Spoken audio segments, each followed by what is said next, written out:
It's been a few days since we said bye to the others in Nasha Town. Still no news about Rarer, though. Where could he have slunk off to?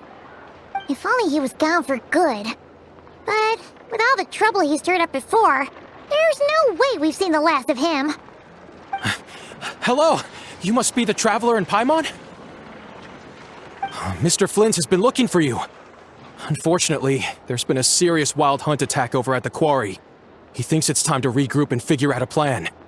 The wild hunt? Oh, uh-oh. We better get over there, right away! Come on, let's go!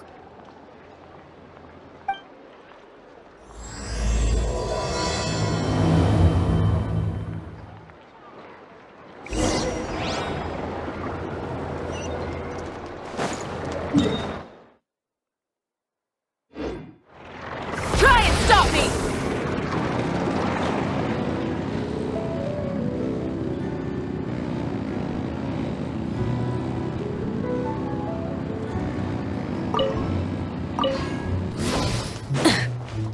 Bring it!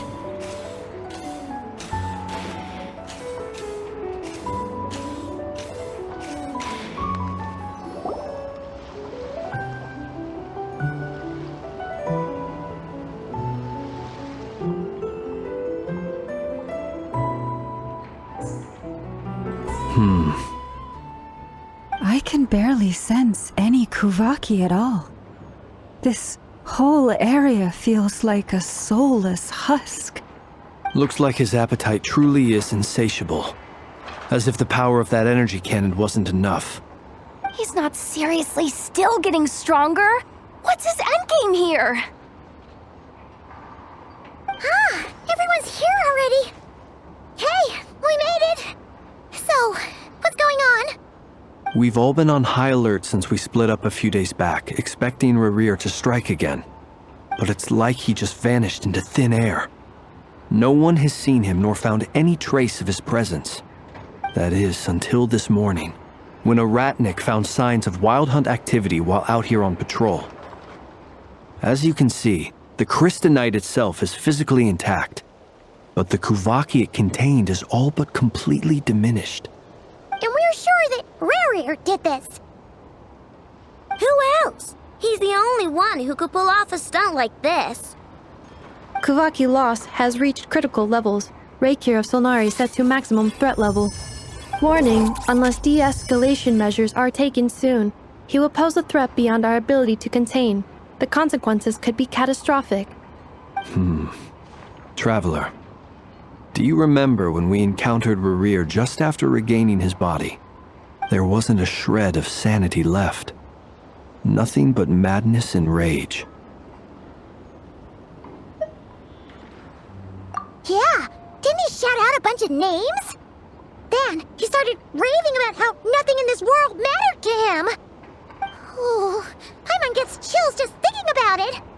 Oh, but the thought that he's still out there, lurking somewhere in Nod-Krai, waiting for his chance to strike? Oh, even chillier. Last time we fought, we were already at a disadvantage. If he has such overwhelming strength, why would he suddenly go into hiding? Yeah, if I were him and I wanted more Kuvaki, I'd just take it by force. No point staying in the shadows. Unless something went wrong. His whole resurrection thing didn't exactly go smoothly. The other thing is, how does someone who's completely lost their mind still have the wherewithal to cover their tracks so perfectly? Beats me. According to certain medical studies, insanity does not always entail a complete loss of rationality. It may be that he is simply living in a world of his own. That actually sounds about right. He was ranting away to himself the whole time, like he had zero interest in talking to us. There are many unanswered questions here. He could be right under our noses, and we'd still be in the dark. Besides his name and title, we know little about him. Certainly nothing about his past, or what he might be hoping to achieve. Exactly. And we wouldn't even know where to begin looking. Even Boss hadn't heard of the Rahir of Solnari before all this. I'd be willing to bet that even if we gathered together every scrap of intel in Nod-Krai, we still wouldn't find more than, like, 3 useful facts about him. So, if we do nothing, he'll just keep getting stronger. And if we want to investigate him, we have no idea where to look. Last time we had Marionette and her big robo-buddy to help us, and we still barely held our ground. If we had to face him alone... Oh, Paimon's head hurts just thinking about it. What are we supposed to do against a threat this big? Well, I do have a little hunch about his next move. Given that he attacked the quarry, I'd say it's likely he'll target other places rich in Kuvaki. Somewhere like the Eye of Krati, or the Pillar of Embla. One thing's for sure. If we just sit back and let him keep absorbing Kuvaki, we really won't stand a chance against him. A perfectly reasonable hypothesis. However, it is worth noting that these 2 locations are quite far apart. To investigate them both, we'll need to split up. I agree, we should split up. Right now, Rarir's goal seems to be gathering Kuvaki, not fighting us directly. Once we're done, let's regroup on Hisi Island. Wait, why Hisi Island? If I recall correctly, your largest goddess statue was carved from Kuvaki-rich ore, was it not? That's right. Yes, it could well be a potential target of his. I should head back and start evacuating the pilgrims.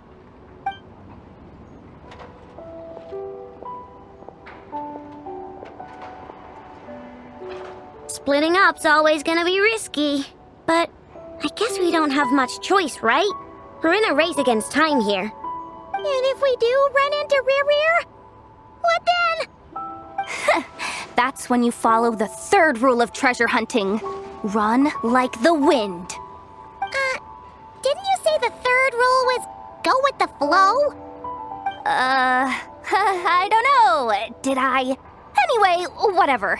In this situation, go with the flow means go find backup. Agreed. If anyone finds so much as a trace of Rarir, do not pursue him. Get out of the area and alert the rest of us as soon as possible. We need to put safety first. All right, we'd better get moving. Come on, Inefa, let's go.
Any leads?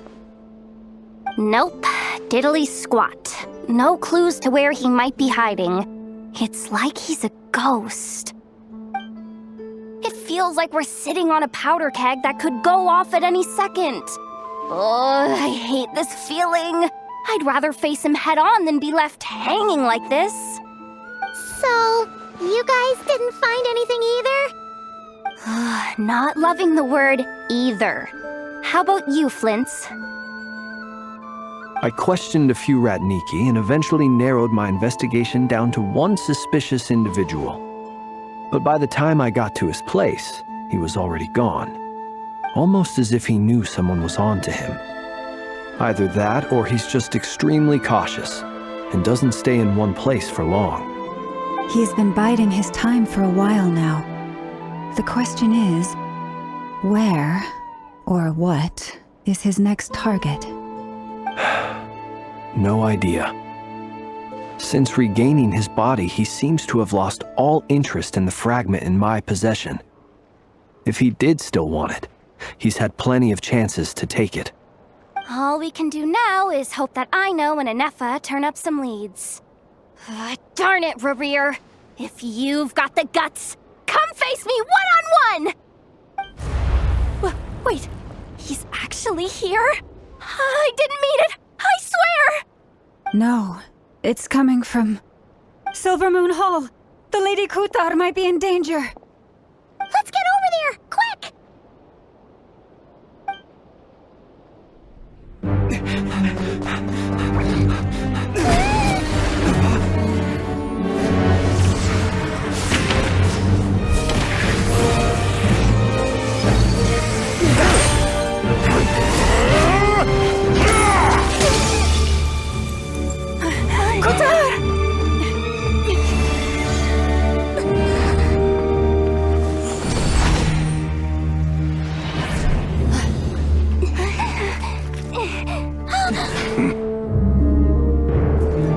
Why is he attacking the damselette? What's going on? No time for questions.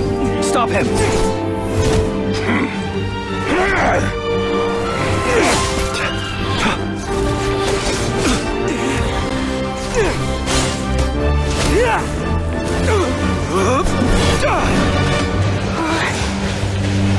This is insane. Yahoda, get Kutar out of here! On it.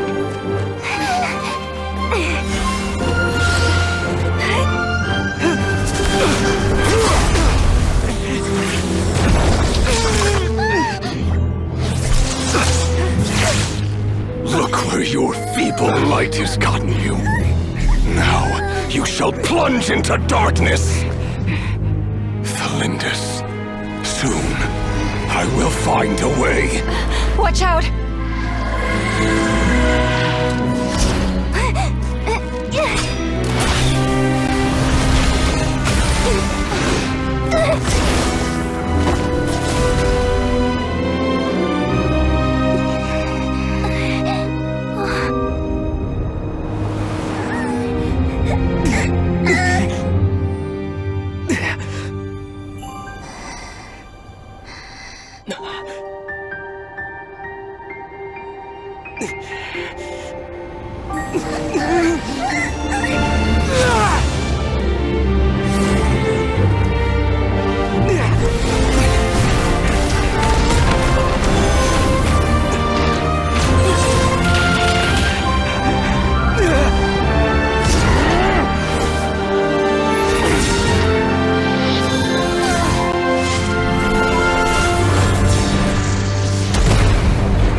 Made it out of there alive.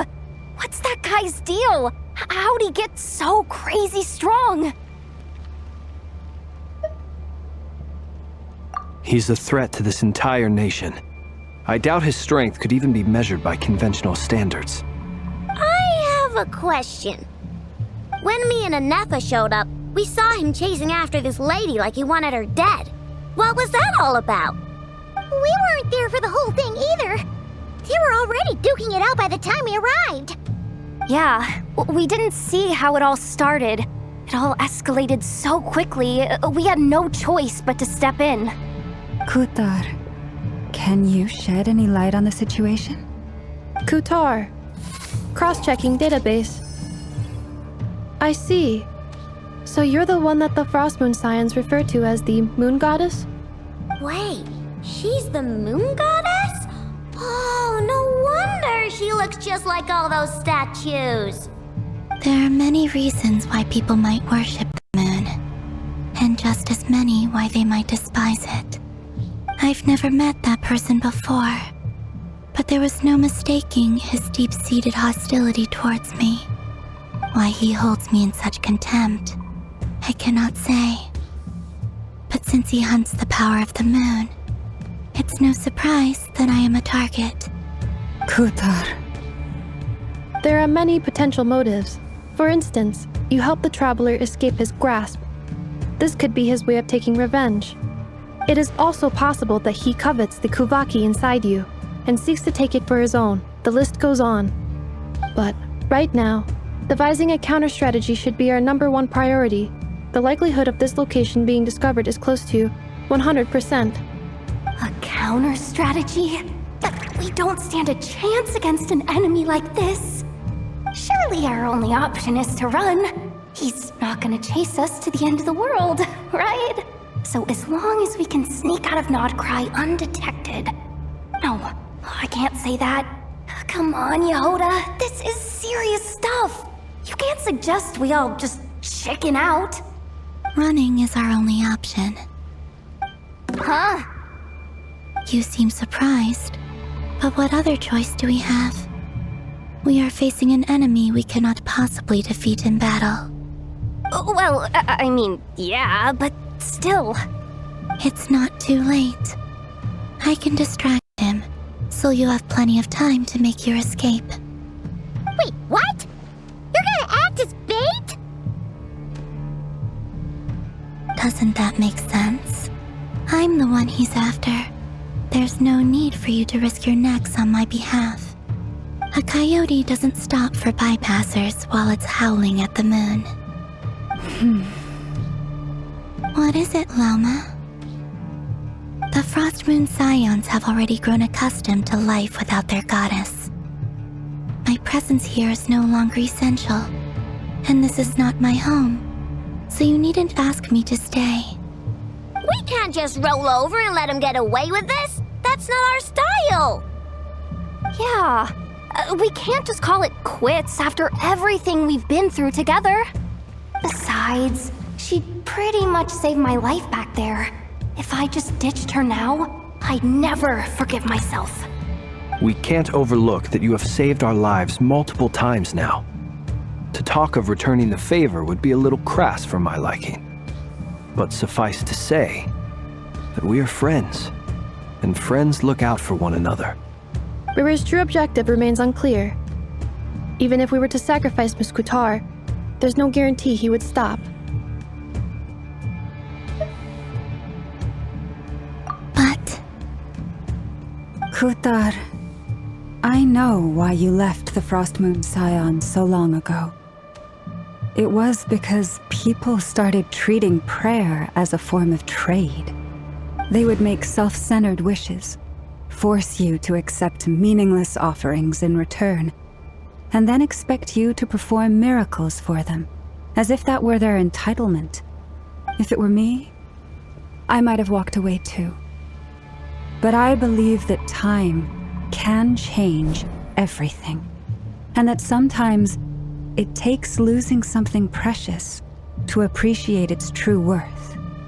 After much reflection, I've realized that this was never about whether the Frost Moon Scions need you. Any relationship based on need is purely transactional. What I truly hope is that you'll choose to stay, not out of obligation, but as part of our family. You were born here, and now you've returned. Who knows? Perhaps it was the moonlight that guided you home. Thank you, Lauma. But my power is on the wane. I'm afraid I will be of little use to you now. Very well then. I'll do as you say. Both times you saved us, we were transported across great distances in an instant. Is that one of your powers as the Moon Goddess? It is. but I find it very draining. I barely managed to pull it off just now, and it will be some time before I'm strong enough to do so again. Rejected by the world, my power is dwindling. Like a lake cut off from its source, slowly shrinking away. Now, it has almost run dry. What do you mean, rejected by the world? The 3 moons belonged to the ancient bygone era in which they came into being. From the moment I was born, the world itself has been steadily sapping away at my strength. The 3 moons are not one and the same. As the goddess of the Frost Moon, I cannot wield the powers of the other 2. Yet Moonlight has a way of blending together. Each can reflect the other's glow. So when our fingers touched, I was able to restore my strength by drawing Kuvaki from the Eternal Moon's marrow. But this method of recovery is painfully slow. If only we could find the... It's the Wild Hunt! Even faster than we expected. We'll have to finish this conversation later. See how those Wild Hunt creatures are running away from us. They're likely just a scouting party, which means Rerir won't be far behind. Then what are we waiting for? Let's get the heck out of here!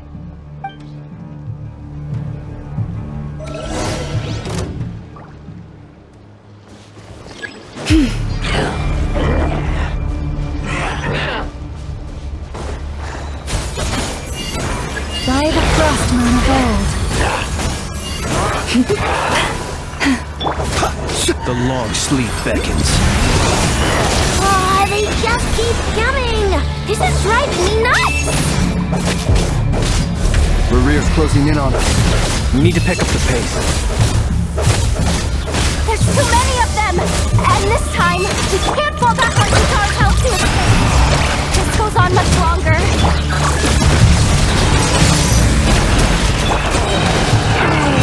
With one heart, we pray. The night comes.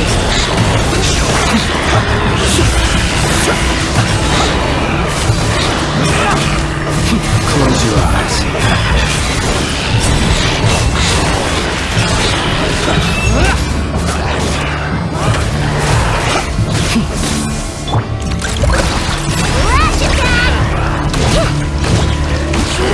Defensive mode engaged. Ultimatum protocol. Taurus, protect us. By the Frost Moon of old. Be silent. Close your eyes. Be silent. Night falls. The long sleep beckons. Observe. Night falls.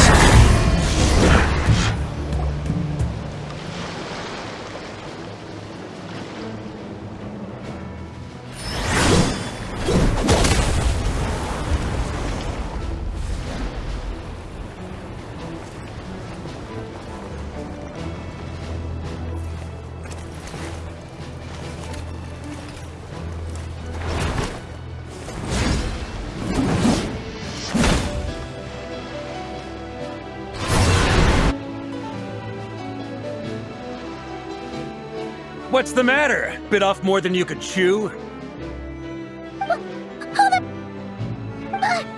are you?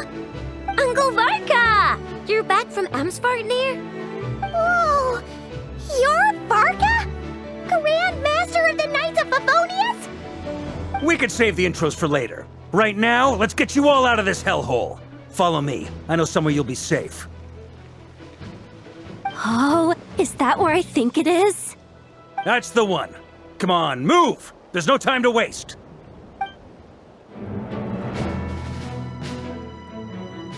Wow! Where are we? This is so well hidden. Well, that goes without saying. This is the Knights of Favonius' meeting place in Nod-Krai, and a contact hub for the Northern Intelligence Network. AKA the black market of intel. No matter what faction you're with, it's the place to buy and sell information. Their headquarters are in Nod-Krai, but they've got contacts in every nation. As an expeditionary force on foreign soil, working with them has offered us the most effective way of getting our hands on reliable local intel. This is where we meet, so naturally, it's secure. Anyway, where were we? Folks from Nod-Krai should be pretty familiar with me by now, but I believe this is the first time we've met. Allow me to introduce myself. I am Varka, Knight of Boreas, and Grand Master of the Knights of Favonius. We've heard all about you. This meeting's been a long time coming. You look way younger than Paimon expected, but you definitely have that Grand Master vibe. Well, I'm no spring chicken. Just not showing my age yet. Definitely feeling some of that back pain today, though. Rushed back from Amsfartnir without a wink of sleep, only to get right into another fight with that freshly revived maniac. Another? You mean you fought him before? Yep. He wasn't nearly as strong back then, but he was still a formidable foe. I brought some of the knights along to give him a little surprise, but he saw us coming from a mile off. My squad took heavy injuries, and I barely made it out alive myself. We knew it might have been our last chance, so we staked everything on it. But still, it wasn't enough to stop him. I tried tracking him down afterwards, but he didn't leave a trace. Even in his unhinged mental state, he's as cautious as any trained operative. So, I decided to come find you. And as luck would have it, turned up to find you being ambushed by the Wild Hunt. The rest, you already know. Is that why he's been frantically absorbing Kuvaki these past few days? Because he sees you as a threat? Maybe I'm part of the equation, but even if I weren't, I'm sure he'd still be gathering power. He's clearly working up towards something. Note to self, Uncle Varka's strength rating officially upgraded. Guess it's my turn to ask questions now. So, what exactly has been happening in Nod-Krai? Why has the Wild Hunt returned in humanoid form? And why is it after you? That's a long story, but I'll try to make it quick.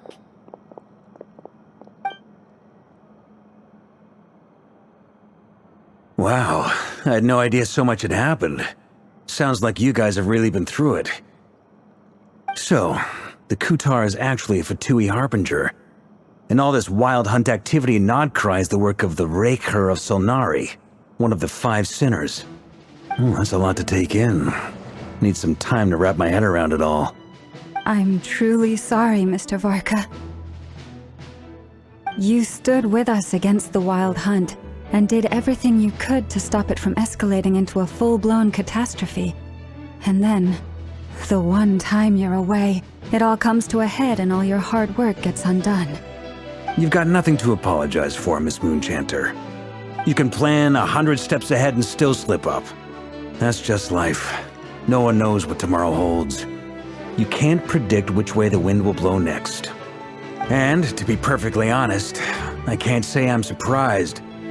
For all the times we've defeated the Wild Hunt in the past, we've never been able to completely wipe it out. Turns out, we were just delaying the inevitable. But now that a new variable has come into play, fate may well take a different course. A new variable? You mean us? Who else? And in a strange way, I think his resurgence might not be an entirely bad thing. The Wild Hunt is like an unrelenting force of nature, but Rerir is an individual with an agenda. He's gotta have a weak spot somewhere. That said, while I was explaining everything just now, some of the points that Mr. Flint's added caught my attention.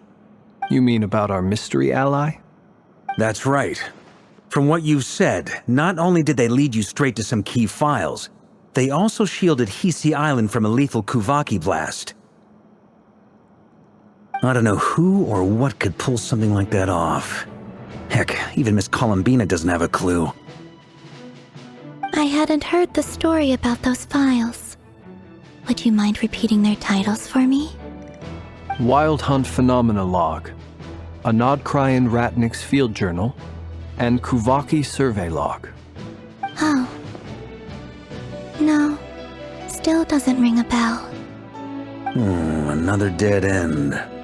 Guess all we can do now is hope that our mystery ally keeps showing up when we most need them. Still, it's safest to assume they won't be intervening again. From here on out, we'll have to resolve this crisis by ourselves. Your intel also explains something else I've been wondering about. The reason I led my team to Amsfarnir was because we'd had reports about a possible source of the Wild Hunt showing up there. But once we looked into it, it turned out to be a red herring. I don't know who was behind it, but clearly, it served its purpose. I doubt it's by chance that he happened to make his comeback while my attention was diverted. And from everything you told me, it sounds like his scheming began well before his return. So maybe luring me away was all a part of his plan. But is it even possible that he orchestrated all of this by himself? The Moon Maiden and the Raker of Solnari, Nod-Krai of all places. The way everything is unfolding, it can't be a coincidence. So, what do we do now? Got any ideas? Right now, we've got at least 3 things to consider. Let's go through them one by one. First, we need to figure out how to take down Rerir. If we can't beat him in a straight-up fight, the rest won't even matter. To my knowledge, the bulk of Nod-Krai's fighting force is already gathered here. But even with everyone united, we're still no match for Rerir in his current state, let alone with his power still growing. What if there was a way to tap into a new power of our own? How so? Have you thought of something, Columbina? 3 moons once watched over this world. The Eternal Moon was the largest. The Frost Moon was the brightest. And the Iridescent Moon was the most mysterious. They say that back then, the 3 moon goddesses wielded immense power. Enough to shape the workings of the world itself. I now bear the Frost Moon's power, and the Eternal Moon's marrow resides within the Traveler. Hold on. Are you suggesting? The iridescent moon, the last piece in the puzzle. That's right. If we can find the Iridescent Moon's marrow, I will be able to regain my strength much more quickly. The 3 moons are said to stir the tides and illuminate all things. Perhaps they hold further secrets beyond our understanding. According to my analysis, the solution is feasible. However, it is subject to one major condition. How do we locate the Iridescent Moon's marrow? I know a way, but we will need to visit the Fatui's Experimental Design Bureau. The Experimental Design Bureau? Are you saying we need to involve Marionette? Yes. I must speak with Sandrone. It's a long way from here to the Experimental Design Bureau. There's a high chance you'll be spotted. You shouldn't go alone. Then that's settled. Next up, our second priority. Somehow, we need to figure out Rerir's end goal. As you saw for yourselves, when he was still in his Wild Hunt form, everything he did was for the sake of recovering his body and resurrecting himself. His first act since then, after laying low for a while, was to try and assassinate this young lady. People's obsessions often reveal their greatest vulnerabilities. There must be a reason why he despises the moon so deeply. Perhaps it sheds some light on his title, the Raker of Solnari. The Wild Hunt has plagued Nod-Krai for centuries now. If we want to stop it for good, we have to get to the root cause of what's driving it. It's true. We still know very little about him. If Kuthar hadn't given us that lead, we wouldn't even know his name. But where would we even start? I doubt even the Intel Queen of Nod-Krai has a clue, and she has info coming out of her ears. Oh? That's a rather hasty conclusion for someone who's so painstakingly meticulous when it comes to dealing with machines. Ah, she heard me.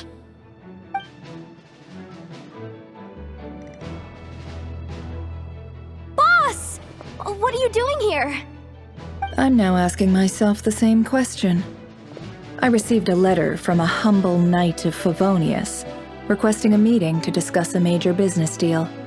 But it looks like this humble knight had something else in mind. Details. Miss Neffer, the important thing is that you've arrived at the perfect time. Since his failed ambush, I've been racking my brains trying to come up with a plan to fight Rerir. Given the severity of the situation, I think it's fair to say that our only chance lies in uniting as one. And I'm talking all the factions in Nod-Krai. We can't do this without the Curatorium, but I knew it'd be a tough job to win you over. So, I took the liberty of reaching out for a little chat. Wait a sec. How did you even hear about this place, Neffer? Didn't you say this is meant to be the Knights of Favonius' meeting spot? And a contact hub for the Northern Intelligence Network?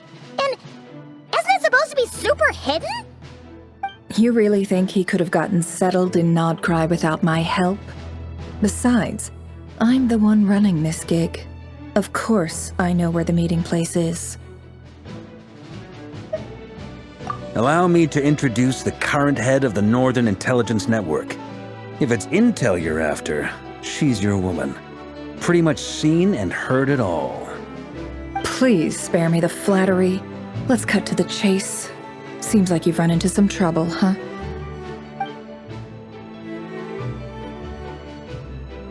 Well, this certainly qualifies as an unforeseen crisis. On behalf of the Curatorium of Secrets, I wish you all the best of luck. So you're just going to sit this one out? Why should I get involved? What could possibly be in it for me? What if we told you we can't do this without you? Oh? Then I'd say you'd better make it worth my while. I don't work for free. I can't put a price on something like this. It's just not in my nature. But then again, you and I have always been polar opposites in this regard. So I can't exactly say I didn't see this coming. If you insist on compensation, I will pay you. Consider this a formal commission. Sound fair? You just don't give up, do you? Too bad. I know you well enough to know you can't afford my prices. The riskier the job, the more it'll cost. And a Moonchanter's stipend isn't exactly generous. Unless you're planning to start passing the donation box around among the faithful. Boss, just a thought. If they come up short, maybe you can take the difference out of my next few paychecks. Things got really dangerous during the fight with Rerir. If this girl hadn't saved me, I'd be ley line fodder by now. I'd be gone for good, boss. If there's any way we can make this work, I'd really like to help her. Please? I'm begging you. This is why I'm always telling you never accept favors. They are the hardest debts to repay. You have to be careful who you get involved with, or you invite all kinds of misfortune. Very well, Yehoda, I will help. But just this once. Don't count on this happening again. Flins, that fragment that Rerir was after, do you still have it on you? Of course. Let me borrow it. I need it to follow up on some leads. Wait, you actually have some leads? Shh. This is top secret information. I get it. We all have things we'd rather keep to ourselves. Plus, I know we can count on you, so we'll leave the intel gathering in your hands. And that brings me to the third and final item. We need to find a way to distract him. We need time to make our move, so someone will have to stall him. I'm in for this part, no matter what. Anyone coming with? Count me in too. Come off it, you two. Quit playing heroes. I'm way ahead of you here. And Neffa did a scan of the Moon Goddess's Kuvaki signature, and we're gonna use it to make some decoys over at the Kramkake craft shop. Anyone who's in, follow me. Once they're ready, we'll deploy the decoys across Nod-Krai. So as long as the rest of you keep moving, he won't catch on to your scent and won't be able to track you down. I like it. Genius idea. No biggie. All right then, we'll split into 3 teams. Once your team has finished their mission, return here and wait for the others. Dismissed!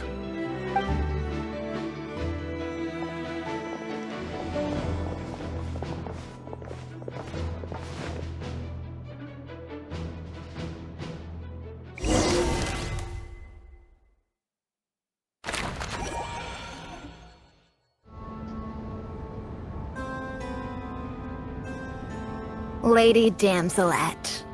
Wait, and you two? What are you doing at the Kuvaki Experimental Design Bureau? We've been doing our best to mind our own business lately. But if you're just gonna waltz up here like this, you're seriously pressing your luck. Don't blame us for doing what we have to. Huh! You really think that's gonna scare us off? We're not looking for any trouble. I just want to see Zandrone. Do I need to remind you that you're still a wanted fugitive for deserting us? Out of consideration for our former ties and the crisis we're all up against, we'll let you leave in one piece. But don't even think about trying to get inside. Let them in. But... Are you going to make me repeat that? No, my lady. Zandrone seems to be in a good mood. Must be maintenance day.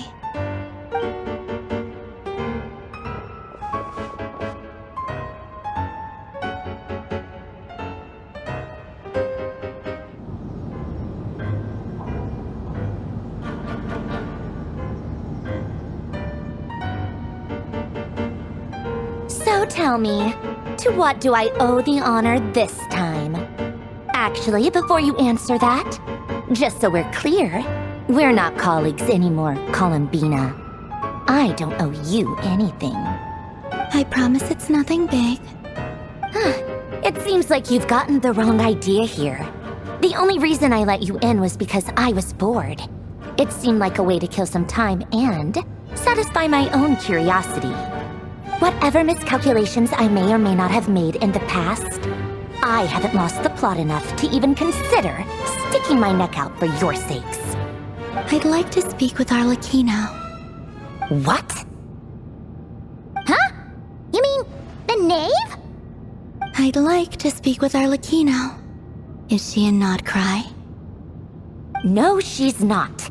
Once the work on this facility was completed, she went back with the rooster and Regrator. The only ones in Nod-Krai are me and... What is it you need to speak to her about anyway? Rerir is hunting me. If I'm going to face him, I must first retrieve the lost moon.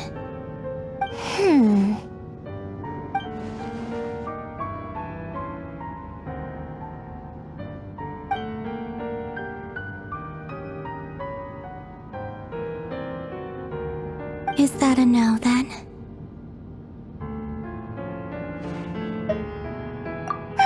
As if I need reminding. I was this close to settling things with him before someone decided to whisk me away to their weird little garden. Have you held any tea parties lately? Tea parties?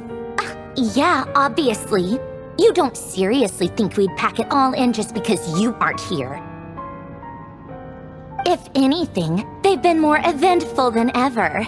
Just me, Arlecchino, and a bunch of insolent and sensitive guests who won't stop asking where you've gone. Oh, they've been a real joy. I bet you served them the worst tea you have. Just like you used to do to me when I upset you. Who cares about how good the tea is when there's no one around to drink it? I keep losing people. First Rosaline, now you. I'm running out of people who can make me laugh. Honestly, what could be more ridiculous than the multi-centenarian goddess, who's only ever had the plain herbal tea she received as offerings? You'd always brew a different type of tea for me each time. Was it really just to see how I'd react?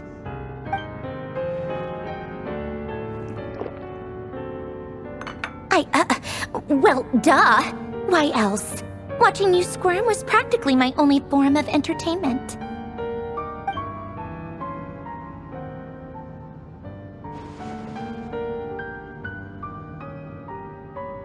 Oh, yeah. And Capitano sometimes used to bring Tartaglia around, too. But I guess we won't be seeing him again. Well, I guess we are overdue for a get-together. Polonia! Have Febronia pass a message to Arlecchino for me. It's time for tea. Will suffice. Pass along a message for me, too, if you would. My body cannot contain the marrow of 2 moons, so I'll be leaving one of them in her care. Excuse me? Who said you were on the guest list? If my tea meant that much to you, maybe quitting the Fatui wasn't your brightest move.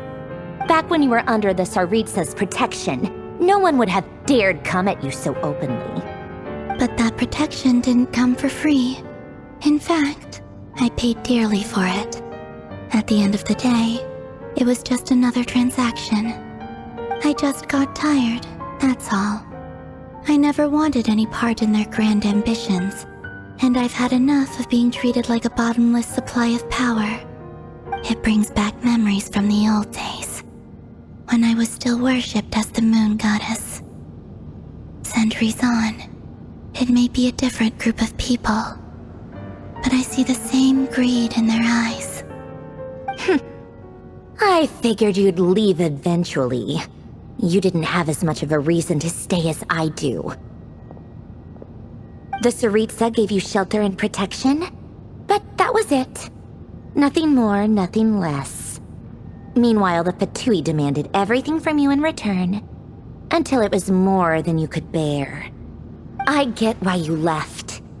And frankly, I have no interest in dragging you back just because the higher-ups told me to. But if you keep hanging around with this riffraff, the next time we cross paths, we might be enemies for real.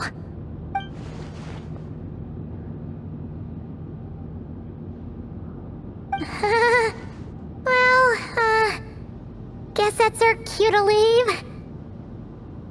That might be your plan.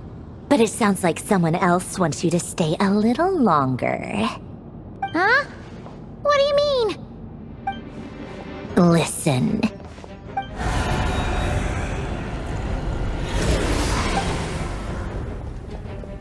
My lady, it's the Wild Hunt. A horde of monsters is headed straight for the facility. Ugh, another uninvited guest trying to crash my tea party. Clear the area! I'll handle this. Wait, what? You want us to leave you here by yourself? Huh, you'll be lucky to make it out of this alive. You really think you can afford to worry about me? Go on, get out of here. You may have stopped Polonia from crushing him last time, but I've made sure that won't happen again. The entire Experimental Design Bureau is rigged for war. Stay and watch if you want, but it'll be at your own risk. You're not flagged as friendlies in the weapons system. Don't tell me what to do! Ugh, look, if you're leaving, make it quick. Or you'll just get in my way. There's a secret passage on the 2nd floor. It'll take you right to the plains out back. Stare all you want, Columbina. You're not getting another invitation to my tea party. I know. But thank you anyway, Sandrone. Ugh, this is exactly why you shouldn't hang around with those people. All their melodrama and sentimental nonsense is rubbing off on you.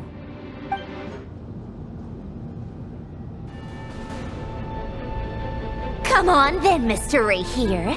Let's pick up where we left off. It's your Wild Hunt monstrosities versus my beautiful creations. Let's see who comes out on top.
Polonia, get him! I've upgraded Polonia again since our last encounter, and uploaded every last scrap of your data. So let's finish this, once and for...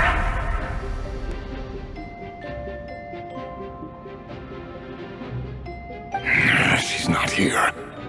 Where did she go? Hey! Over here, you big...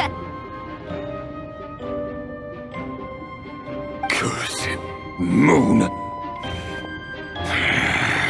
Go. Keep searching. She cannot have gotten far.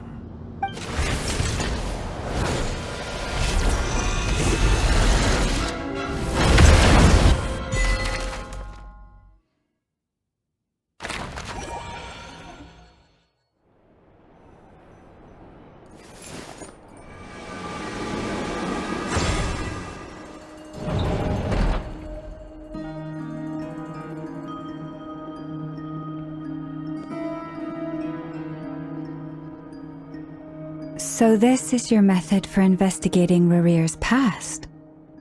It almost looks like some kind of ceremony. Good deduction. But it's quite a different affair from what you're used to with the Frost Moon Scions. Whoa! First time I've ever been in here. Boss always said it was off limits, so I pictured some kind of creepy dungeon. But it's actually kinda nice. Oh, I guess this must be Sumero decor? That's where Boss is from. And that nice shopkeeper who sold me my treasure compass. I'm not sure exactly what you've got planned, but it looks like you're all set. When do we begin? Whenever we wish. But for some reason, I've got a feeling this isn't going to end well. I've never faced Rarir myself, but from what you've told me, his power is beyond anything I could imagine. I, on the other hand, am just an ordinary businesswoman. Our paths should never have crossed, yet here I am, forced to make an enemy of him. If you ask me, you're about as far from ordinary as it gets. So what are you saying? You're getting cold feet? Once I take a job, there's no backing out. Still, I have to ask myself if the power I'm relying on will even work on an opponent of this caliber. And also how to make sure I come out of this alive if things spiral out of control. Death is the one thing we can take for granted. It is the great equalizer, however fortunate or unfortunate we may otherwise be. So it's important to consider how to spend what lifespan we have left. Come on, boss. Lighten up. Quit talking about death. It's bad luck. For once, I agree with you. When you're up against a foe like Rarir, there's no such thing as being too prepared. Is there anything I can do to help? That won't be necessary. I've already made up my mind. Time to cash in a precious favor I've been saving for a rainy day. Yehoda, I need you to find someone for me. The sooner the better. Find who? That shady merchant who sold you an overpriced treasure compass the other day. Come on, boss. You're pulling my leg again. In what way is she shady? She showed up when I was completely lost and sold me a neat little gadget that was exactly what I needed. Trust me, she's a good person. Anyway, I know who you're talking about. Don't go anywhere. I'll be right back.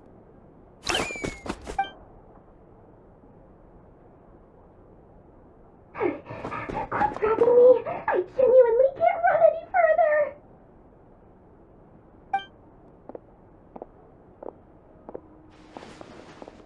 Hey, aren't you?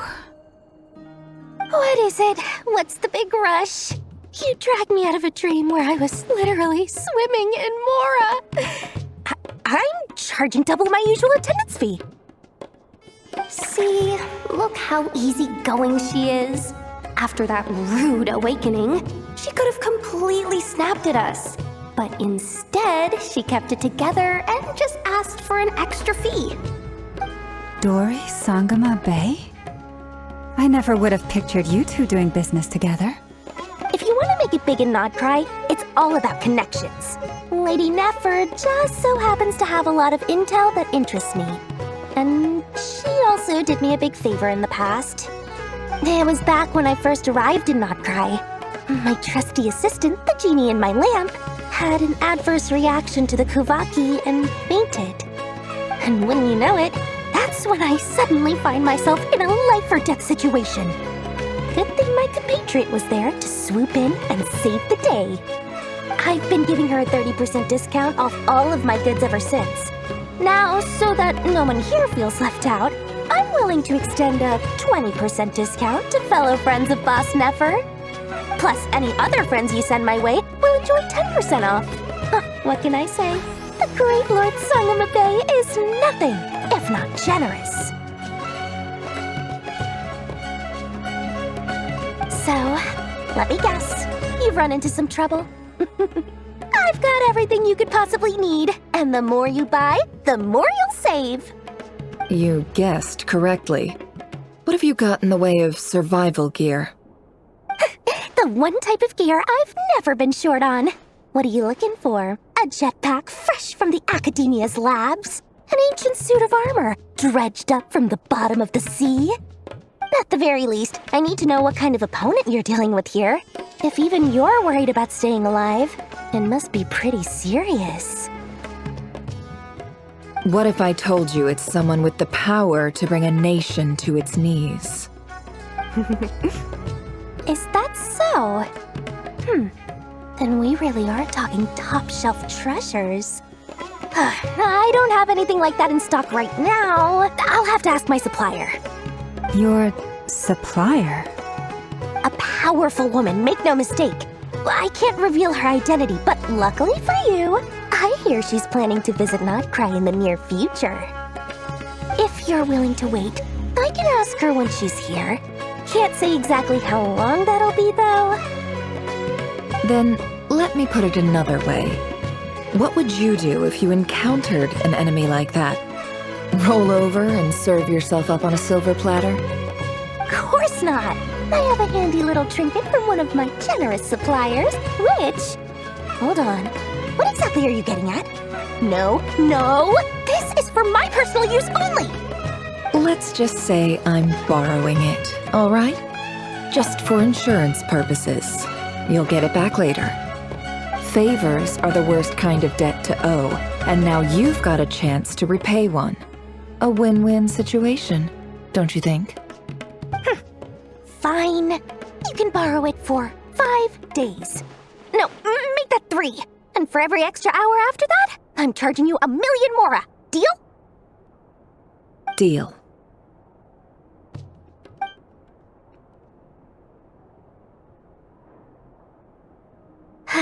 What a way to start the day. Now, was there anything else you wanted?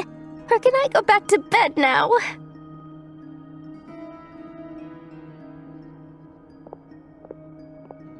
That will be all. Take care now. Don't trip up on your way back, friend. See you later! You're my favorite shopkeeper.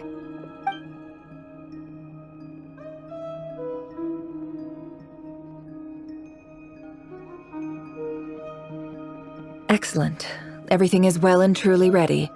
The ceremony can now begin. After initiating the ceremony, your minds will follow me wherever I go. You will see many strange things in your mind's eye.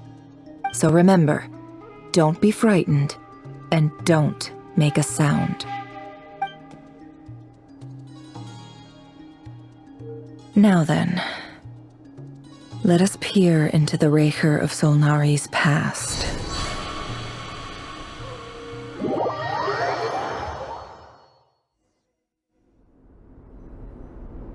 I made it. I don't recognize this style of architecture. Must be Conrian. Simple furnishings, table and chairs. It's a more ordinary house than I might have expected. Looks like the fearsome Raker of Solnari came from surprisingly humble beginnings. Unless this passed for luxury in Conria. Unlikely.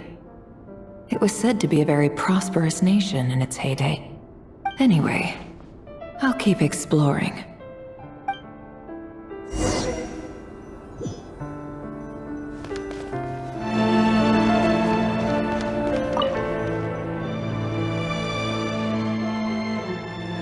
Hi, Rivier. Since you're working extra hours tonight, I thought I'd keep myself busy by checking out that new kebab shop. I've heard good things about their menu. I'll test it out, and if it's as good as everyone's saying, let's go back together sometime.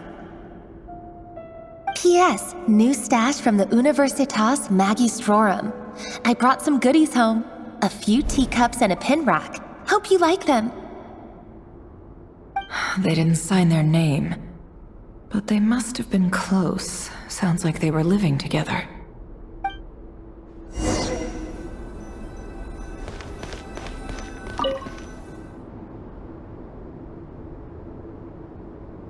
I went over to Joseph's for drinks today.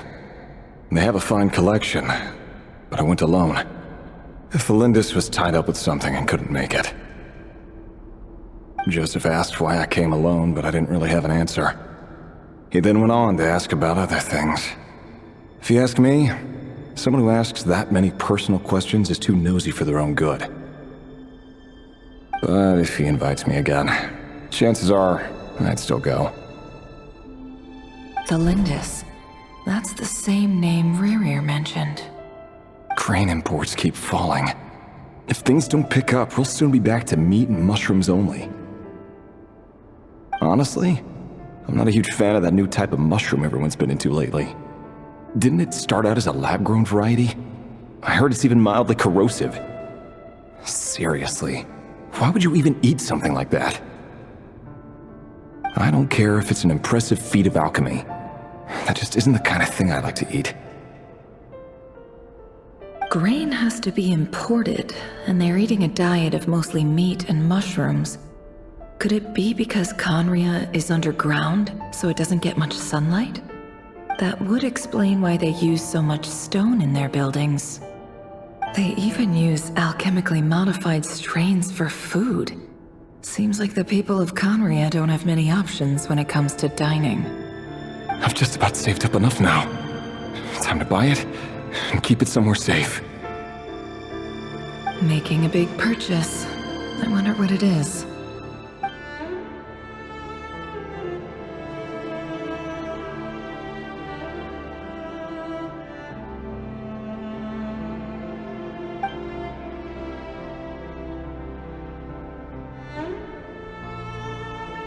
He really is a professional. No wonder he's so good at covering his tracks. Despite what he's become, it seems like he's retained certain habits, at least in this regard.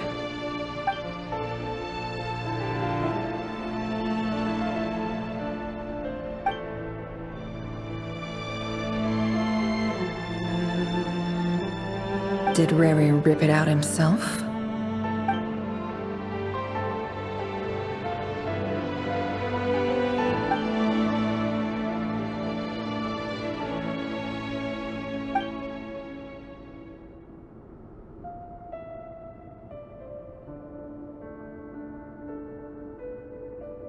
Before I met you, I was convinced that my heart was nothing more than a stagnant pool. The burial place of a fallen moon. A withered, windless grove where the waters rested forever unrippled. It was you who helped me see that my heart hadn't entirely withered away. That it could still beat to the rhythm of love. This is just trivial sentimentality from the looks of it. Why would he go to the trouble of hiding that? The burial place of a fallen moon.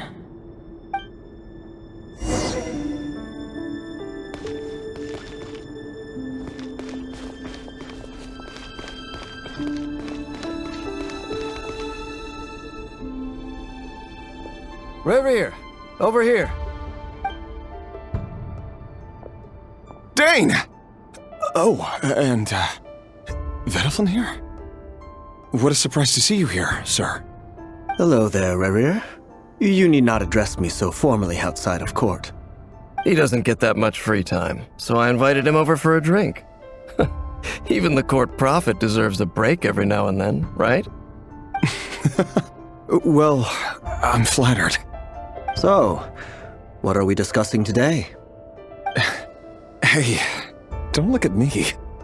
As far as I see it, we don't need an excuse to have a few drinks. Come on, don't give us that. Didn't you say you were about to pop the big question? How's that coming along? Who'd have thought the great Twilight Sword was an even greater gossip? I just didn't expect you to be the first one to settle down and get married, that's all. Yeah. If you told me that a few years ago, I wouldn't have believed you either. So, are you planning to come clean about your job then? I'm guessing you still haven't told her. Sure, I'll have to tell her at some point. But I'll need to pick the right time and place. To be honest, I have no idea how she'll take it.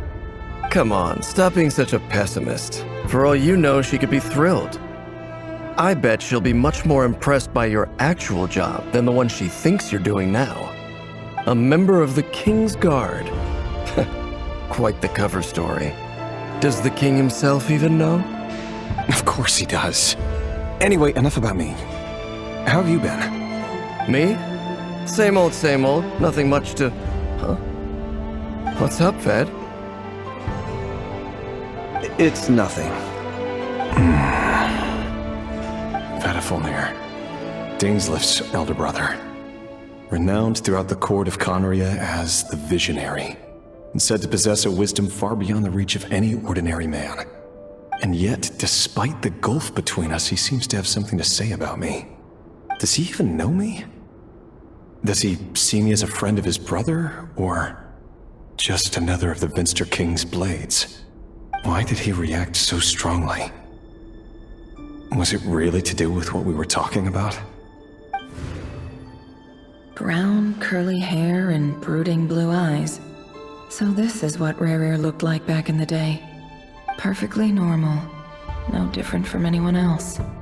As frightening as this monster is in the present, there's something even more unsettling about seeing the human he used to be.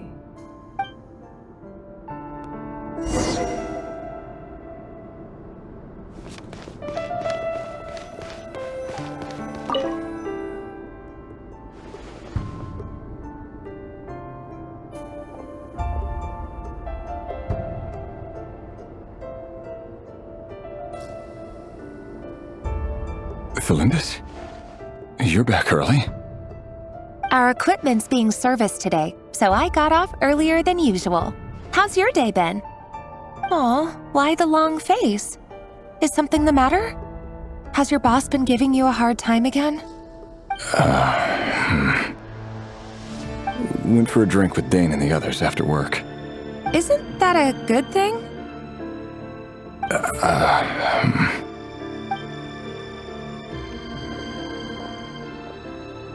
Vediflin showed up today, too. You know, Daneslif's older brother. Ah, Mr. Vediflin. Yes, I've heard of him. They say that everything he says ends up coming true. He overheard Daneslif mention that I'd recently proposed, and seemed to have an issue with it. But when I asked what it was, he kept it to himself. So, you're worried?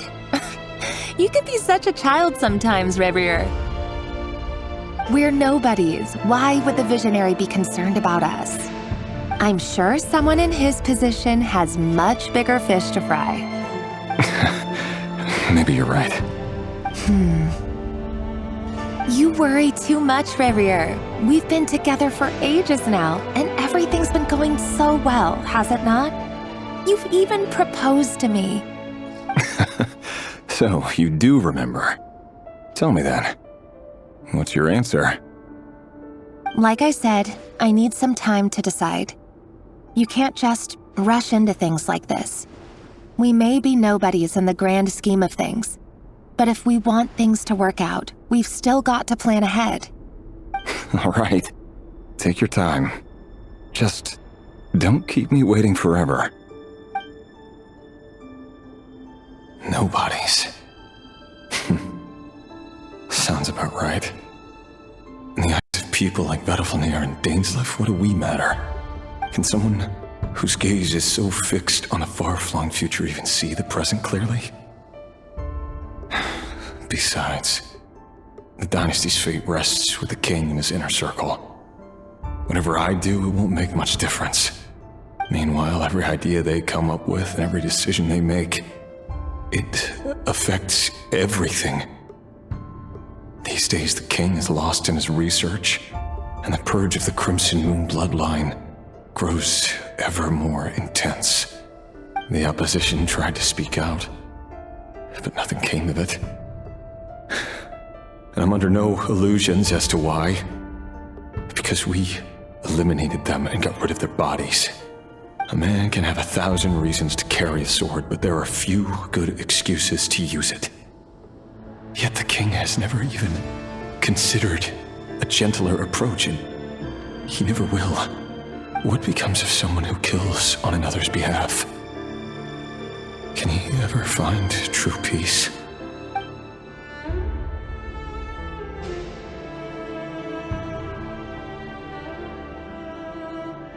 Thelendis,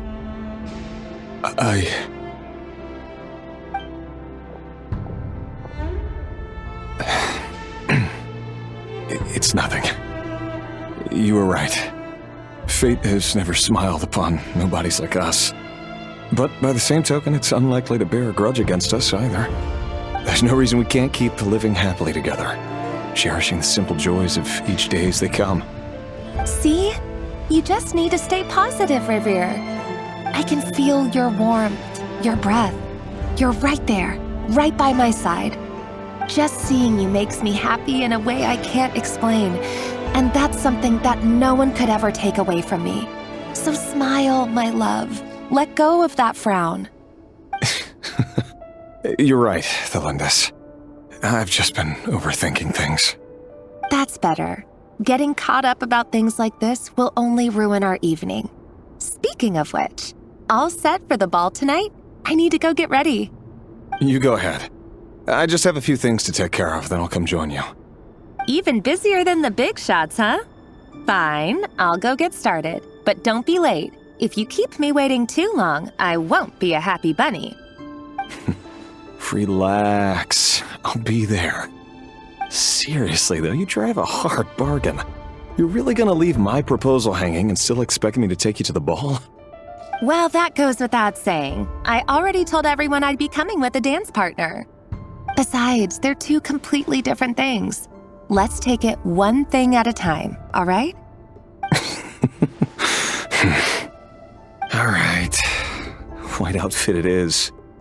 It seems like Rerir was deliberately hiding his ties to the intelligence services by giving the impression that he was just an ordinary member of the Venster King's Guard.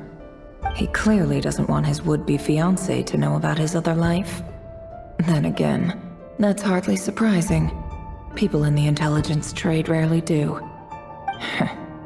Who'd have thought we were in the same line of work? Let's dig a little deeper.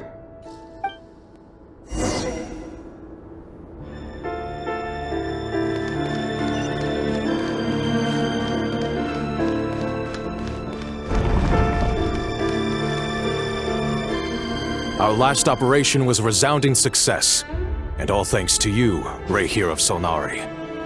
In total, we apprehended 32 dregs of the Crimson Moon, and 67 accomplices.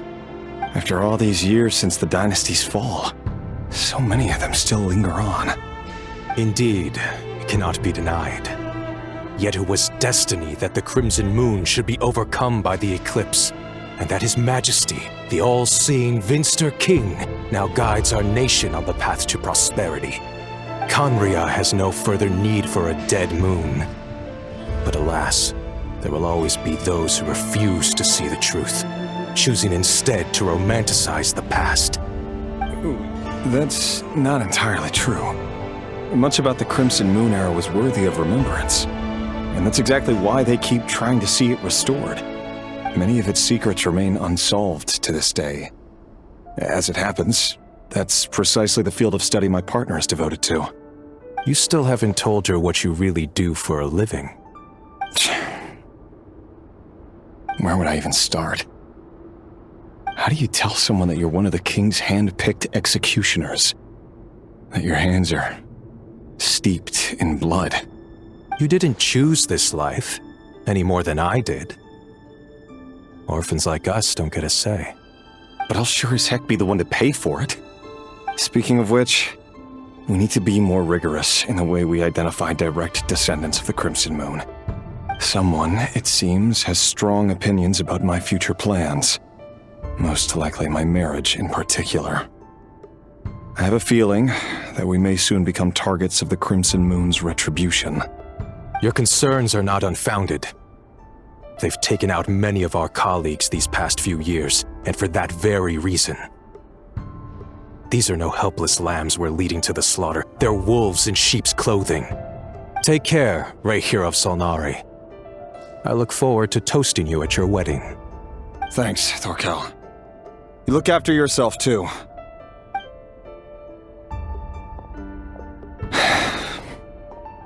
Thelindis, I never wanted to keep this from you.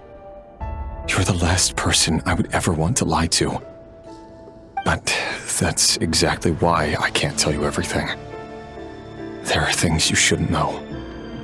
Things you cannot know. The Moonlit dynasties are a thing of the past. Yet even now, with the sun shining high in the sky, there are those who would call forth a dead moon's ghost. Could that be why Vedalfnir held back? Or was it because of some court secret he's not at liberty to share? I have to get a clear answer from him. No matter what happens, I will protect Thelindis. Rarier seems to be very concerned by Vedalfnir's reaction. Vedalfnir and Dainsleif, the Visionary and Twilight Sword. So that's what they were really like. I've investigated this whole area now. There doesn't seem to be any other memories here. Should I try somewhere else? Wait a second. What's this black smoke?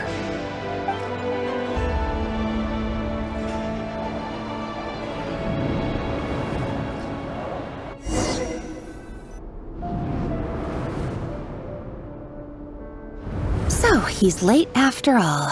Just you wait, Rarier. You're in for it. Big time. Are you waiting for someone, ma'am? Could I tempt you into buying some flowers? Oh, sure. Pick me out a pretty bunch if you would. Thank you. But I'm afraid none of them are as pretty as you. For someone so young, you sure have a way with words, don't you? I'm only telling the truth. Look me in the eyes. You'll see I'm not lying. May we have a word in private? Who are you? And what do you want? It doesn't matter who I am. Too many of our kind have fallen lately, so I decided to take the risk of reaching out. Not long ago, the Rayhir of Solnari led an assault on one of our strongholds. We suffered many casualties, and many who came to our aid lost their lives as well. Sorry, I don't know why you're telling me this, and I don't want to get involved. Wait, hear me out. This time we finally got a clear look at his face and learned his true identity. His name is Rarier, and he claims to be one of the King's guards. What did you say? A cruel irony, isn't it? The man you're set to marry leads a double life as a brutal executioner. But surely, you must have caught a whiff of the blood on his hands. Why are you telling me all of this now? Simple. It's because... How strange. Rarier was nowhere to be seen in that memory. It clearly belonged to Thelindis. Rarier couldn't possibly know what happened if he wasn't even there. Why would her memories appear in his fragment? The ceremony won't last much longer. I think it's time to call it a day.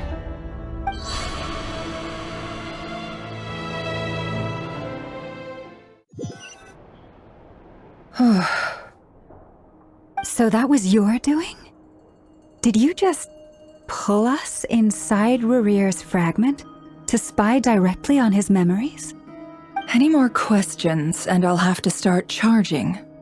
I had no idea you could do that, boss! Seriously, that was amazing! We're not worthy. We're not worthy! I gotta admit, though, I'm itching to see what happens next. Feels like we barely scratched the surface. I'm just as curious as you are, but the ceremony only allows for limited time inside. That's all we can see for now. Luckily, we managed to learn quite a lot. So far, so good. I just hope the others are doing okay too. Especially the group with the Traveler. Their mission is a risky one. Let's hope it's all going smoothly. If you're worried about them, go see how they're doing. If I know boss, she's gonna need some time to write up all the details and make sure it's all coherent. I'll stay behind to lend a hand, but feel free to head back and meet up with the others.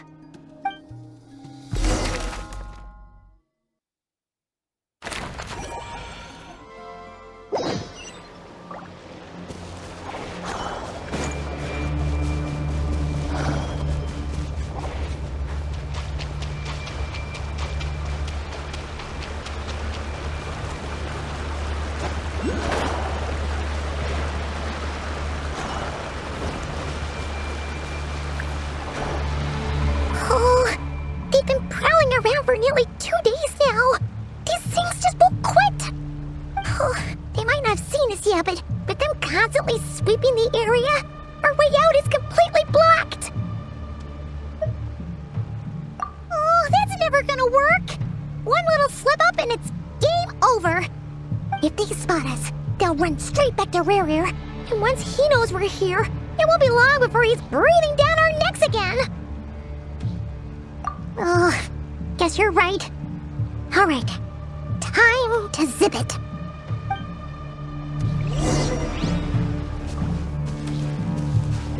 Quick, hide! We almost got spotted! Phew, that was a close call.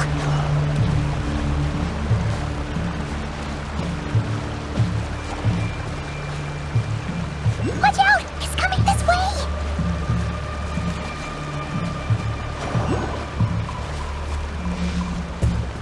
Keep going. We're nearly there. This is the final hurdle.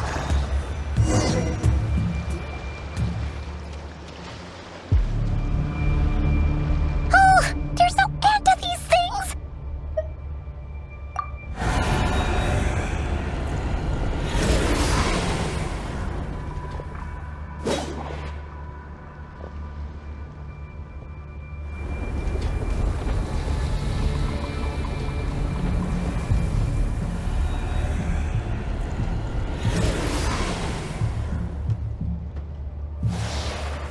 Fire.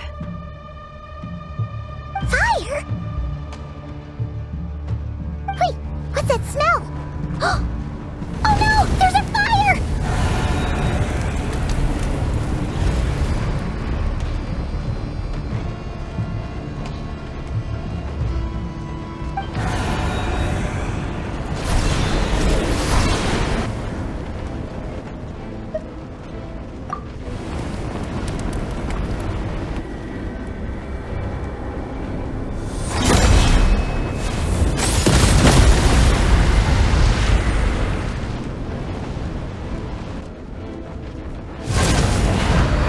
Zandrone was right. You look weak, Columbina. The old you would never have let such lowly creatures bar your way. Word has it that you did something for the Tsaritsa, and that's why you've lost most of your power. Freedom comes at a heavy price, doesn't it? It's Arlecchino! You came! Hello again, Columbina. And greetings, guests of the House of the Hearth. It's been a while, Arlecchino.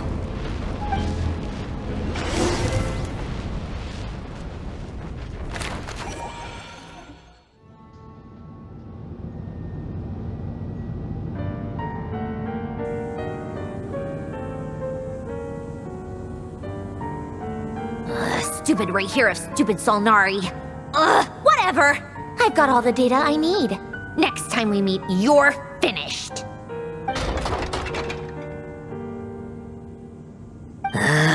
He sure doesn't pull his punches. Excuse me, do you need a hand? You can do me a favor by staying out of my way. Can't you see I'm busy? Wait a minute. I recognize that voice. Hello, Miss Sandrone.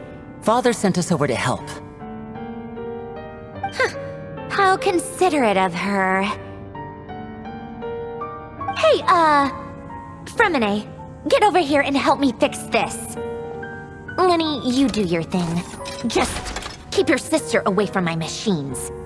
Nearly every machine that cat girl touches ends up going haywire. Go put her on cleaning duty or something.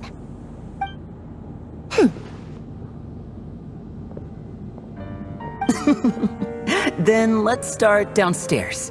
Fremine, we'll leave this place to you. You've got it. Wait a second. Pretty sure there's still some tea in the cupboard. If you want some, you'll have to make it yourselves.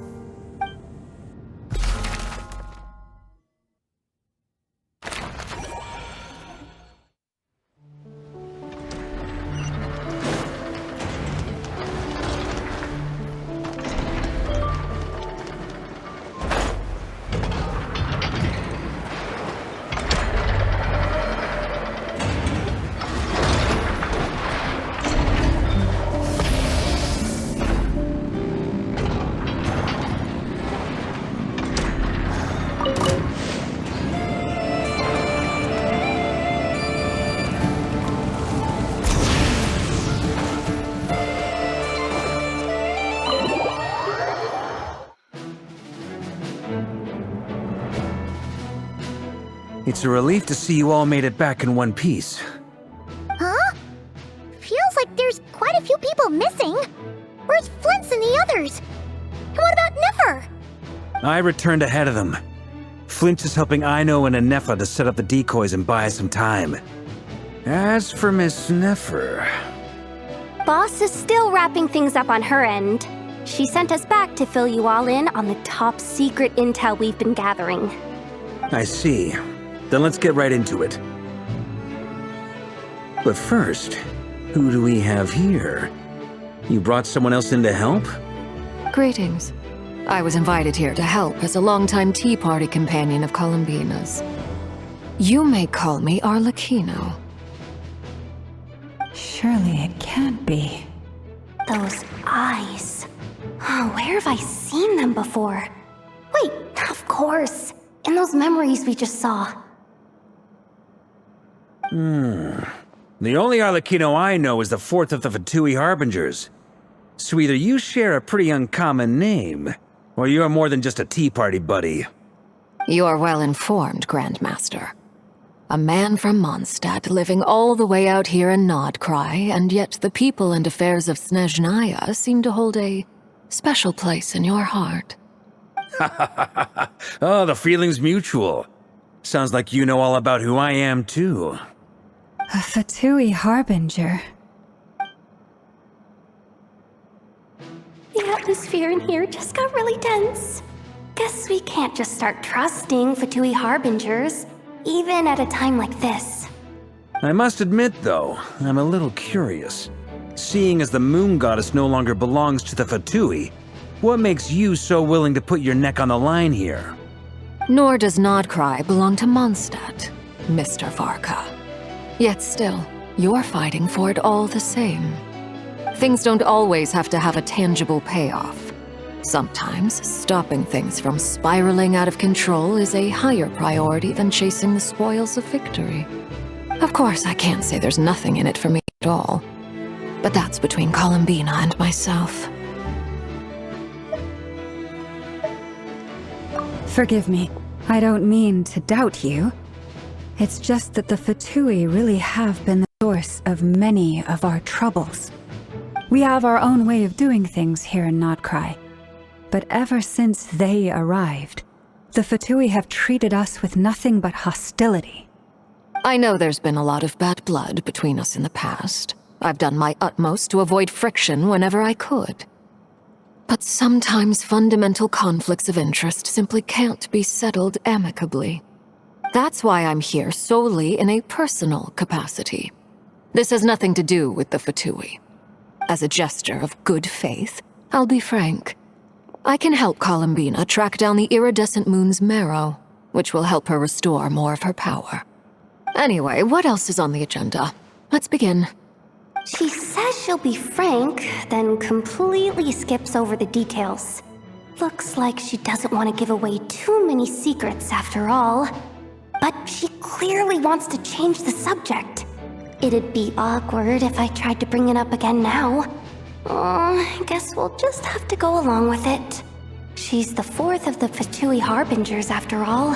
One look and you can tell she's not someone you'd want to mess with.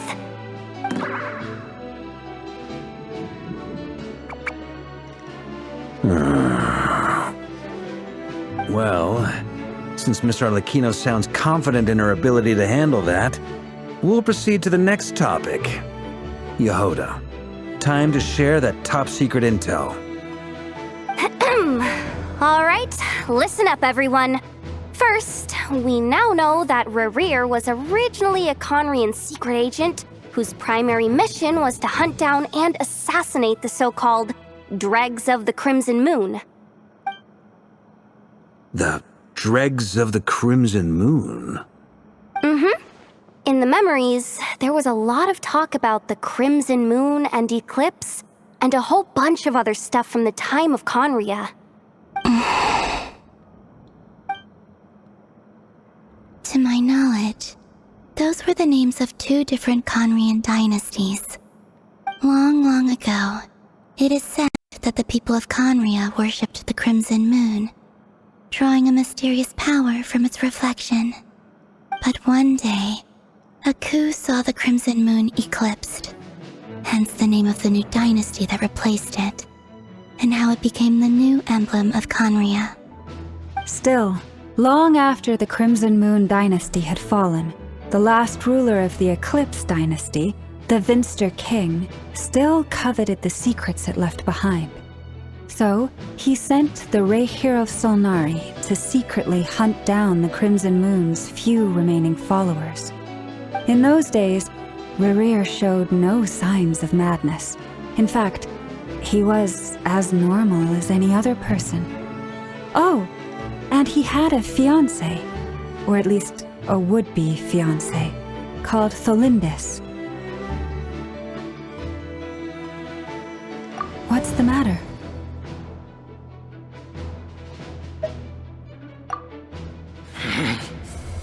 Verfnir, Freindaughter,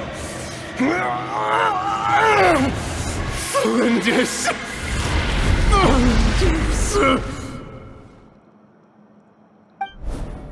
Interesting.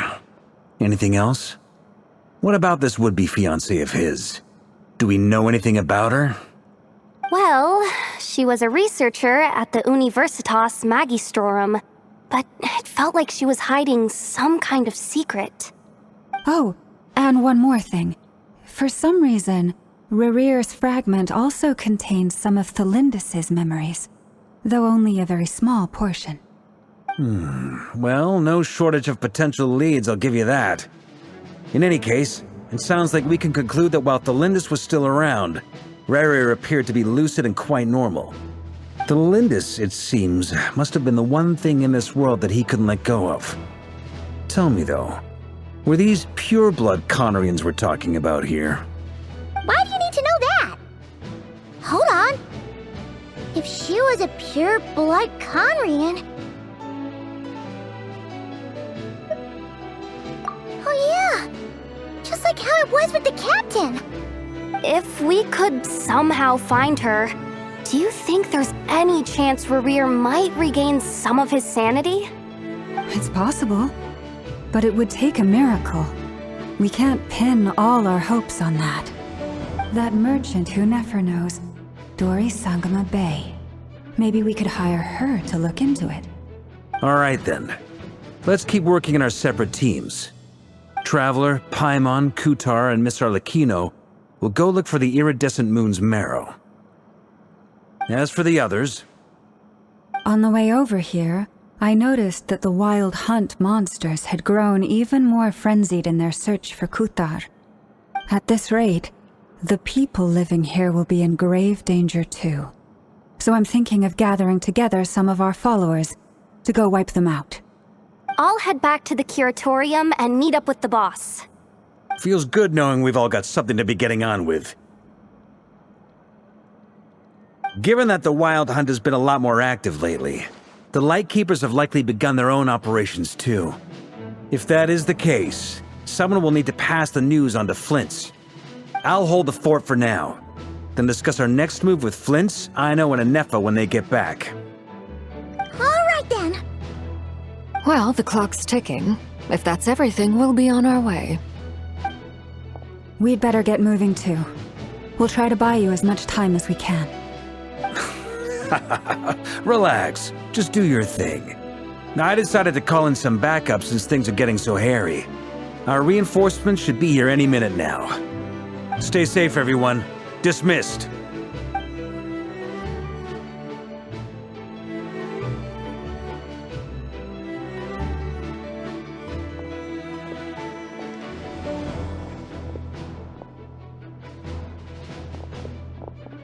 We're back. Did we get here a little early?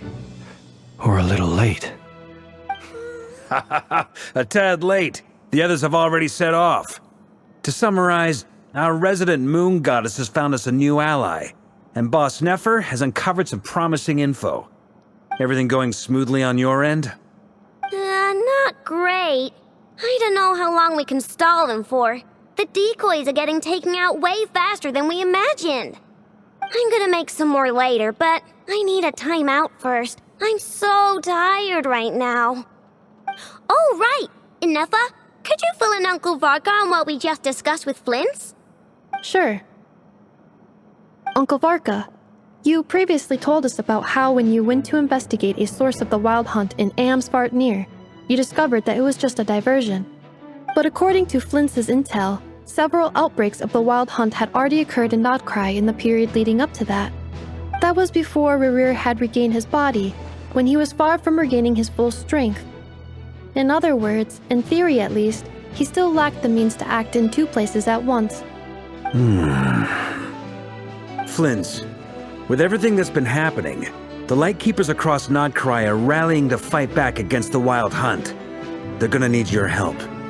I know, I'm sure you're capable of coming up with something far more effective than decoys. But for now, you should stay here and get some rest. Anefa and I will head back over to Amsvartnir to see if there's anything I missed. I told you Uncle Varka would say that, didn't I? A deal's a deal. Not a word about my snack intake for the next week. Database updated. Reliability of Aino's predictions increased. What does that mean? They were betting on how you'd respond after hearing their intel. It's the obvious choice, isn't it? That's hardly worth betting on. We already decided that Anefa should go investigate the situation over at Amsvartnir on her own. You might as well stay here and keep watch. Someone needs to hang back and oversee our strategy meetings.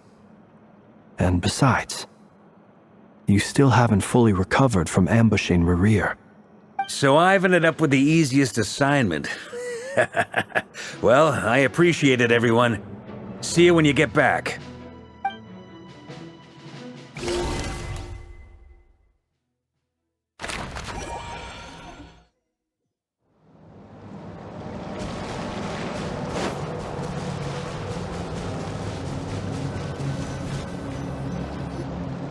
Here, this will serve as a good spot to cross over. Arlecchino, hold up a second. Since you brought us all this way, would you mind telling us what you got planned? We still haven't got the slightest idea what's going on here. And if even Columbina doesn't know where the iridescent moon's marrow is, how do you? Simple. Because I am an inheritor of the royal bloodline of the Crimson Moon, and one of the last surviving embers of the Two Worlds' flames. Huh? Are you serious? You're a descendant of that Crimson Moon dynasty we were just talking about? The one from ancient Conria? Your surprise is understandable. I was also taken aback when I first learned of it. But the more I thought about it, the more I realized the signs had been there all along. When I was young, I discovered I could wield a very special kind of fire. It coursed like blood through my veins and smoldered away inside my nerves. What's more, whenever I experienced strong bursts of emotion or drew too deeply on this power, it was like some kind of presence within the fire would begin to gnaw away at me, consuming me from the inside out. Exactly. That is why my hands are like this too.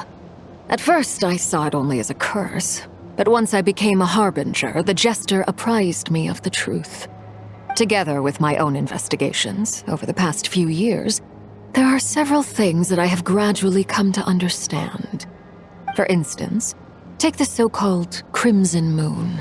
In truth, it is nothing more than the shattered remnants of the iridescent moon, fused with the abyss to prolong its lifespan.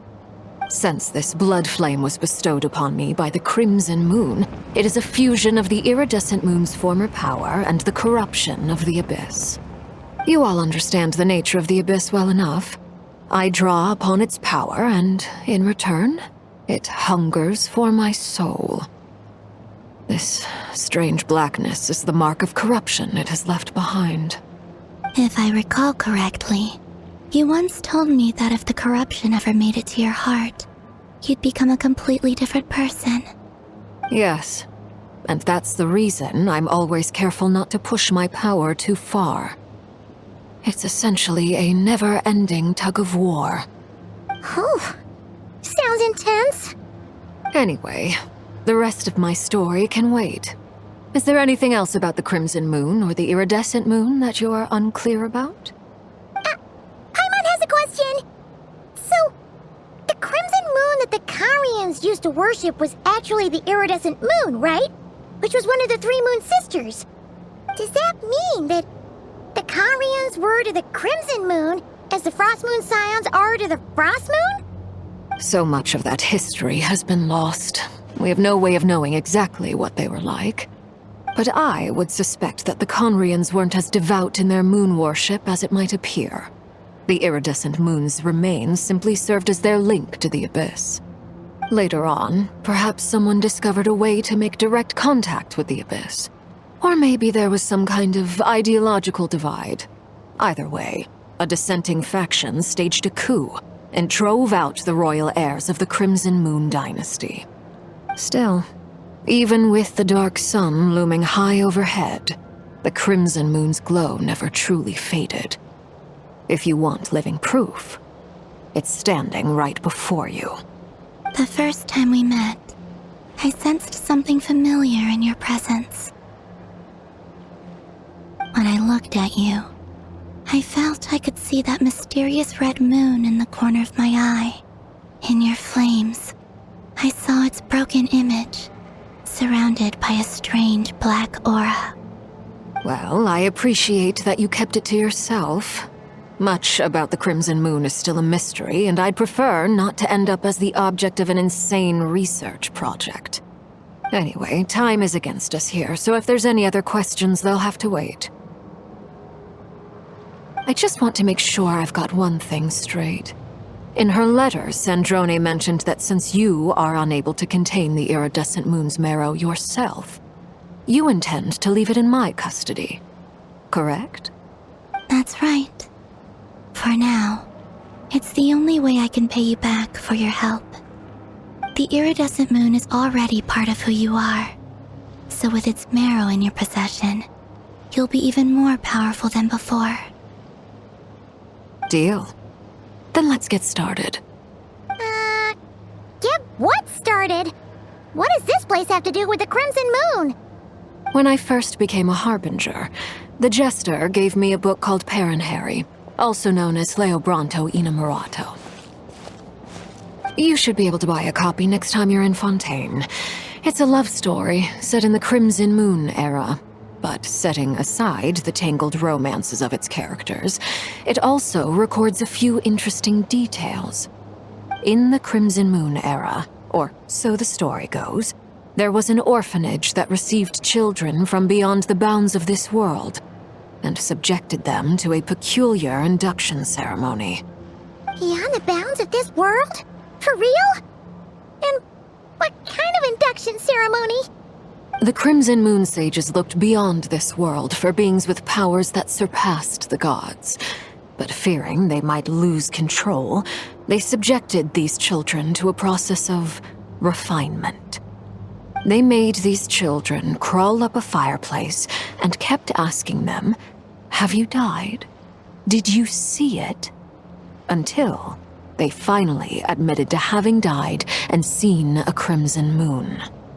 The adults embraced the children who passed the ritual, telling them, "Within the fireplace, you have traversed the flames between two worlds. Here and now, you are born anew." The book leaves much unsaid, but I suspect that this was their way of branding the children they had enrolled, leaving an indelible mark upon them so that they would forever live in the Crimson Moon's light. That explains why I can't sense the Crimson Moon's marrow in this world. It makes sense that it would be sealed in a special space that can only be accessed temporarily through some kind of ritual. But there's no fireplace here. Do you see a chimney anywhere? Oh, are we supposed to build it ourselves? Okay, fine. Paimon will go find some bricks. That won't be necessary. The fireplace is purely symbolic. The key to the ritual is crossing the flames between two worlds. In other words, the flames that burn within me. Those burned away by such flames leave behind a kind of ghostly afterimage in the world. In the days of Conria, people believed they could be used to bridge the gap between the two worlds of life and death. In short, I can open a passage to that space for you. That's the easy part. The catch is I'll need to stay on this side to keep the passage open, so I won't be able to come with you. Once you're inside, you'll have to find your own way. Very well. Then I'll open it up.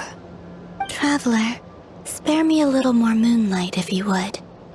I may need it.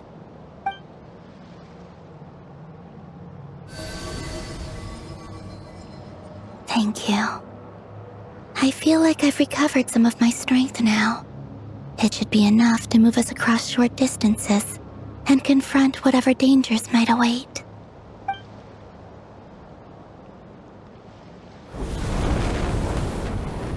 Mistress of the seven hues of ages past, great mother of the present, crimson-clad sovereign of the two realms, by fire severed, by fire renewed, I offer myself now and beseech your descent.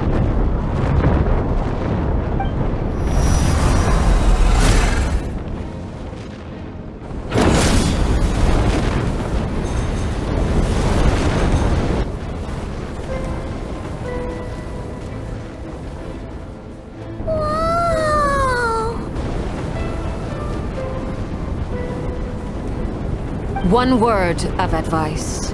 As you're crossing over, no matter what voices you hear, do not answer. Got it! I sense a sinister gloom inside, but also the familiar light of the moon. I feel that I am about to meet an old friend who has changed beyond all recognition. All right, let's go.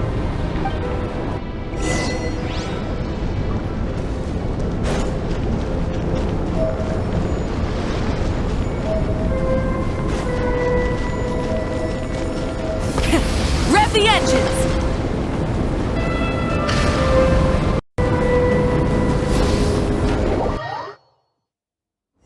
I sense your presence and craving death and rebirth. Wait, you're...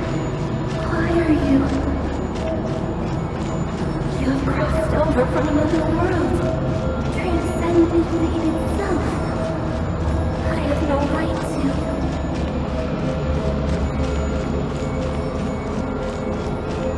Try and stop me! Hey! Look up at the sky! A red moon! This must be the spot, right? Is that the abyss?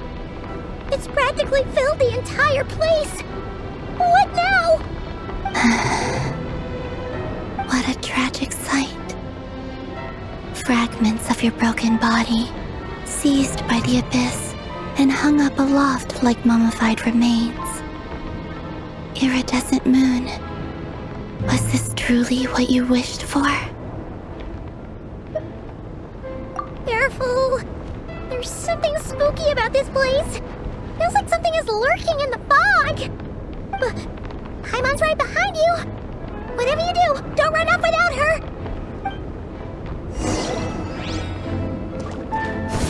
By the way, Columbina, didn't you tell us that the iridescent moon had shattered into pieces? The moon up there looks pretty whole to Paimon. How is that possible?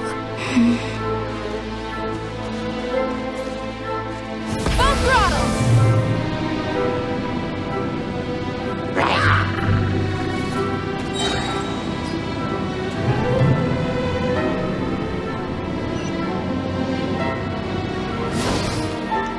Just like I thought. It was only a facade.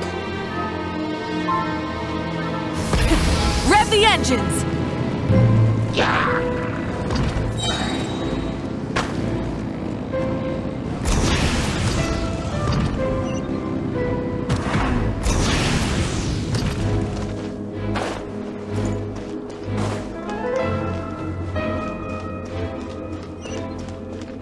Try and stop me!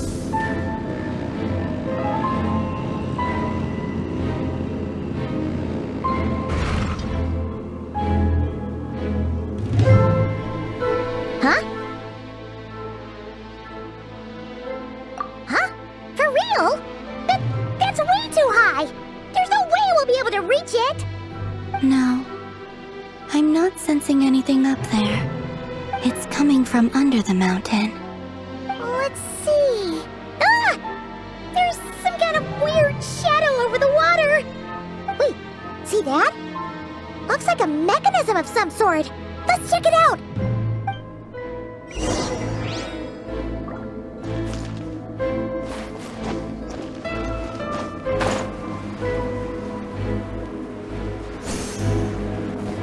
Full throttle! Looks like a device from the time of Kalia. Maybe people once came here to study the Crimson Moon's domain, and they left this behind. Oh, if we can activate it, we might find some clues.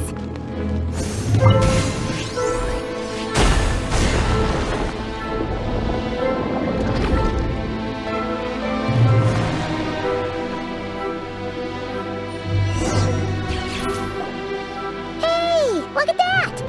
Now that the mechanism's running, the shadow in the water looks different. Do you think these mechanisms might be the key to unlocking the secret? Let's try to find more of them!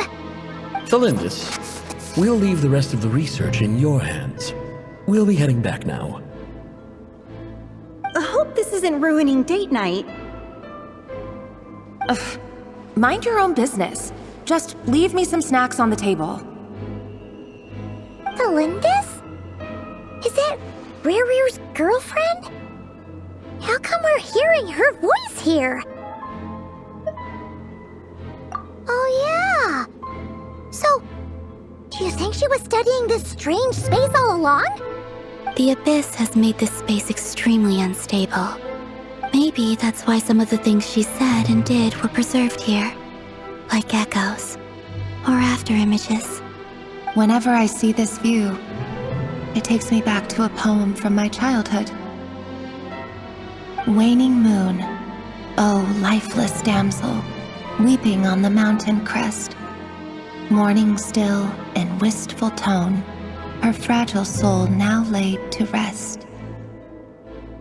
For me, of all people, To be here investigating the mysteries of the Crimson Moon space. Is it a coincidence? Or something more?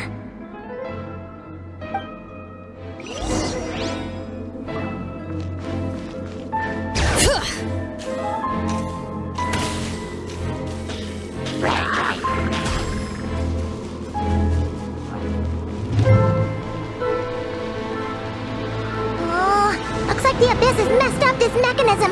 We need to find a way to get it working again. Let's see if there are any other devices nearby.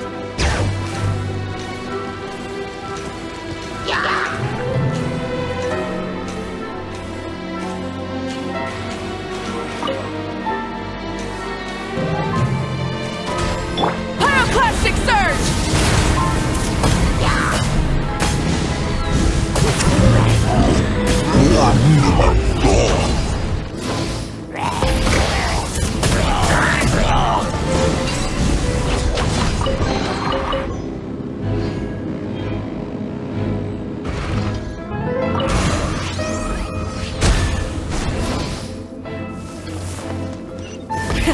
Rev the engines!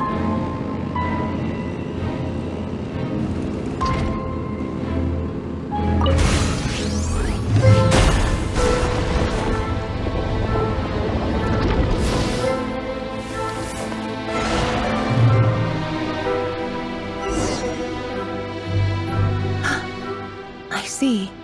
So the moon marrow, or rather the power of the 3 moons, is the key to unlocking. If it really does exist, then maybe this madness can finally be put to an end.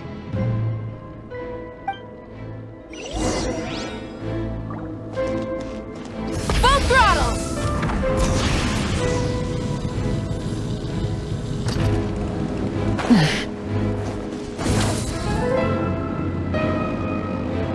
Take cover behind the rock! Try and stop me!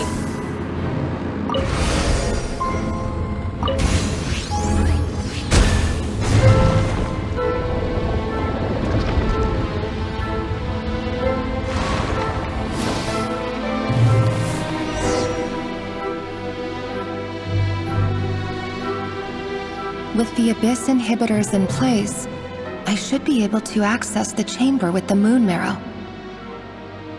Oh, Rerir, with every step you take, you're drifting further from what you truly desire.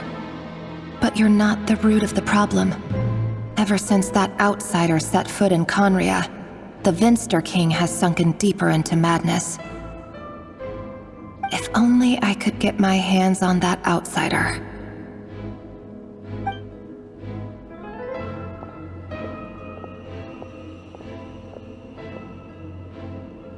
Hey, look! The moon's reflection is back to normal! Elendis' voice mentioned a chamber with the moon marrow. Do you think maybe it's hidden in the moon's reflection? It must be. For within it, I sense the fragile aura of a dying soul. Then there's no time to lose! Let's go!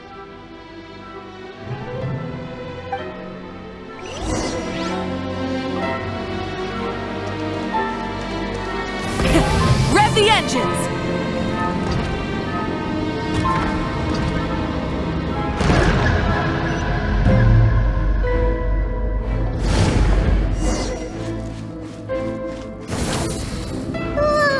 These things are so creepy! Looks like we'll have to destroy them if we want to get to the iridescent moon's marrow.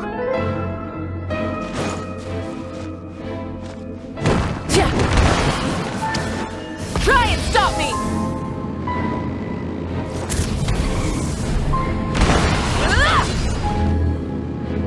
That must be the iridescent moon's marrow!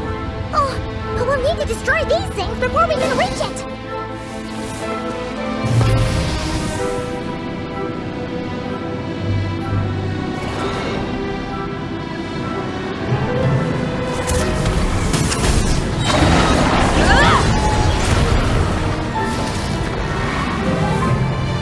Try and stop me!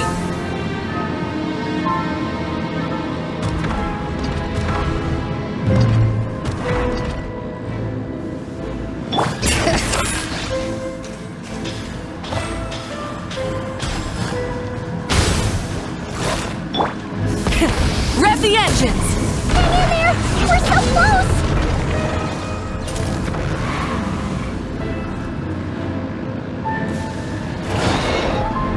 Light of the blazing sun!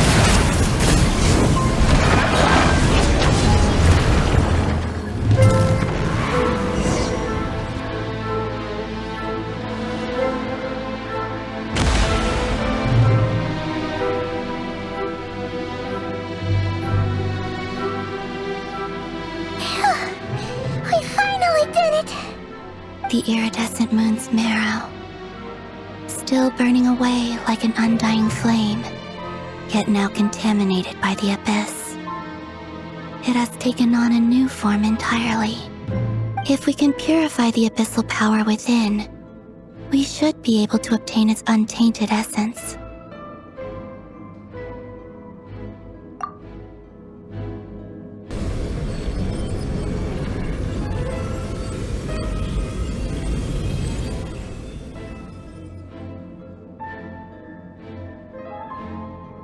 It's so cold.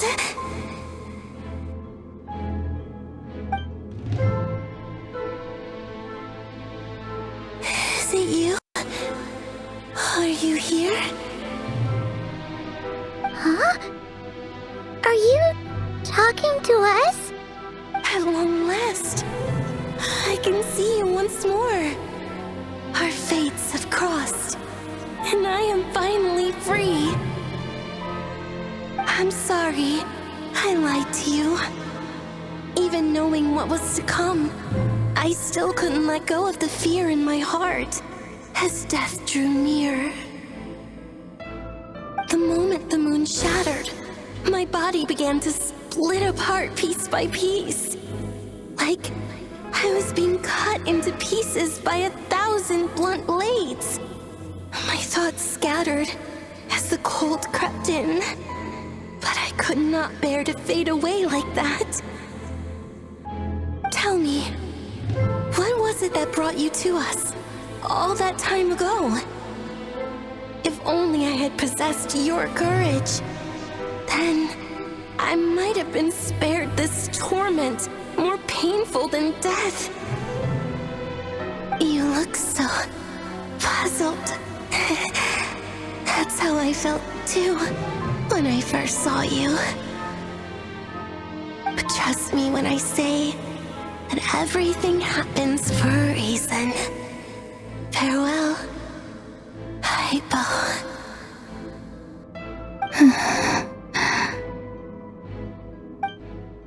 What was that all about? Was that the goddess of the iridescent moon? Oh, it sounded like she was speaking to a long-lost friend. But none of us have ever met her before, right? Perhaps. She took me for the goddess of the frost moon she once knew. For a fading soul like hers, our auras must be too similar to tell apart. But anyway, we've got the iridescent moon's marrow now. That should help you regain your strength, right? Alright, time to leave this place and meet back up with Arlecchino. Let's go!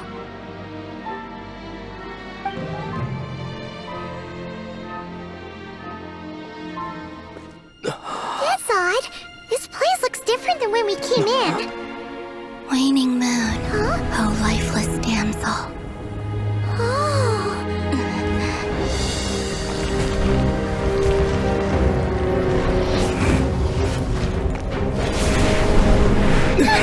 Hurry! The place is collapsing! It wants to trap us here. Who's it? The abyss? Now we've taken the moon marrow. All that's left here is a dark will. It will show us no mercy.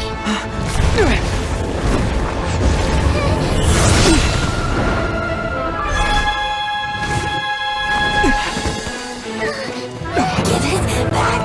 The crimson moons! My marrow! My heart!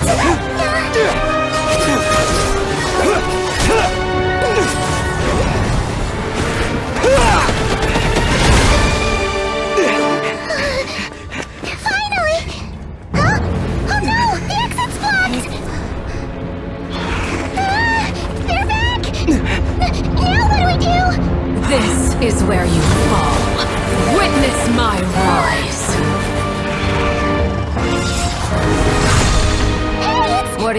for?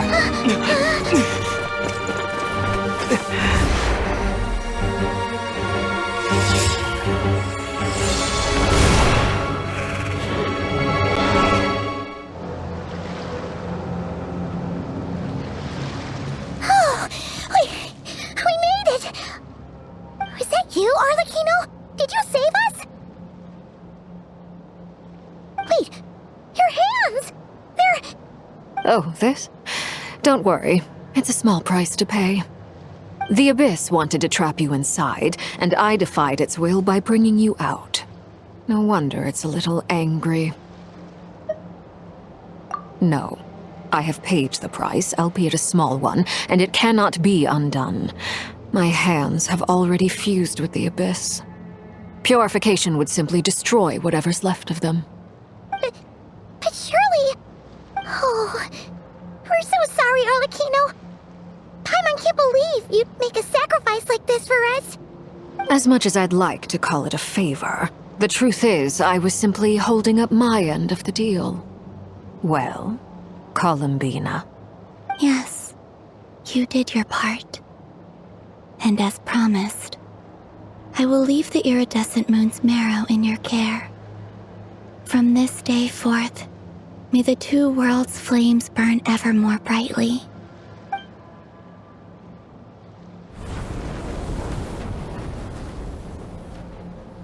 I'll take that as a blessing. Now, Columbina, give me your hand. Accept this moonlight I offer in return.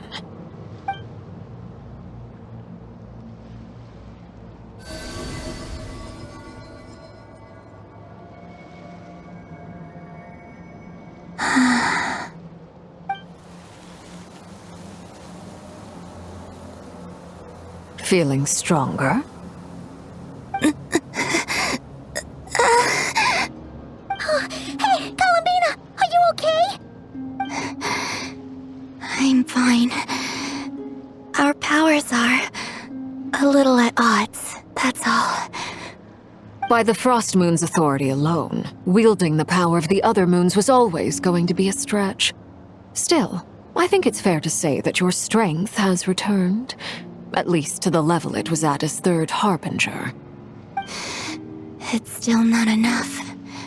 There's no way I can hope to challenge Rayrier like this. Just one more ray of moonlight, if you would. It's okay. I can take it.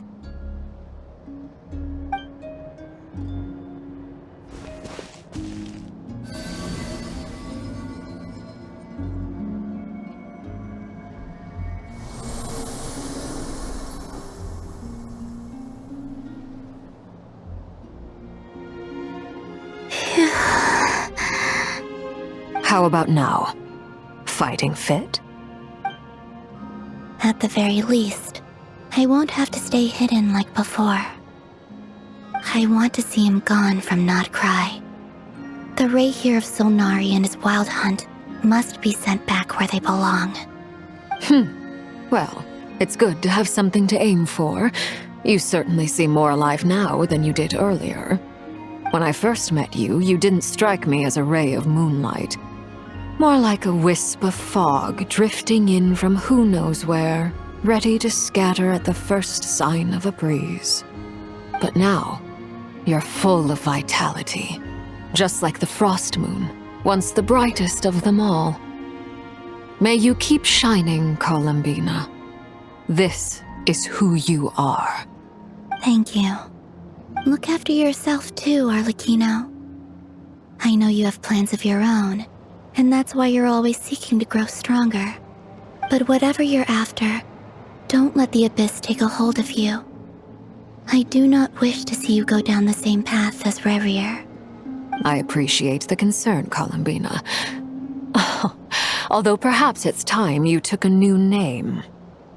A new name? Kutar, the Moon Maiden, Columbina. They're nothing more than code names. They describe who she is and the roles she's played, but they're not her real name. We often use code names in the House of the Hearth, too. But it's knowing your real name that keeps you grounded. Up till now, you've been living a wandering life, so you've probably never really cared. All I'll say is this. Once you've defeated Rerir, give it some thought. All right, that's it from me. I'll get you back safely first, then go meet up with Sandrone. You're the best! I appreciate the gesture. It speaks to your good character. Anyway, let's get going. There are more urgent things to do right now than trade compliments.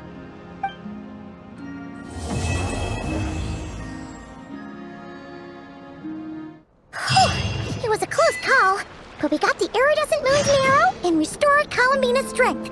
And that's all that matters. In other words, mission accomplished.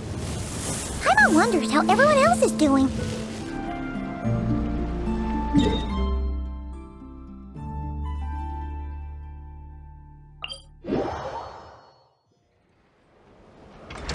Try and stop me!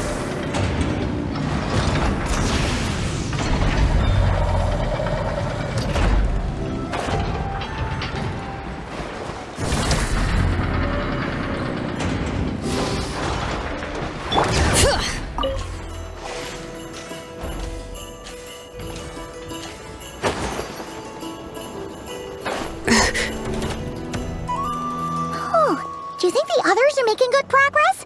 Hope it's all going smoothly. Oh, hey look! They made it back as well! Flintz! Llama! How did it all go? All is well, thank you. Nefer and Yehoda had to stay at the curatorium to wrap things up, so they won't be joining us for now. I ran into Miss Anefa and Miss Aino on the way back. Their work is still in progress, so I suspect they won't be back for a while either. You seem rather cheerful today, Mr. Flintz. I certainly am. I achieved what I set out to do and came away with more than I bargained for. Fighting alone can get quite tedious, but I had the good fortune to run into a pair of brave young warriors. We meet again. How have you been? Albedo! What are you doing here? That would be a natural assumption to make. It's also the correct one. These two courageously lent me a hand while I was fighting the wild hunt. When they told me they were Servarka's colleagues, it all made sense. And given how people of outstanding talent tend to cross paths, it's no wonder you're already acquainted. So, who's your travel buddy, Albedo? Why don't you come and introduce yourself?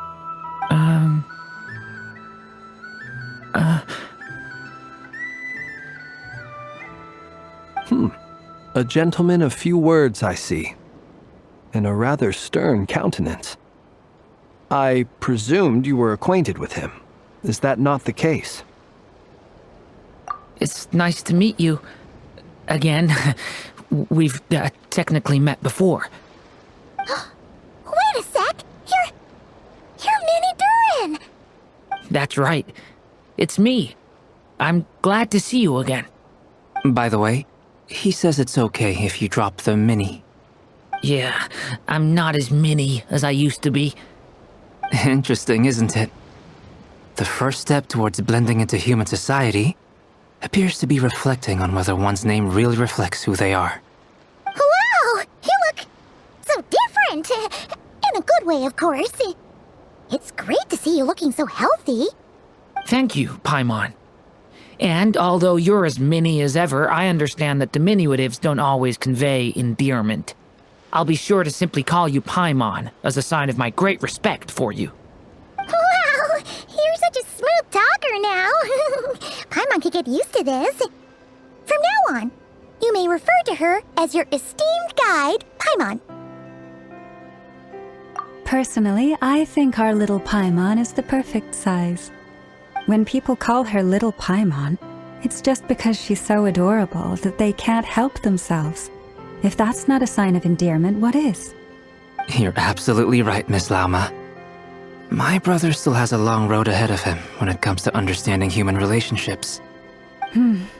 Anyway, speaking of long journeys, didn't Columbina leave with you? How come she isn't back yet? She's been catching up with old friends. Wouldn't be surprised if she stopped for a cup of tea or 10 on the way back. Uh-oh. People are talking about me. Hope it's nothing negative. Judging from your expressions, I'm guessing it all went well? It's getting crowded here. I'll go grab some chairs. No need. This is a job for an alchemist. I'll whip some up momentarily. Thank you for your hospitality, ladies and gentlemen, but I was merely escorting my friends back. I'll be meeting Sandrone shortly, as we still have some things to discuss. It's been a pleasure, everyone. But this is where I'll say goodbye. We really appreciate your help. Oh, come on. Spare the formalities. I'm just glad I could help out some true friends. I understand. Well, bye for now, Harlequino.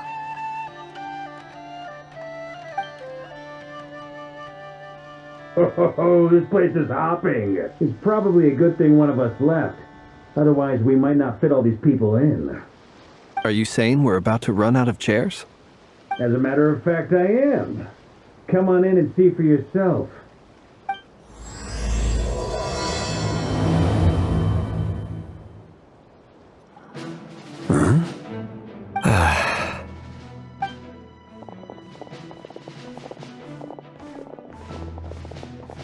I overheard your little chit-chat outside, by the way. With Miss Columbina's colleague gone, we should be back to the original crew plus the other colleagues I brought in. Though, it looks like we have another new face. Someone else managed to rope in a colleague too?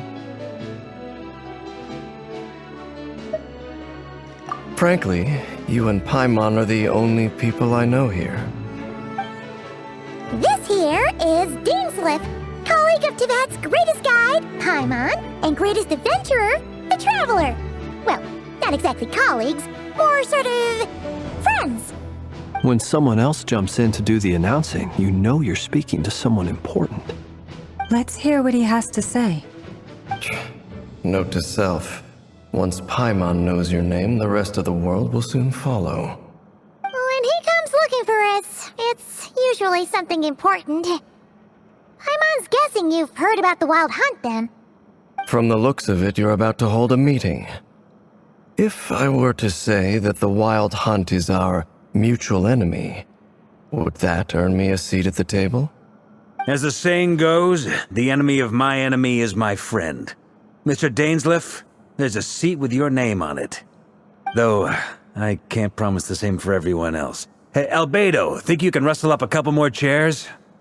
After all this time apart, Grandmaster Varka's first order is to rustle up a couple more chairs. I've missed this. Is he being sarcastic? Hey, he's your brother.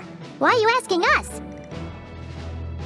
I've still got a lot to learn about the nuances of human conversation. Trying to decipher Albedo's way of speaking has been like jumping in at the deep end. Oh, good point. Paimon gets you now. Don't sweat it. There are people who go their whole lives without getting the hang of it. You're ahead of the game already.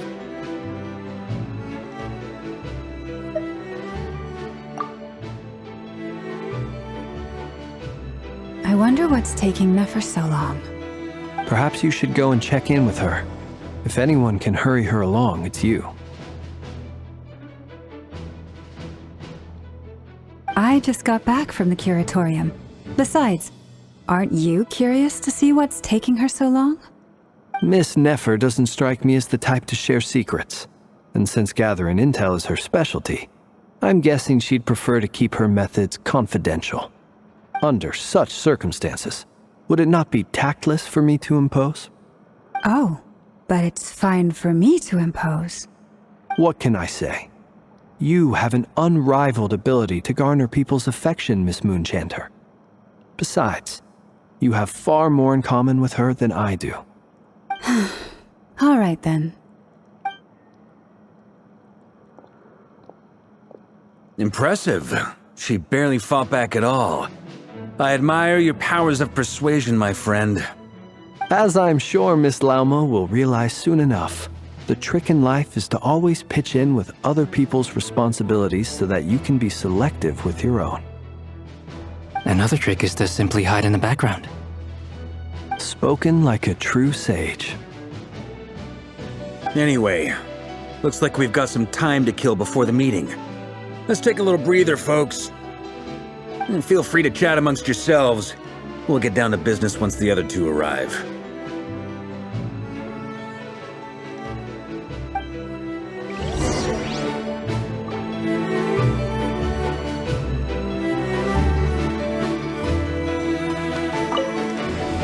You're both awfully quiet. Why don't I start us off with an icebreaker? Much obliged. Have either of you ever had your portrait painted? If not, I'd be glad to help. That sounds like a lovely idea. You know how to paint, then? I dabble occasionally. He's an excellent painter. Tables, chairs, people, dragons, you name it. He'll paint it for you. I'm flattered.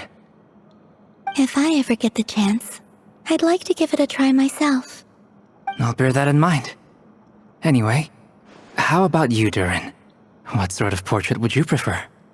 Oh, I'd be fine with anything. Whatever style feels best to you. Very well. Then I'll play it by ear. You can replicate any style I want? I can try. If you show me a sample, I'll do my best to match it. Thank you. In that case, I'll dig up some reference material for you.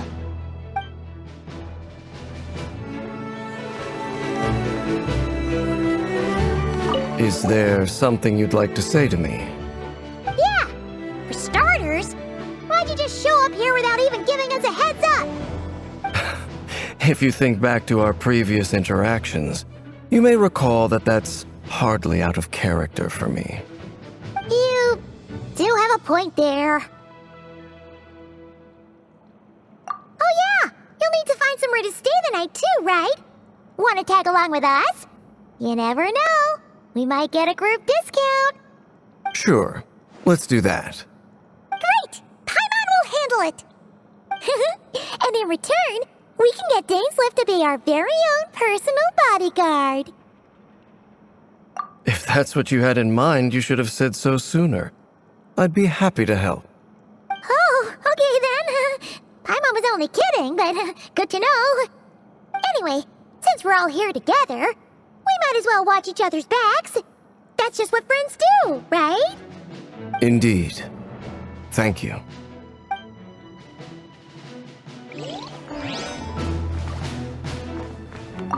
Truth be told, I can't remember the last time I was in a meeting with so many people. You're not alone there, my friend. The Lightkeepers also struggle to bring everyone together for a serious discussion. I don't doubt that. I've only ever met two Ratniki, one being you, and the other being that young guy, Itlua. Itlua is a good apple, I'll give him that. He's kind, honest, and regularly delivers supplies to my lighthouse. A true Ratnik to the core. In that sense, he puts me to shame. So you're what?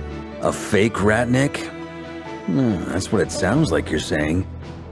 But I get the feeling that's not quite what you meant.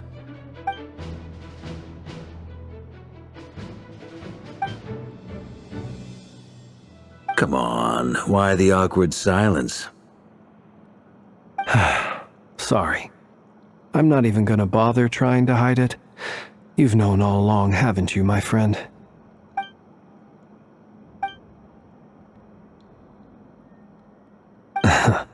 Now that was an awkward silence. Let's just keep this between ourselves. Probably best if Itlua doesn't know, huh? That goes without saying. Gotta be careful what you share with youngsters, after all. Anyone else in the know? Let me guess.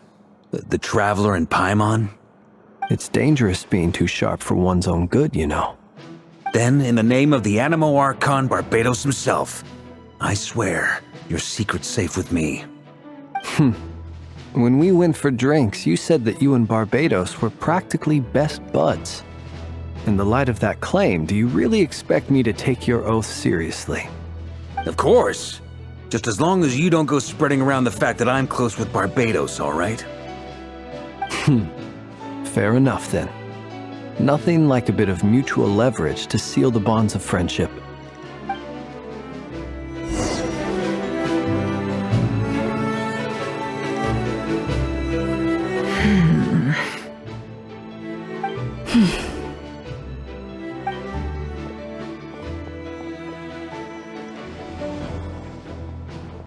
Ah, Miss Nefer. You made it after all. But what about Yehoda? I'm here to give you an update on how things are going on our end. Once this is over, I'll be heading straight back to continue my work. I left Yehoda back at the curatorium to watch over things while I'm gone. Huh. So much for just this once.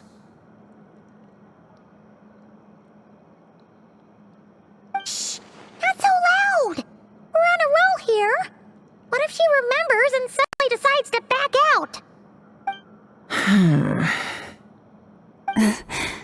Did you say something, Mr. Varka? Huh? I didn't say anything. Right, Flint's? Must have been a frog. They get so noisy around here at nighttime. It's like they're putting on a concert in the background. Anyway, before we begin, there's a few introductions to make. Let me start by saying that it's an honor to be speaking before so many distinguished colleagues and collaborators. First up, we have Miss Lauma. As Moon Chanter, she's the leader of the Frost Moon Scions, a local religious community in Nod-Krai. Then there's Miss Nefer, boss of the Curatorium of Secrets, an intel gatherer extraordinaire. Nefer is leading the investigation into Rerer's background, assisted by Yehoda and Lauma. From the little I've heard, they're making some great progress. Over here, we have Mr. Flint's, a ratnik and guardian of the abandoned lighthouse. In our last operation, he courageously distracted the wild hunt to buy time for the rest of us. For those of you who've never met, this is Mr. Albedo, a renowned alchemist and captain of the Knights of Favonius investigation team. By his side is a new face for us all, myself included, Mr. Durin, who has come to lend his aid. Next up, we have the Moon Maiden and former Fatui Harbinger, Miss Columbina. Then we have the Traveler, who's earned more titles than I could possibly hope to list out, so I'll spare you the rundown. And Paimon, the ultimate travel companion and quite possibly the best guide in all of Tevat. Wow! That's a lot of people! Great turnout! Miss Nefer, it looks like you might have another job coming your way, so, congratulations on the booming business, I guess. You think I haven't got enough on my hands as it is? Who's looking for me now? That would be me, Miss Nefer. I have a commission for you. And you are? Who I am doesn't matter right now. What does matter is that I'd like you to gather more intelligence about the Recher of Solnari.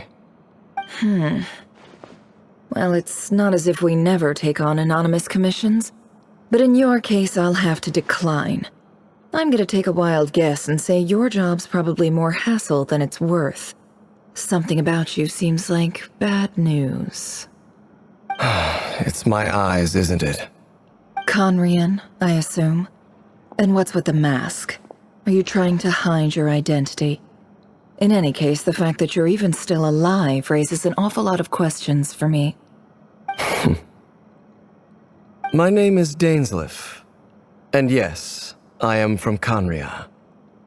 As I'm sure you're aware, the Recher of Solnari's real name is Rerir. He was once an acquaintance of mine. Really? Then you must have been quite an influential figure yourself. You flatter me, but none of that matters anymore. My point was simply to clarify why I have asked Miss Nefer to investigate Rerir's background. So you're both from Conria, and it sounds like you used to be friends? What am I missing here? Surely you already know how he became one of the Five Sinners. I'll tell you everything I know. The history of Conria, the names and identities of the Five Sinners. I remember it all like it was yesterday. I have never spoken openly of this before, but the truth was exactly as people say.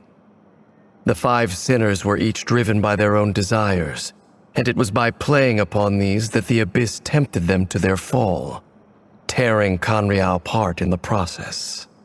The visionary, Vedifenir, who wished to foretell the future. The wise, Haroptatir, who sought limitless knowledge. Gold, Rhindaughter, who desired to create life. The foul, Surtologi, who pursued supreme strength. And last, but not least, Raker of Solnari, Rerir, Ravager of the Moon. Of the 5, Rerir is the only one who remains a mystery to me. He never harbored grand ambitions, so what changed in the space of a single night? How did he come to fall like the others? In other words, you're saying that his change came as a shock to you, and you have no idea what actually happened? That's right. You mentioned how the Abyss tempted them, which led to their fall. But what did that look like in practice? And what other context can you give me about the events of that time? The more detail you can give me, the better. Strangely, now that it comes to it, I hardly know where to begin. The fateful night took place during the era of the Eclipse Dynasty. One day, my elder brother, the visionary, Vedifenir, was summoned to the palace by the Vinster King, only for the king to gouge out his eyes and cast him into the dungeons. When I came to hear of this, my fury knew no bounds.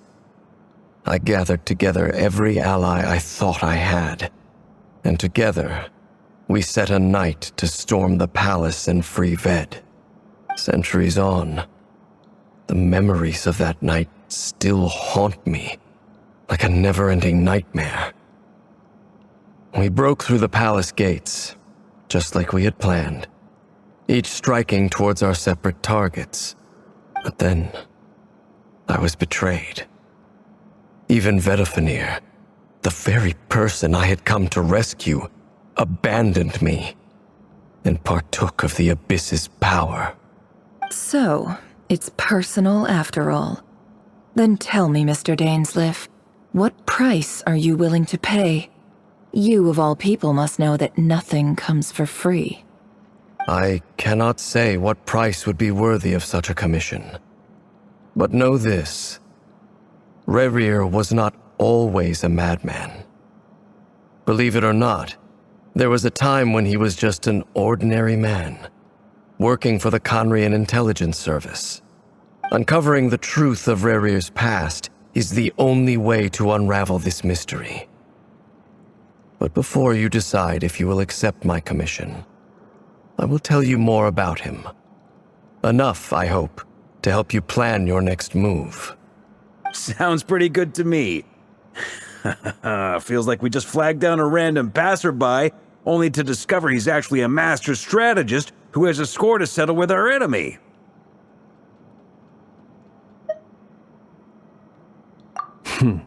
Can I borrow your halo? It could be useful in the lighthouse. Hey, enough with the wisecracks! Besides, isn't that lamp of yours bright enough already? Relax. It was meant to be a compliment. If that was a little over the top for your liking, I'll make sure to tone it down next time. I'll give your proposal some serious thought, Mr. Dainsleif. Let's speak in private once the meeting is over. Before that, there's a few things I'd like to share.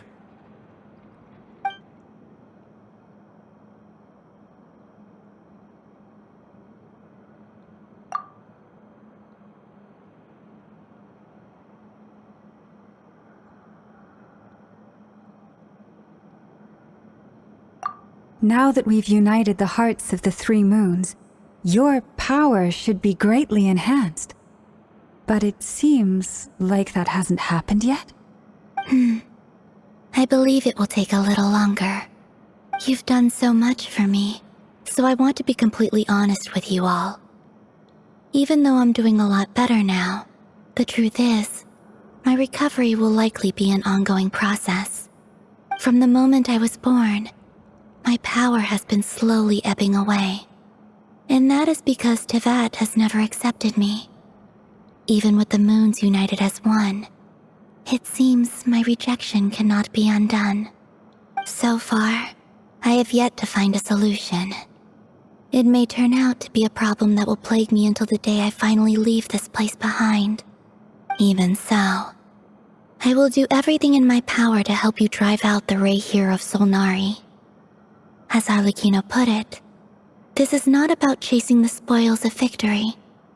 It's just a gesture of heartfelt gratitude. Kutar.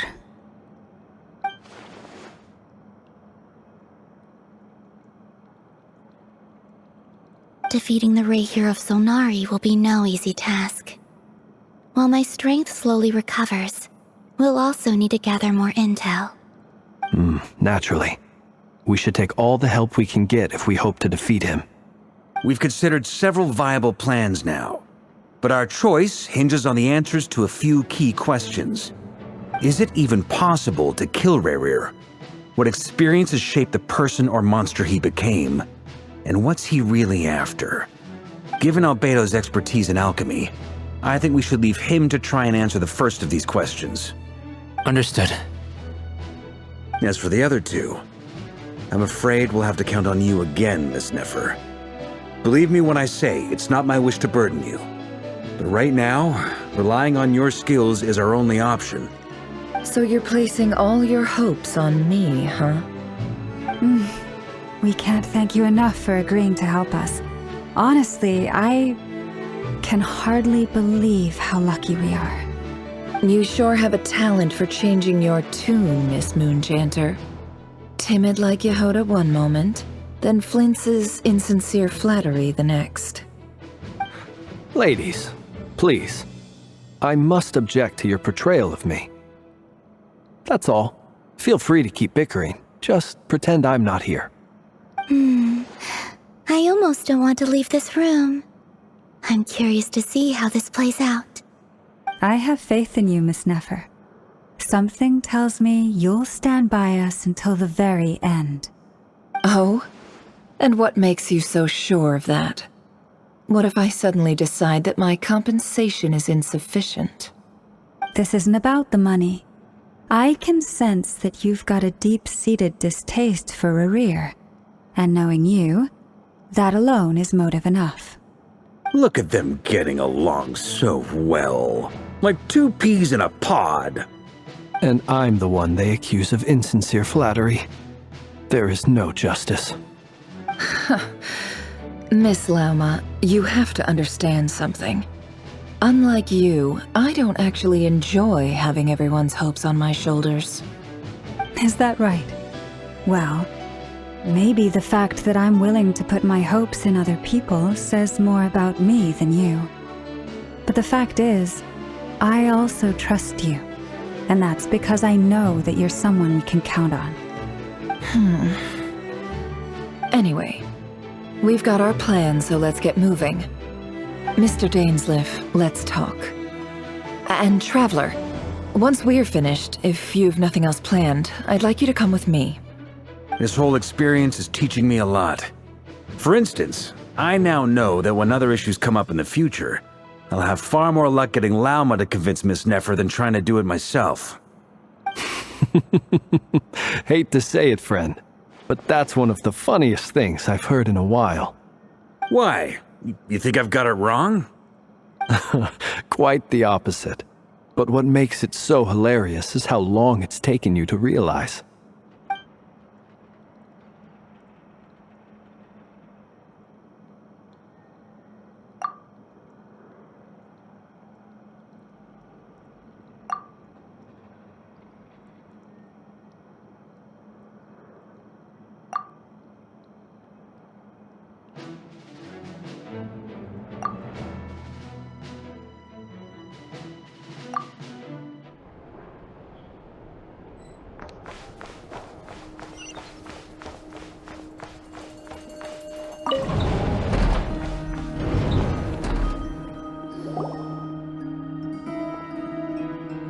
Thank you for waiting.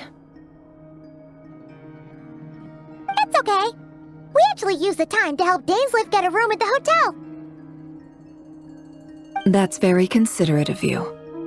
Now, I trust you share my curiosity about Rarir's past, and you seem fairly familiar with Mr. Dainsleif already. We spoke at some length after the meeting. He was the one who suggested I should invite you to join this operation. He feels confident that these secrets will be safe with you. Dane has a lot of faith in us, that's for sure. Likewise. I appreciate that you got right on board without interrogating me about why I invited you. It shows that you trust me to explain everything in due course. That's because we know what you're capable of. We appreciate you too, Nefer. You might have been forced to help in the beginning, but this time, it was your choice. That's one way to put it. Another is this, that once a decision's been made, it's set in stone. After that, my only goal is to see it through. Alright, so here's how it is. I'm going to access Rarir's thoughts again using my confidential method. Now, I'm sure you've seen things like this before on your travels, so you're surely well aware of how dangerous it can be. The reason I've gathered you all here is to ensure my safety during the proceedings. I plan for us to enter the fragment of his consciousness together, and once inside, I will focus on searching for information. Think of this as a diving expedition into someone's brain. If I'm the diver, you are my safety equipment, tasked with keeping me alive while I'm under the surface. Once the ceremony begins, we will all be spying on privileged information.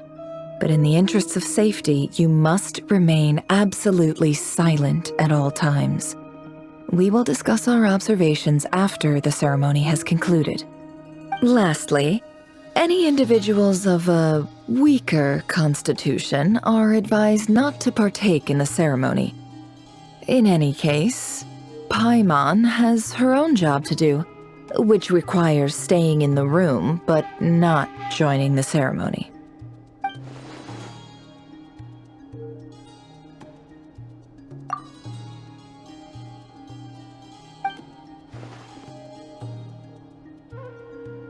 Well, good luck, everyone. Sounds like all Paimon can do is cross her fingers and root for you guys.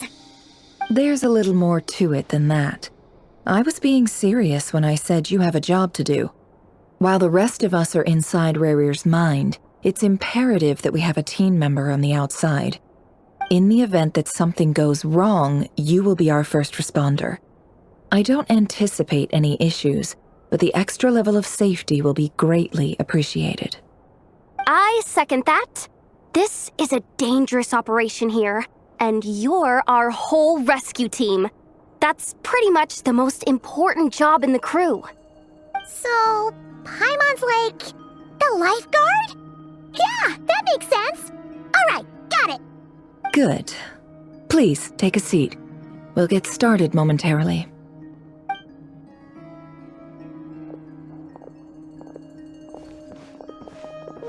So, did Mr. Dainsleif tell you anything else? He told me that he believes Rarir kept some big secrets in his life. He's not sure that they were the cause of his eventual downfall, but he's asked me to uncover what those secrets were all the same. But surely you're not planning to go through with this, no matter the cost. If you think that, you'd be overestimating me. I'm a businesswoman, not a mercenary. But I do have my own professional reasons for taking this job. You think I'd turn down the opportunity to get a first-hand glimpse into Conrian history? No chance. Well, as long as you don't let morbid curiosity get in the way of safety concerns, we're good. We'll do whatever we can to help you. You're such a killjoy.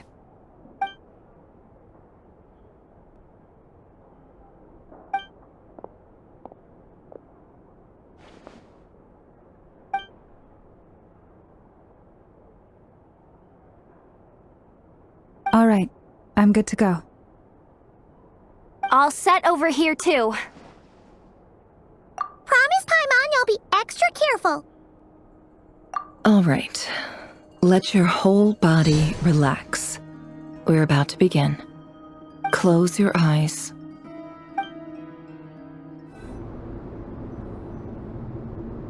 Phew.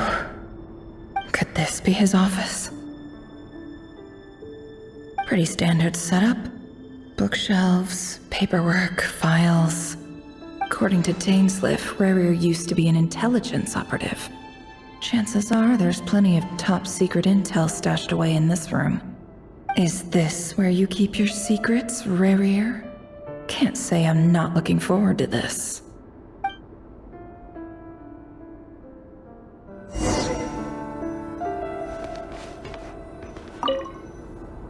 A file tucked inside a folder. The title reads, Dear Breakfast Shop Owner. It's a list of names. But at this stage, I have no idea who any of them even are.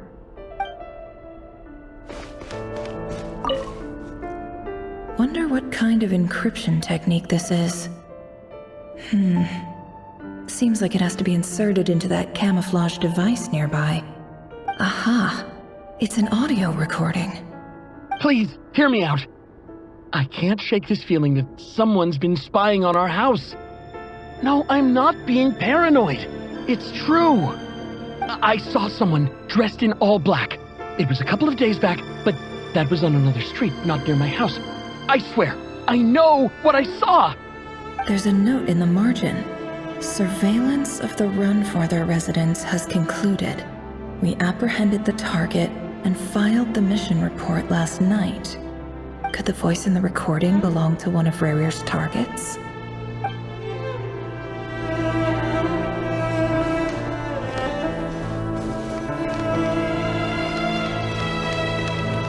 He looks even gloomier than last time.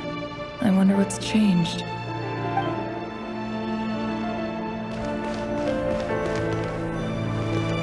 He looks even gloomier than last...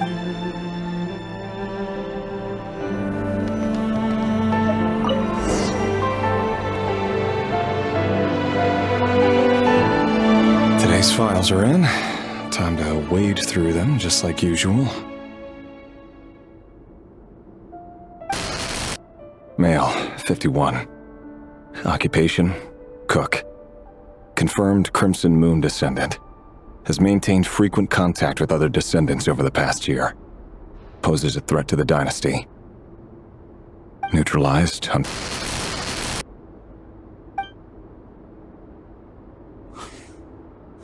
This one should be archived under purged targets.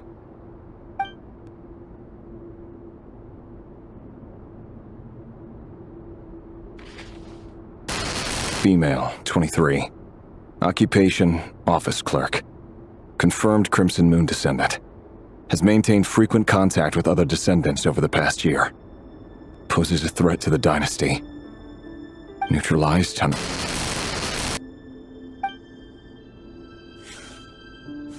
Another one for purged targets. Sounds like she was that other man's daughter. Never mind. What's it got to do with me?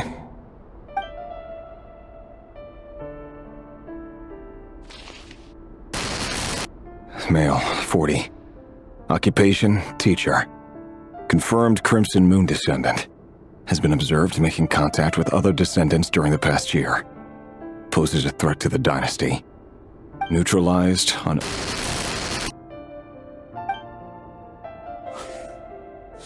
Just another nobody for the archive. Come to think of it, I remember surveilling this man. A case like his never would have been considered a priority in the past. Huh. He barely even interacted with other Crimson Moon descendants.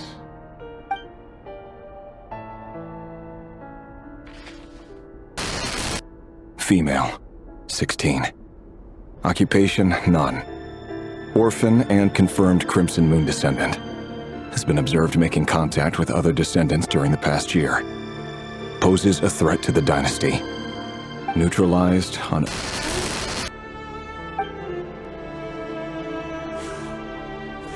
Filed.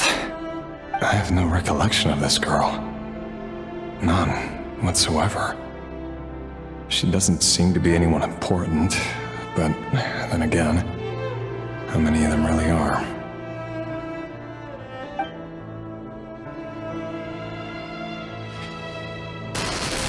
Female, 13. Occupation, none. Orphan and confirmed Crimson Moon descendant. Has been observed making contact with other descendants during the past year. Poses a threat to the dynasty. Neutralized and...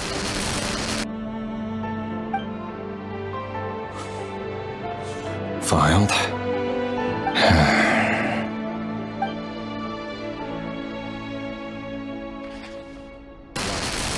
Male, 11. Occupation, none. Orphan and confirmed Crimson Moon descendant. Has not been observed making any contact with other descendants during the past year. Poses a threat to the dynasty. Neutralized and...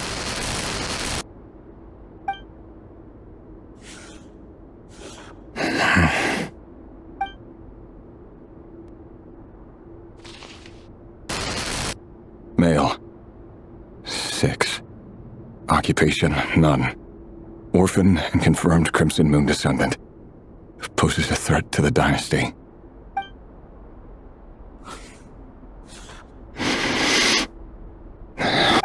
It's funny, isn't it?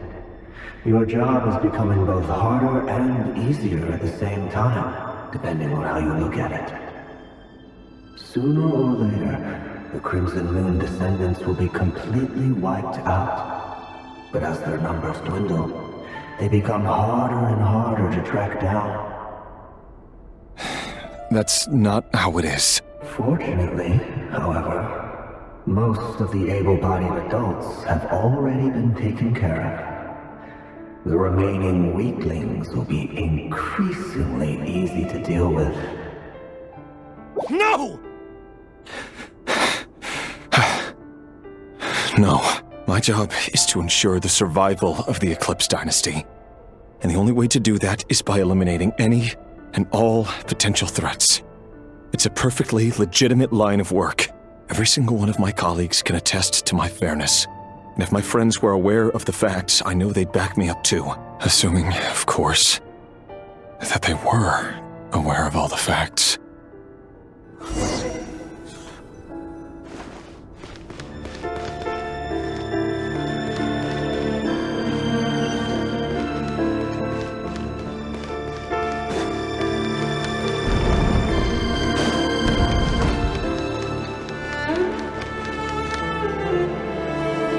Mr. Vedifalnir?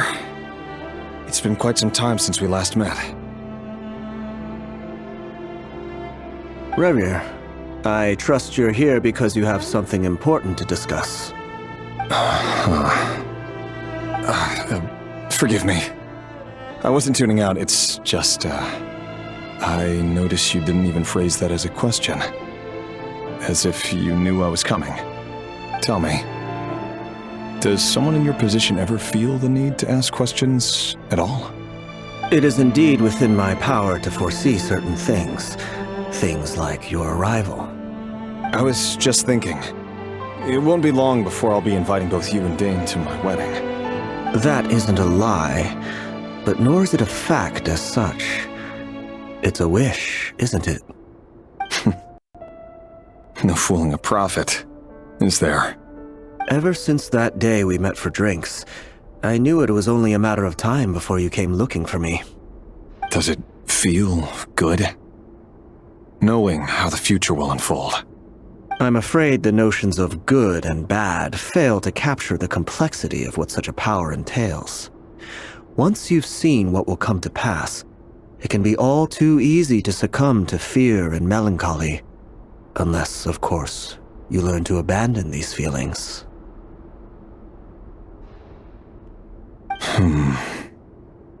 You fear my silence, and long to hear the words I left unspoken that day. That's right. You must have noticed my reluctance to broach the subject, and the reason is simple. Because the truth could never have lived up to your hopes. For both our sakes, such words are better left unsaid. The burden of prophecy was never meant for your shoulders. So who exactly do you deem worthy to hear your prophecies? None but our exalted king? Or rather, our king as he once was. You're closer to his majesty than I am. You must know better than anyone how much he's changed. You say that as though it is to my benefit. Yet precisely because of that, I dare not speak rashly. A king can turn out to be the most virtuous of rulers, or a tyrant more terrible than the most vicious of dragons.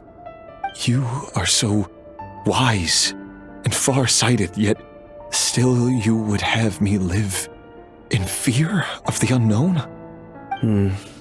You make a fair point. Especially given my silence alone was all it took to send you spiraling downwards. Very well then. Let me offer you some advice. And I say this not as a prophet or a visionary, but simply as the brother of your friend. For many reasons, there is very little chance of your marriage ending in happiness. If happiness is what you seek, you should find another fiancé.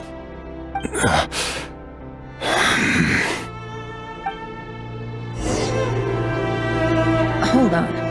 There's that same black fog again. Could this memory belong to Thelindis? Guess I'd better tread carefully.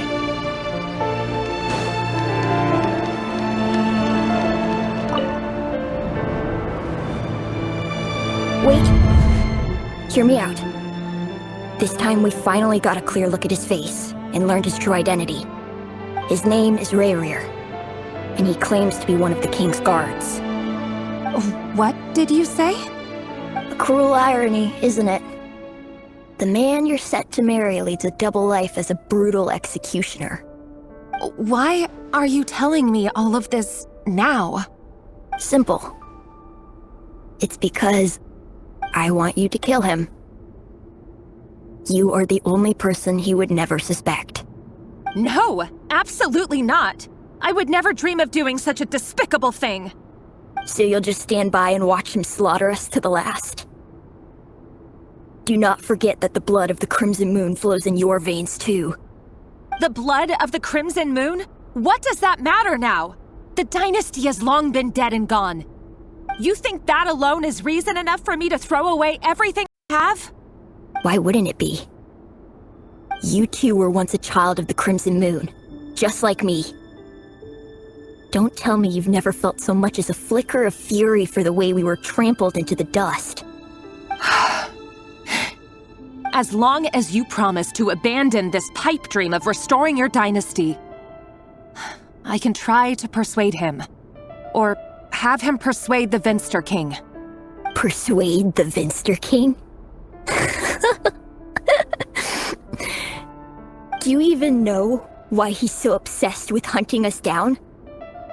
Why he keeps trying to force us to hand over our secrets over and over again? Or why we refuse to give up on restoring the dynasty? The Vinster King. A blind fool. His eyes clouded by powers from beyond this world. A petty little man with a miser's heart. And he dares to sit upon the throne? Mark my words. Sooner or later, Conria will fall. And it will be his doing. If you can't bring yourself to do it, so be it. Just you watch. It won't be long before calamity descends upon us all. The Rayrir of Solnari. That really is quite a secret you've been keeping from me, Rayrir. But who am I to talk? Am I really any better? I've kept my own past a secret this whole time too. Love should be built on honesty. But ours was born from lies. And yet, is it really so wrong to hide things that would only make life harder? If we don't cover up the parts that no one else should see, how can we go on pretending to be normal? Vedifulnir must have known all this. And that's why he made his prophecy. In the end, nothing stays hidden forever.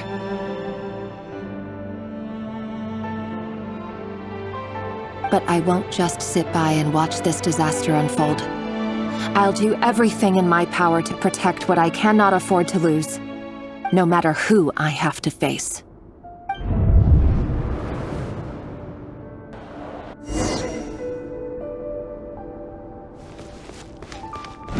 Huh? Was that Rerir who just walked past the window? Doesn't it give you the chills that he still takes the same road to work every day? As if nothing ever happened. Those people at the deli. Enough already. They're clearly pretty taken by their own disguises, so just smile and play along. Pull the rug from under beasts like that, and you'll risk having your throat torn out. Deli? Oh. They're talking about those people from the opposition. Right. I'd almost forgotten they used to run a deli. People of no consequence always vanish so easily. And no one even remembers them.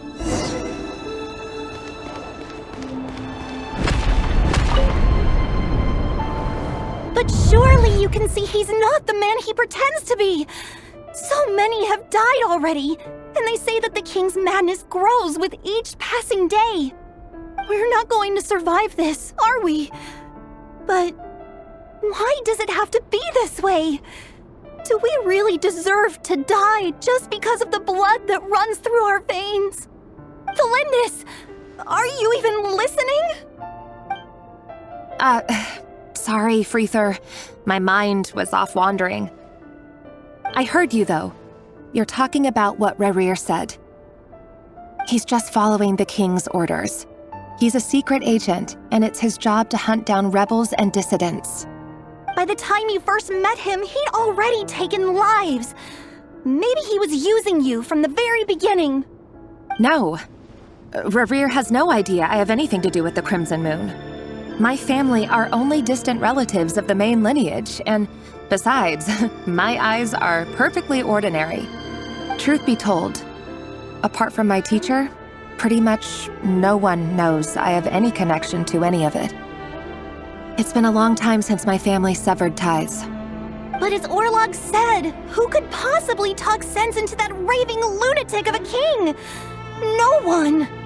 I'll work something out. Trust me, I'm with you all. But for now, you need to keep yourselves hidden. Don't let anyone find you, anyone at all. Don't forget that Rerir is an Eclipse operative. You need to be extra careful when he's around. And when I am too. For now, don't come looking for me. And if anything happens to me, just act like we've never met. If even you can't escape this, what hope do the rest of us have?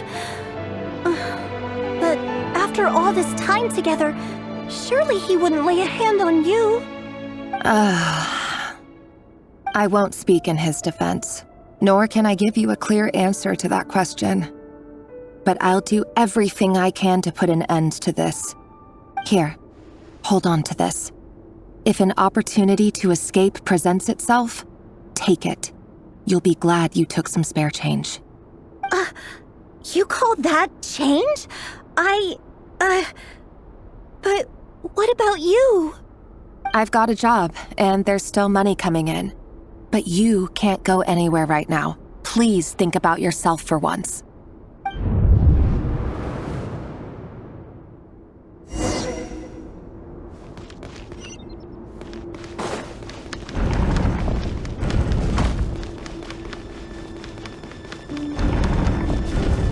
Another day, another round of assassination training.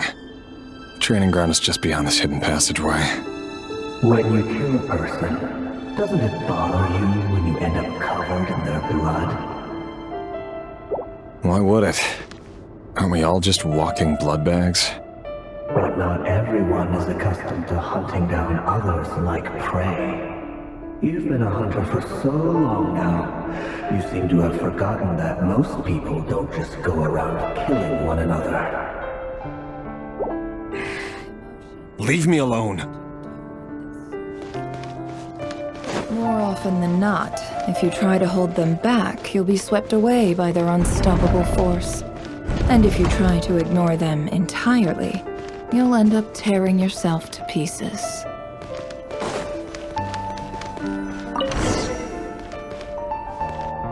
you have a firm grip on the handle, then choose your angle well. Keep your movements light and brisk, and the prey won't sense a thing. I doubt that. But another prototype of quiet death in your Work clean. No traces.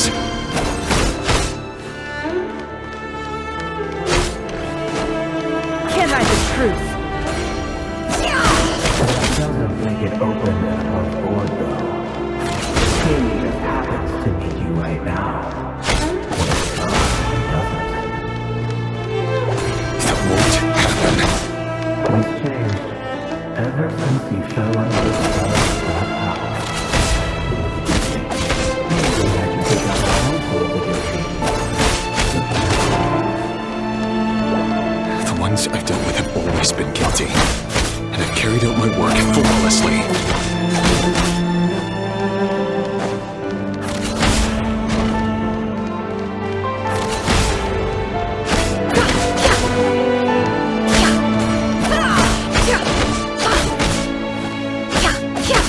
No more lies. You know why Forensics didn't accept your proposal, don't you? Was it because she didn't trust you? Or something else?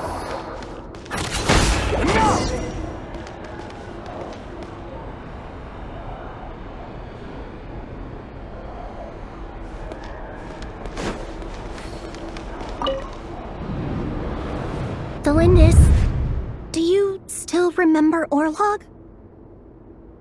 Orlog. The boy who was pretending to sell flowers. You spoke for quite a while, didn't you? Yes, we did. What about him? He was arrested 2 days ago. Chances are he's already dead. He... I just don't get it! After everything he's done, why do you still stand by him? Or does it mean nothing to you that people keep dying? No, that's not... Just hear me out. I need to go now, Delindis. They're looking for us. You take care too. If you ever need a place to hide, come find us.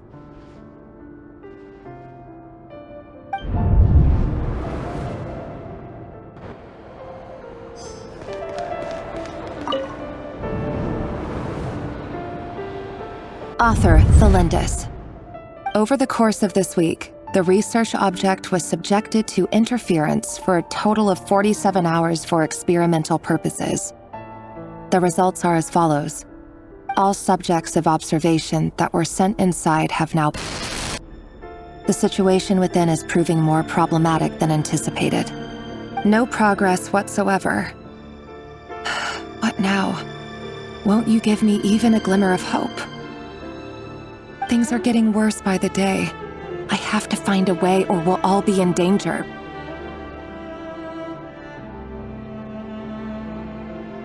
But I...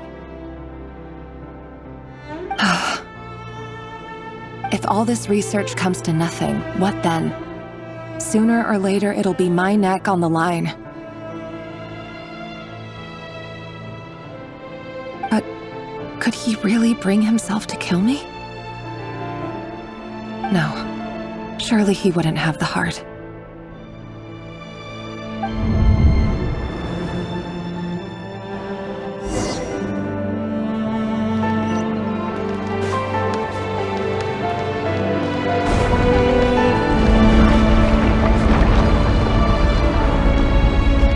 Why won't you just let us go? We don't even know each other. All we want is to live ordinary, peaceful lives. You want to live?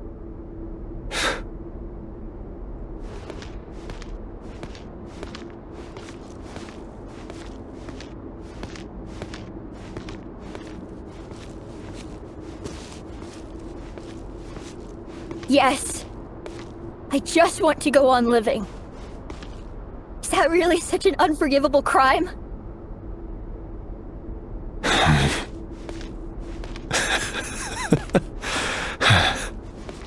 You want to go on living.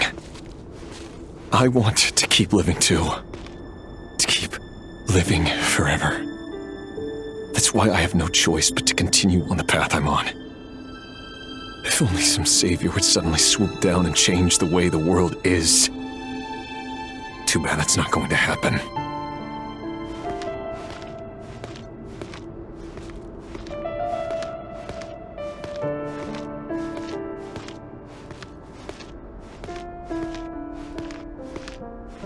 Imagine that. If there really were such a person, you and I wouldn't be standing here like this, would we?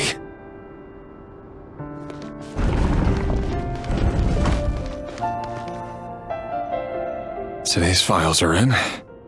Time to wade through them just like usual. No, I don't get tired of it. It's my job. And not only am I lucky to have it, I'm good at it too.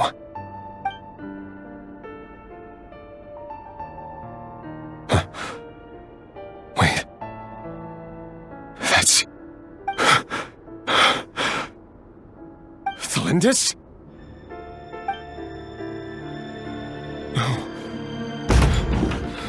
No! No! Why? But you bear no mark of the Crimson Moon. How could you possibly have anything to do with them? It cannot be! A diluted bloodline. Carefully concealed. I see it now. You've been living in the shadows just like me. What a fool I've been. Numbing myself with talk of justice. Even imagining my friends would back me up. But in the end, Irminsul. Finster King! How far are you going to take this? From the direct bloodline to secondary offshoots? And then what? Today it's the descendants of the Crimson Moon. Who will it be tomorrow? Will you not rest until everyone down here is dead? No. This cannot go on. This is where it ends.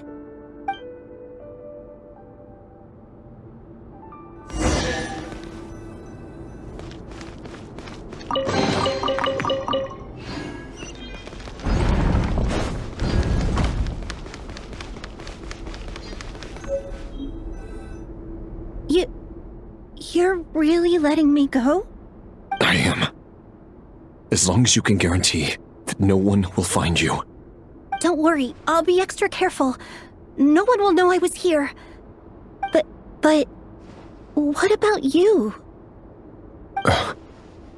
Me? If you let me go, you won't be able to complete your mission, will you? Good point. In that case, maybe you should stay. No, please! I just want to see the outside world again. To... Go on living? Yes. I know you're a man of your word. So please, just let me go. If I let you leave, what will become of me? Just kidding. Go, now. But remember, don't let anyone know you were caught. We'll be seeing each other again very soon if you do.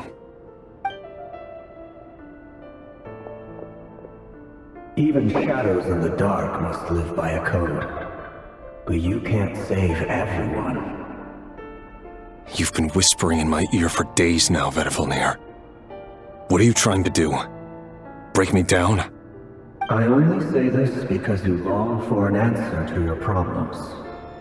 Let her go, Rerir, or you risk losing everything. I will not abandon Thalindis. Then you'll need a little more vigilance and a lot more power. The world is changing, Rerir. Keep your eyes peeled for your moment of opportunity.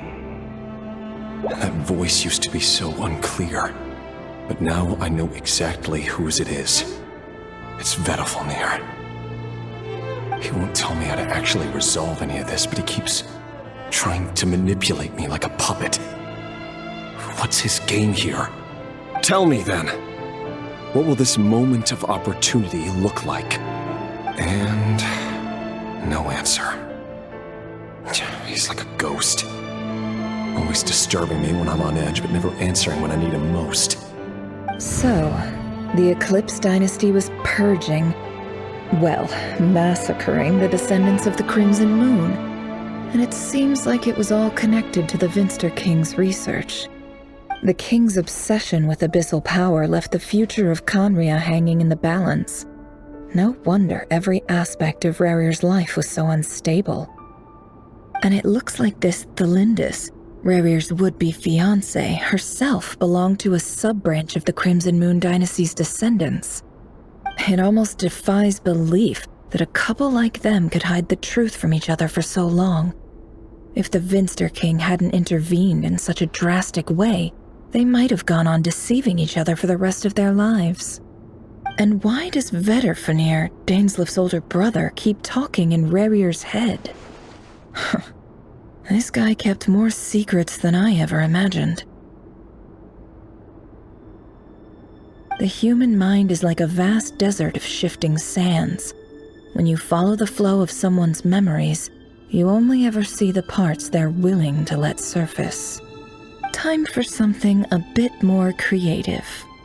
We've been inside Rarir's mind this whole time, building up a picture of his psyche.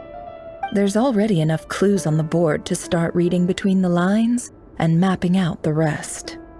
Now, we can finally begin to put the pieces together. Sure, it'll only be a reconstruction, part simulation, part reasoning, but it's usually pretty accurate. Once we've built up a cognitive profile, we just need to cross-check the logic behind his actions. And then we'll be able to take a sneak peek at whatever it is that Rarir has really been hiding.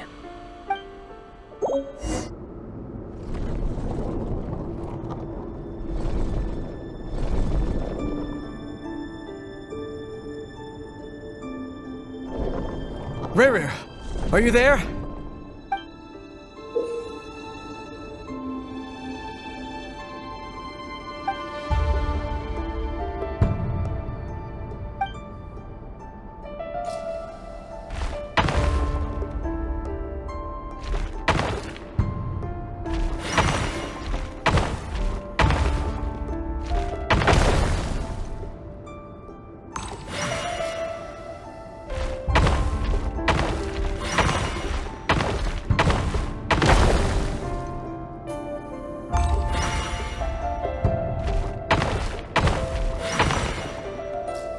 Hey, Rarir! Come out, it's urgent! Dane? What's wrong? Quick, come with me. I'll explain everything once we've met up with the others. Okay. I'll come. But the Lindis is still over at the Universitas. I'll need to leave her a note. All right then, but make it quick. I've never seen Dane so worked up before. Whatever this is, it must be big trouble.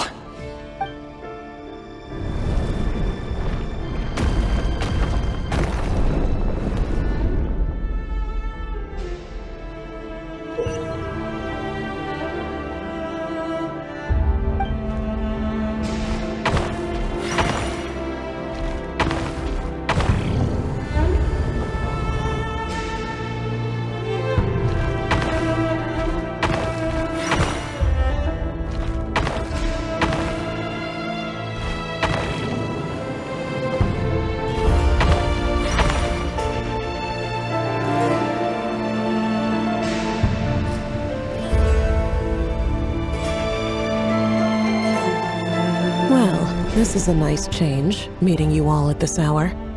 When men and women of ambition can speak face to face in broad daylight, I say that's a big step forward for our dear Conria. Don't be ridiculous. We do not fear the day. Why would we seek refuge in the night? You might ask your blade that same question. I'm told it prefers the cover of darkness. The word on the street is that Sir Elegy only strikes when he has an unfair advantage. But that is patently false. I see you're missing an arm and a leg. Surely only a fair fight could explain that. If this is your way of offering me replacement limbs, believe me, I'll take them. Oh, we can certainly discuss that. With bioalchemy, anything is possible. Assuming I have your full support in my research. Lunatic. Robtatir, what brings you here? Why, Dainsleif, of course. He invited me. Please, cast aside your apprehensions, Miss Rhindaughter. Whatever the rumors may say, I am but a humble servant of the king, and I can assure you he affords me no greater convenience than he does you. Well, the Universitas Magistrorum won't stop fawning over you, so at least some of the rumors must be true. You're clearly doing well for yourself, so drop the humble servant act. It endears you to no one. You're president of the Universitas Magistrorum, the chief royal mage known as the Wise by royal appointment, and by far the most favored among the 4 pillars of Conria. Vice President Veit doesn't even try to hide his envy when he sees you. My success is the product of hard work and good luck. It's as simple as that. Were the king not such an extremist, I hardly think I would have received a senior post at my age. Of course, no job is without its gripes. Serving a king like ours can be a challenging task, as I'm sure you can imagine. And as for Efterveit, in missing out on the presidency, he's dodged a mountain of stress. Like everything else in life, it comes with pros and cons. You're all here. I apologize for the short notice, but it was an emergency.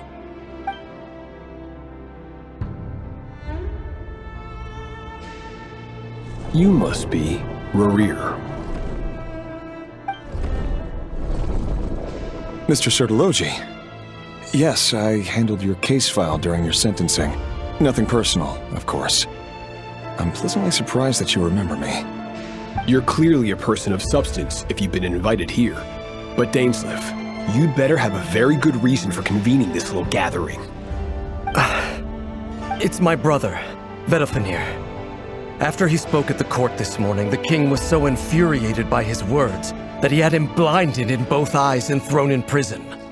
Vedalfenir in prison? Strange. I thought the king trusted him and Horoptatir more than anyone else in the world. Does this mean the king's circle of trust just got even smaller? It has nothing to do with trust. It's about what the king wants, which is as clear as day to anyone paying attention. I simply appease him, because it's in the best interests of the Universitas Magistrorum. And also because you're slimy. Vedalfenir, perhaps less so. But still, a visionless visionary? It rather inclines me to think that qualifications are not what get you ahead in Conria. Do you honestly think this is an important discussion to be having right now? Dane, what are you planning to do? Rescue Vedalfenir, I assume. Correct. It will mean storming the palace by force. Tonight. I need all of you on my side. That's far too dangerous. And don't forget, Dainsleif, you're captain of the Royal Guard. You swore an oath to the throne. You've been planning this for a while, haven't you? I have no desire to commit treason. But whatever critique the king may have of Vedalfenir, disfiguring your most loyal subject for putting the best interests of his court and nation first, this is not the conduct of a wise ruler. My blade will force the king to see the error of his ways. So, Vedalfenir's prophecy enraged the king. I'm sure it wasn't what he wanted to hear, but if he won't take counsel even from the visionary, that is deeply troubling news.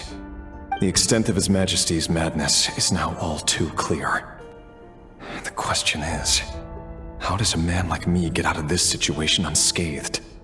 You have noble ambitions, Dane, but I'm afraid they don't do much for a guy like me. I'm not interested in saving the world. All I want is a letter of pardon. A letter of pardon? For whom? Thalindus? The chances of the Venster King issuing a pardon for anyone connected to the Crimson Moon seem vanishingly slim.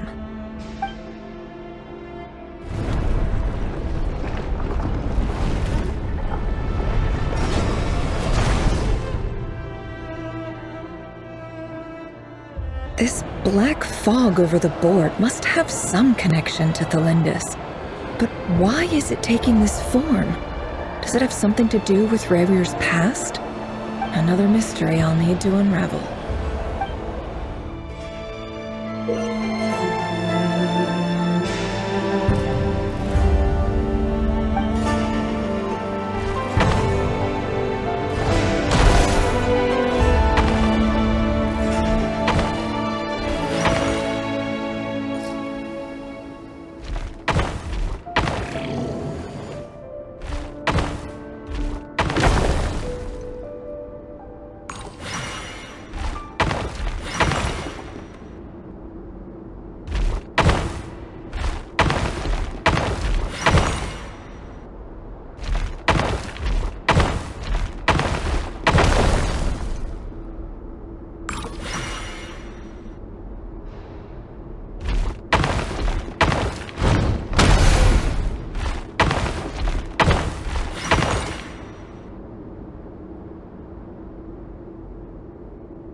Author Thelindis. Over the course of this week, the research object was subjected to interference for a total of 60 hours for experimental purposes. The results are as follows. Research dating back to the Crimson Moon Dynasty has established 2 points regarding moon marrow. Firstly, its origins have something to do with a god's power. Secondly, it serves as a portal to an as-yet indeterminate location. Moon marrow can thus be defined as a spatial gateway. However, there are a number of hurdles to overcome before we can answer the question of where it leads to. To start with, opening the gateway requires a specific power source, which the relevant literature indicates. An enormous amount of power is then required to keep the gate open. Currently, the total power output of our instruments remains in the single digits. To make matters worse, I am now the only staff member remaining in the Moon Marrow lab. The Universitas Magistrorum recently decided to move most of its personnel into abyssal energy research, which has stymied all Crimson Moon-related projects. This is not a wise move. I have always maintained that placing all our hopes in a single source of power is risky, especially one as poorly understood as this.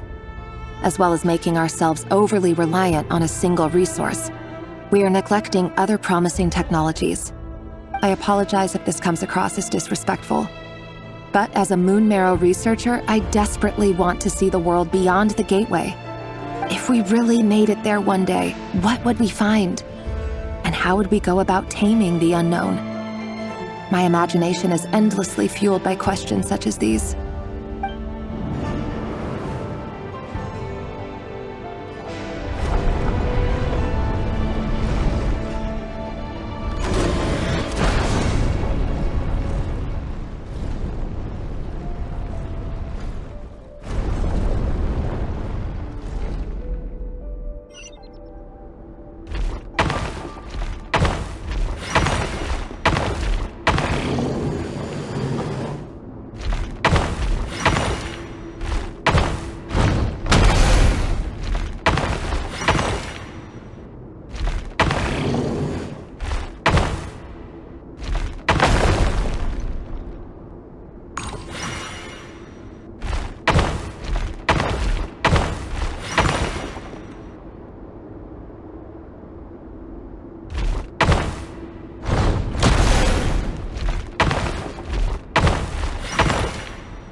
This is for you.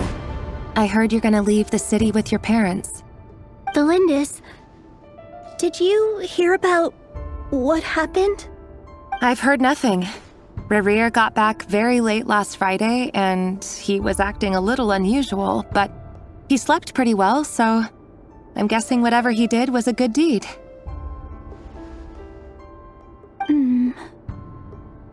You never saw him, and I don't know what he did.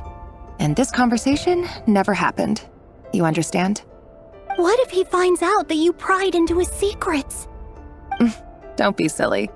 I don't know what secrets he does or doesn't have. All I know is he's just a normal guy who happens to run some errands for the king. Are you scared of him? I don't know. The Rerir I know doesn't match the person you all describe.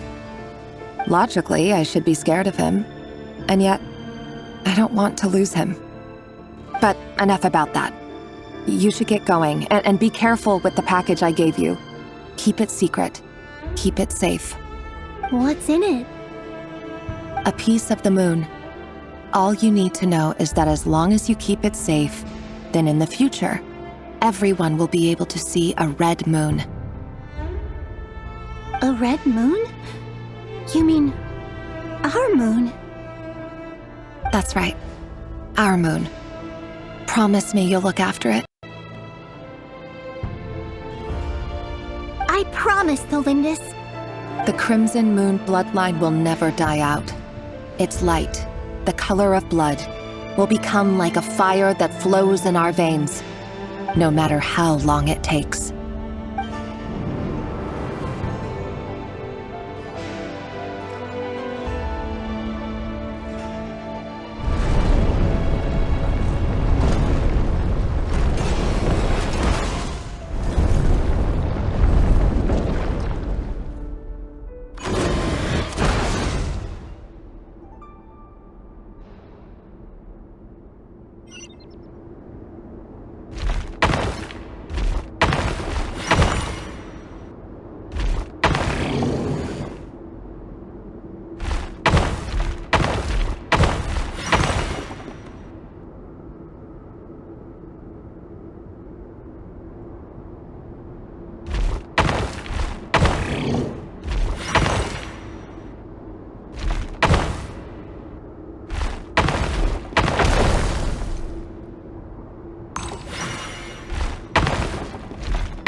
Hurry, everyone, and stick to the plan. Sir Dainsleif, what are you?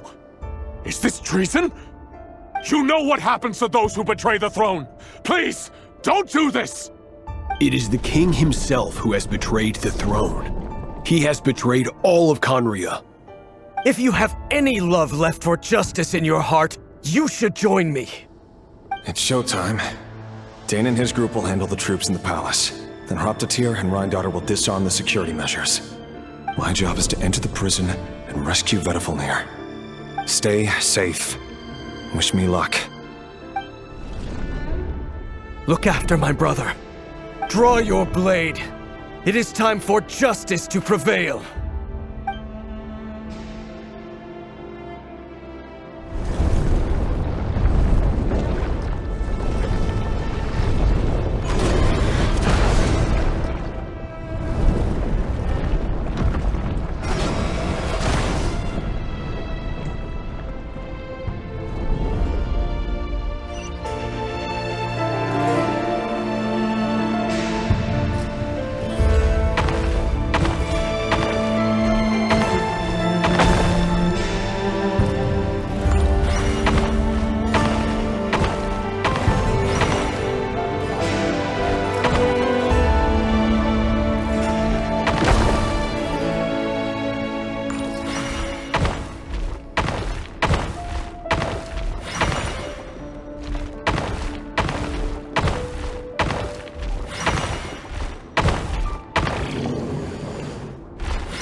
This place is filthy. And the smell is abominable. Clearly, the king doesn't allow his prisoners a single shred of dignity. This is dire. Found you. Hello, Mr. Vedafilnir. Ah, it's you. Surprised? Oh, wait. I guess surprise isn't an emotion that prophets feel very often. I certainly felt some surprise in the moment when I was blinded. Surprise at the king's sheer ignorance. Surprise at just how unfairly this world responds to words of earnest remonstration. I'm curious. What did you prophesize this time? It wasn't a prophecy. It was a word of warning. Someone had to say it. The king has forsaken all reason in pursuit of his obsessions. I simply told him that if he continues on this path, Khaenri'ah will surely fall. But he didn't listen. Worse still, he stabbed you in both eyes and locked you away. Dane asked for my help. The court is in complete chaos now, but I'm sure you predicted that. Everything is transpiring as I foresaw, yet I am powerless to change it.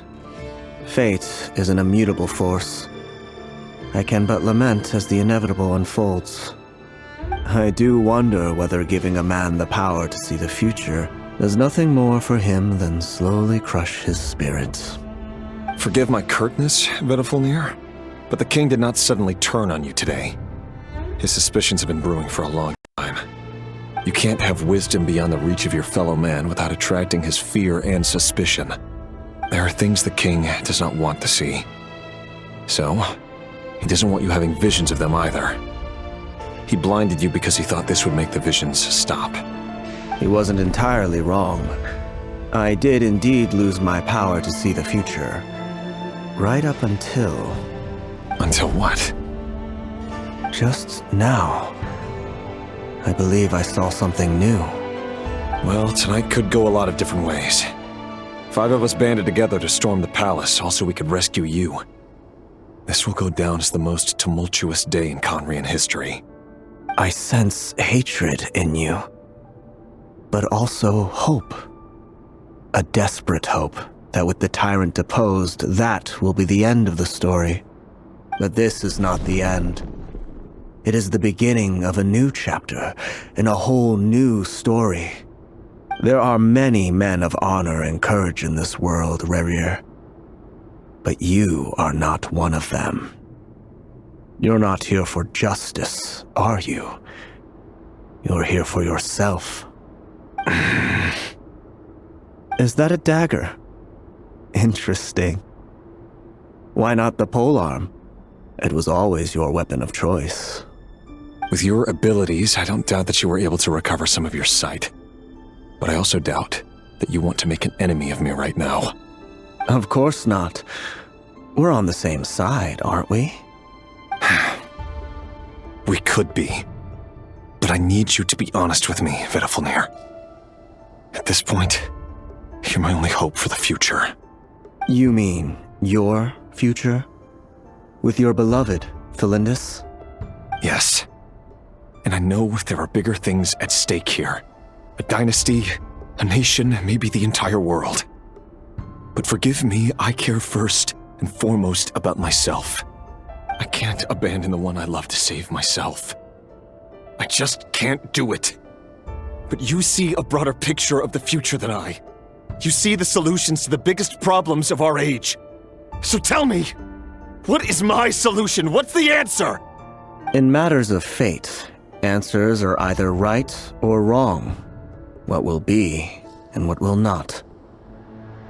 Maybe you are willing to pay a certain price in the pursuit of happiness, but unfortunately, fate does not negotiate.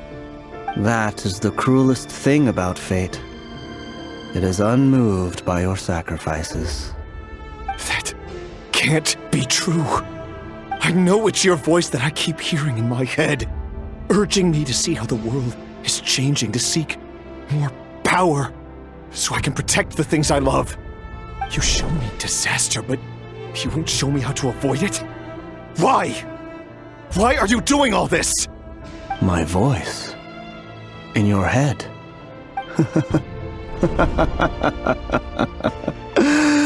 So, you hear it too.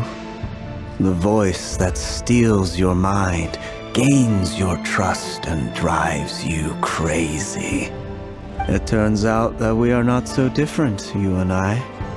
Vedifilnir just broke into the strangest smile I've ever seen in my life, as if he'd discovered some monumental secret. But then he suddenly switched to looking extremely weary. Very well then. My advice to you is as follows. You must persevere.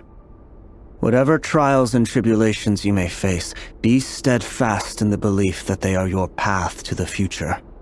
For as long as you live, your story with Thelindis shall not come to an end. That is the only chance you have of fighting back against fate. It is up to you whether you believe my words. Regardless, that is all I will say on the matter. I have no right to intervene any further. I will hold you to your word. Thank you for setting me free. In return, I will tell you one more thing that you cannot afford to ignore. Just then, a strange wave of energy rippled through the city. We had no idea what it could mean. If I were you, I would head to the Universitas Magistrorum. The Universitas? Oh no! I'm sure we'll be seeing each other again very soon, Rerir. Whatever Vedifilnir said, I didn't catch it. I didn't even help him out of the prison. There was no time to lose.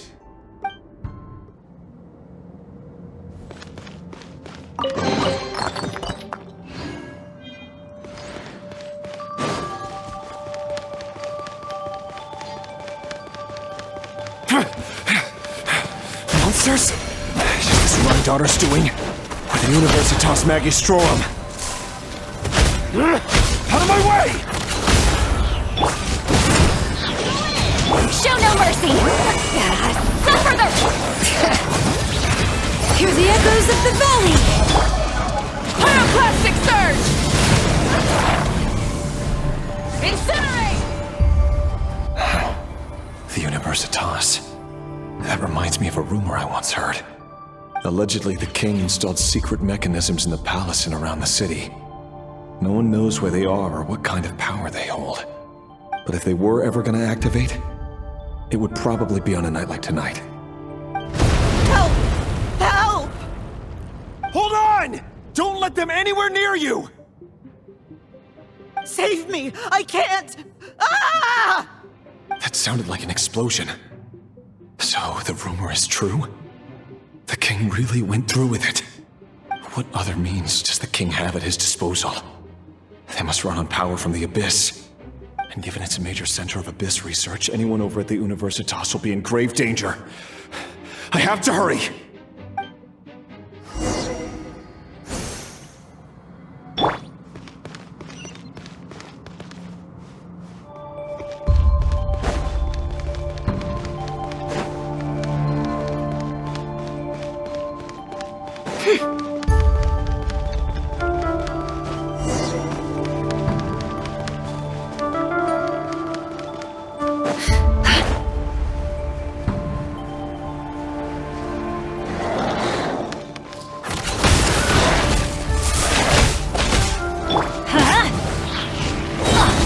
Teamwork is dreamwork! Bring it! Let engraved names echo! You two! Time to end them! Wrath from the skies!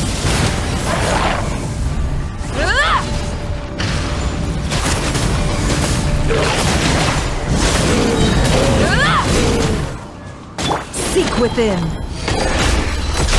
No more lies. Show no mercy! Let the mountain's veins boil! I'm going in!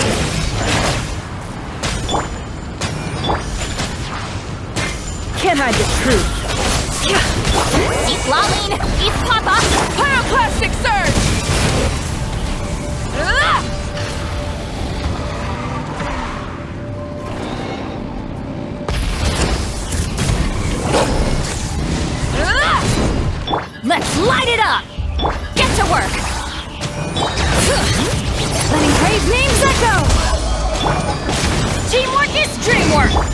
deception ends here.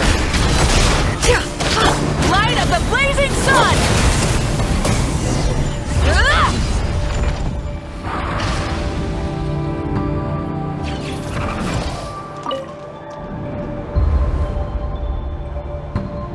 Monsters! At the Universitas Magistrorum? Why now? Oh no! They're coming! It's no use. The table won't hold out much longer. The weapons. Where are the weapons? Of course. All the lab equipment was upgraded after the inspection last week, but the new weapons haven't been allocated yet. I'm done for.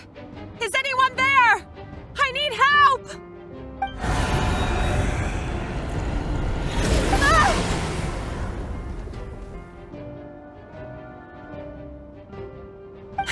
Stay back!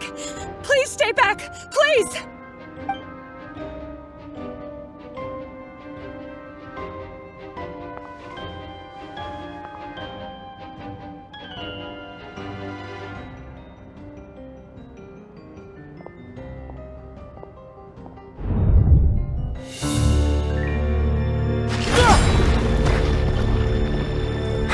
What's that? Reverie! So the rumors about your work are true. What? No! Listen, something happened at the palace tonight. We have to leave! You don't need to lie to me anymore. What do you mean? I know why you're worried, and I will respect the decision you've made. But it's okay, because I found a solution. I know how to end all this. You can have it back. The normal life you so desire. But until then, I'm afraid our wedding will have to wait. Celindus? No, don't do it! Celindus! Celindus!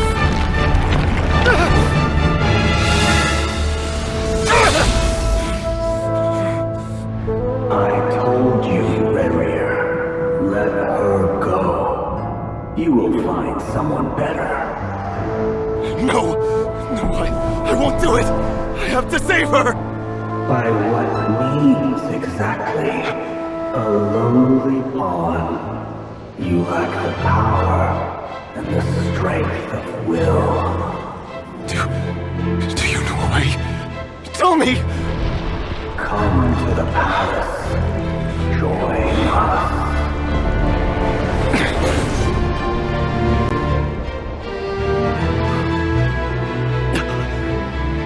Reverie, thank goodness we... Step forth and take your share. You made it. Not you too.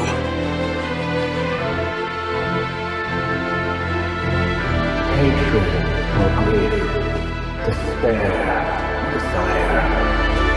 We all have our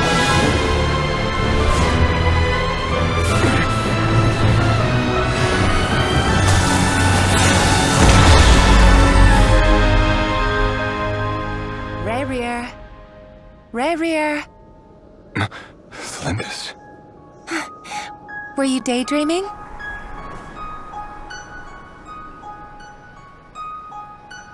You still remember, Reverie? That question you asked me a couple of weeks ago? Oh. You mean the proposal? Yeah. I'm wondering, where do you think would be a good place to discuss it? Maybe in the garden?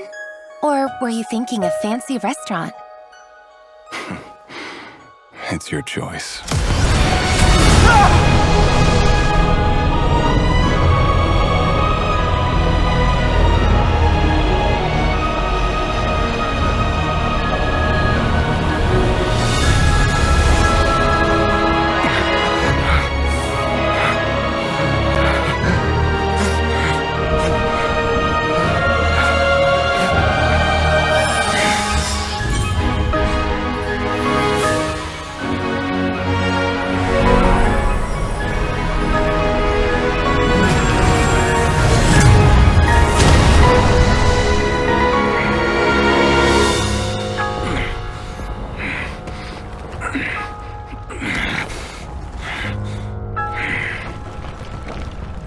I will find you.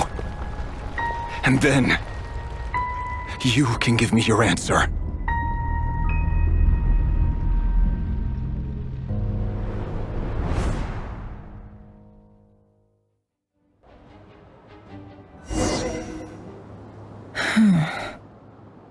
So that's how the Raker of Solnari was born.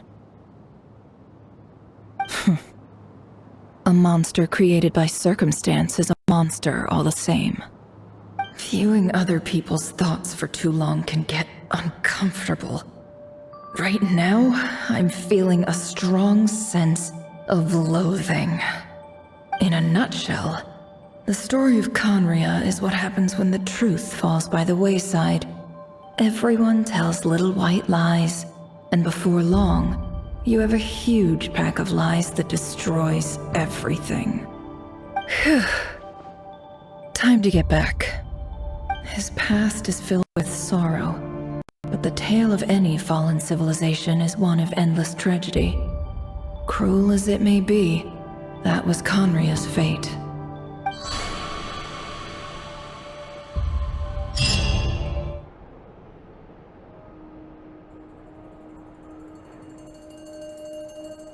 Everyone, I'm back. Can I get a standing ovation? Never! How are you holding up? Feeling okay? She's fine. Boss is a pro. Yes, I'm fine. You will have seen the events of Rerir's life through my thoughts. It's now clear that he is just a regular nobody, driven by personal tragedy, as he said himself. I mostly agree. There's only so much we can know about him from his memories alone, but they did give us a clear glimpse into his life in Conria. However, I would not consider Rerir to be a nobody. He was deeply involved in the events of that era. Yet, when the catastrophe of a generation strikes, nobody is safe. Sounds to me like you're speaking in riddles again. Is this you urging me not to abandon the people of Nod-Krai in their hour of need? That's not what I meant.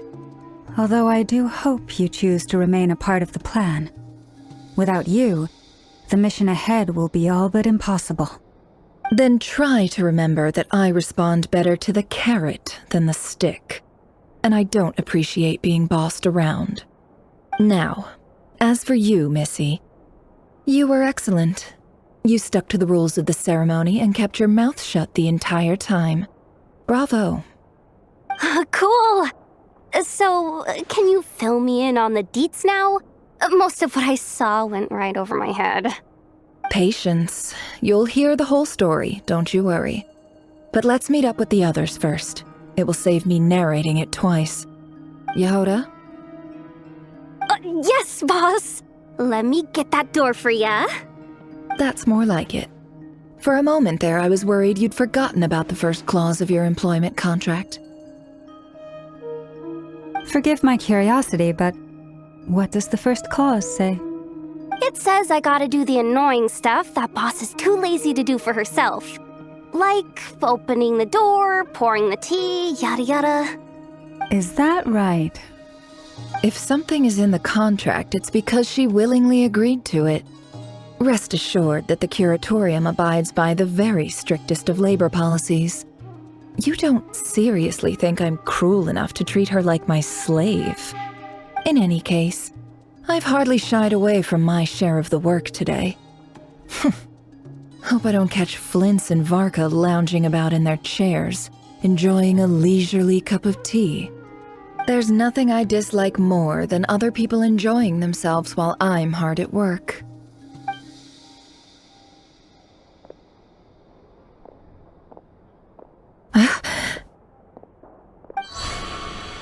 Oh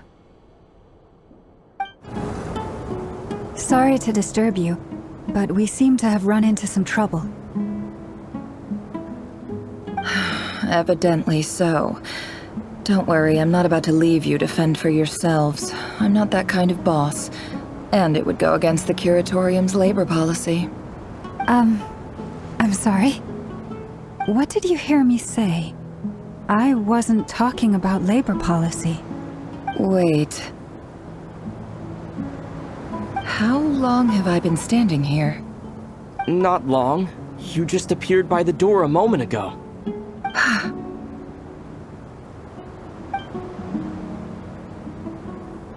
Boss, what's wrong?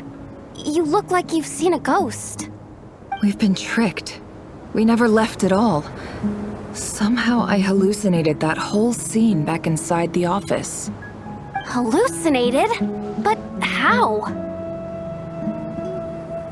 How indeed. This place should heed my will alone.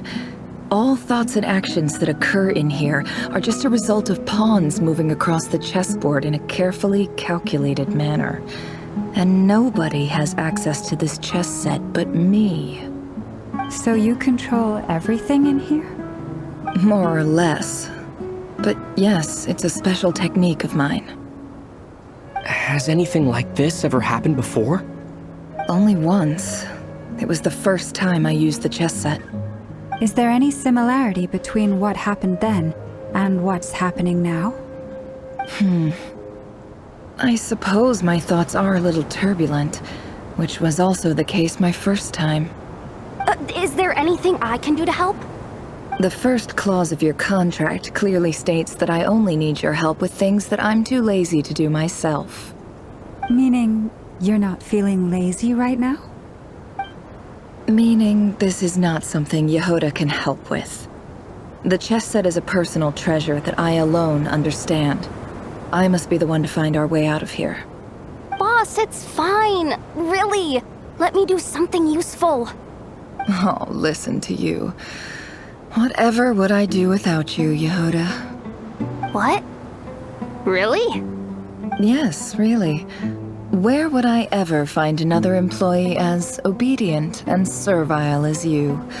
God forbid anything ever happens to you. Oh, okay. Well, anyway, I was thinking of fetching some water. There's gotta be a source around here somewhere. I suggest everyone finds someplace comfortable to take a rest. We gotta conserve our energy. Even though all this chess malarkey doesn't exist in a physical sense, mentally speaking, it's all real. And so is our tiredness and fatigue. You don't want to dismiss mental fatigue. Just because it isn't physical doesn't mean it's any less serious. But anyway, I got your backs, so don't worry about a thing. Don't I have the best employees? Jealous much? If we can find a suitable time, I'd love to borrow Yehoda for a day to help out at the Frost Moon Scions. Would you be amenable to that, Boss Nefer? Oh, Lauma. Have I ever told you just how pretty you are?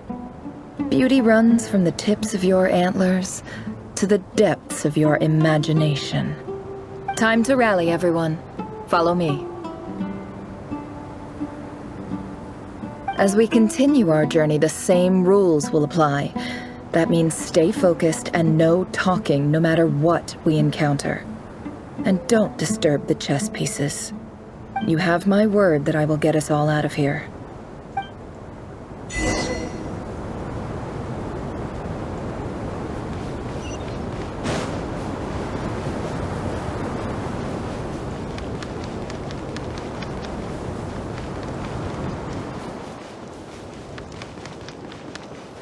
This place looks familiar. That's not a good sign.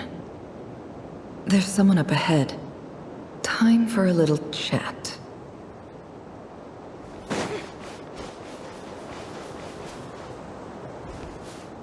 I wasn't expecting visitors at this hour. Wait, is that? Oh, it's him. There you are! Sinue's been looking for you all day. I think he has some news for you. Oh yeah? What were you doing just now, Uncle Retinue? Hiding away some more loose change? I know I saw some Mora. What do you mean loose change? Oh, come on, I'm too old for this. Just pretend you saw nothing.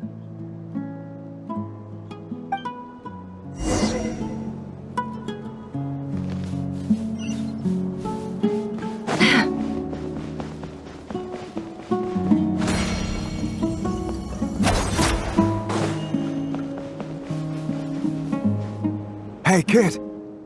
Mind telling me what Sinuhe's been up to recently? I'm trying to get in his good books and I need a way in. Get in his good books? Why? What do you want with my dad, Uncle Apepi? I've written a new song. I was hoping to showcase it at the next festival, but I'll need his approval. A new song, huh? I'd love to stay and listen, but unfortunately, Uncle Retinue says my dad's looking for me. Well, there's plenty of time and I'm not going anywhere. See that pile of stones? I'll be sitting there warming up my vocal cords. Come find me when you're done. Pile of stones. Got it.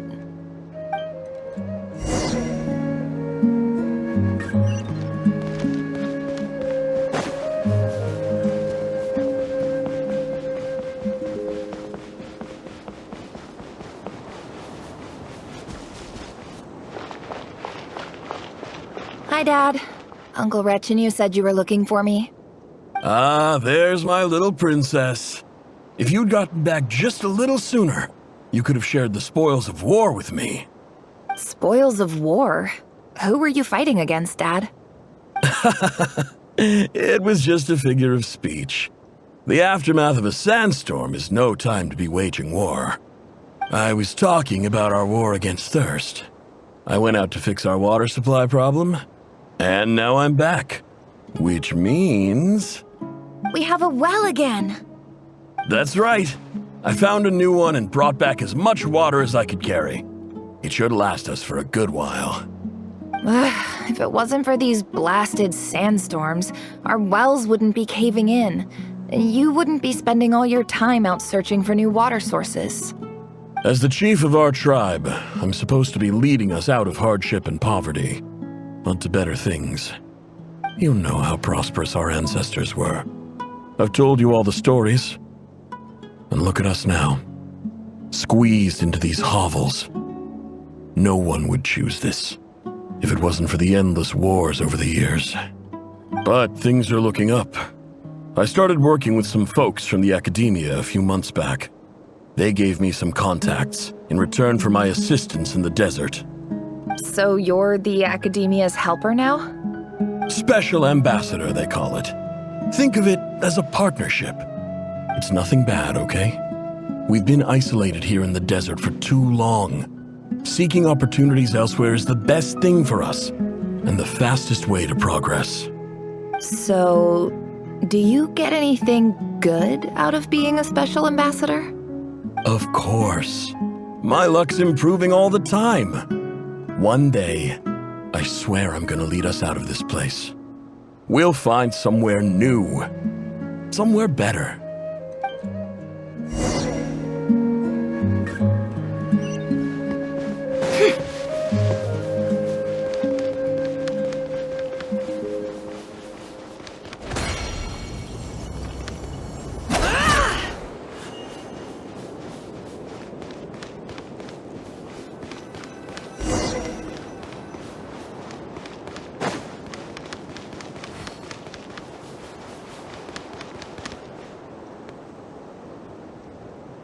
That's our well, and you know it! You stole from us! Well, you've gone from chief to thief, and now you have to face the consequences! Did you really think you could take our water without permission and get away with it? You're either brave, stupid, or both. And that special ambassador act? Yeah, nice try! We spoke to the academia. They said it was all news to them. You're a liar and a cheat!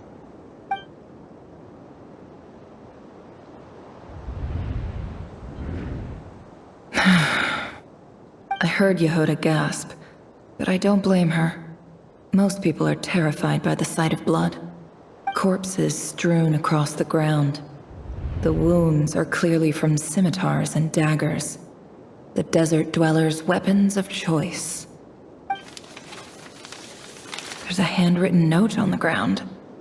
Let's see what it says. Halil, this is Sinuhe, chief of the Shimti tribe.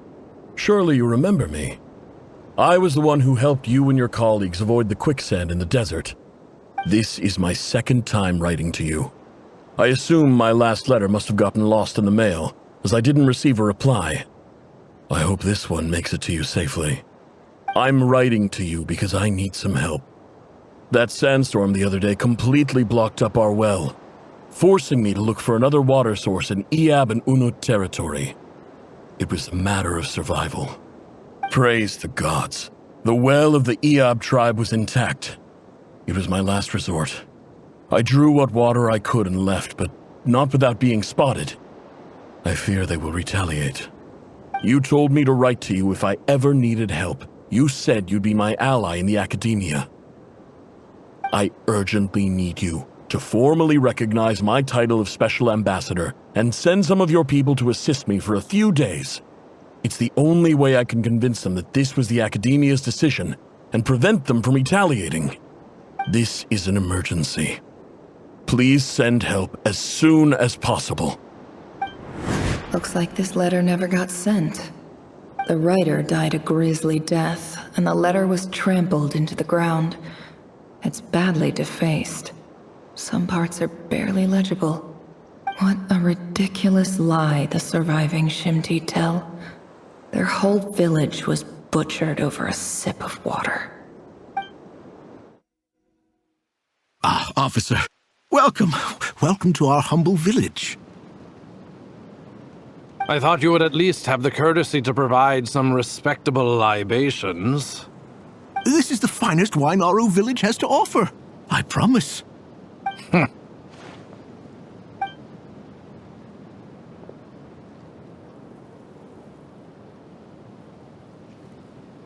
The Academia has agreed to reserve a single space for a candidate from your village. But I remain skeptical of this entire endeavor. I highly doubt anyone in this desert possesses serious academic potential. Please, have faith. If not in us, then in our god. The child we found shows great promise. I beg you, take her away from this place. Give her a chance. Don't let her talent go to waste. I don't recognize her. New arrival? She showed up here a few days ago and we took her in. She's a really bright kid. Please help. I'm begging you. So, where are you from? Nowhere special. Just a sand dune. What about the rest of your family? How many of you are there?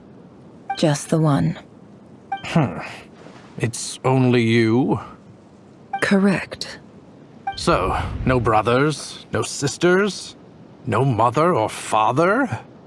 Any who have slept on a bed of sand, I call my brothers and my sisters.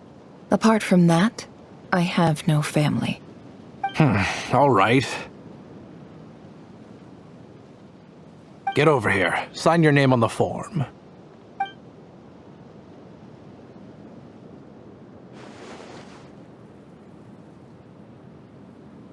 Never?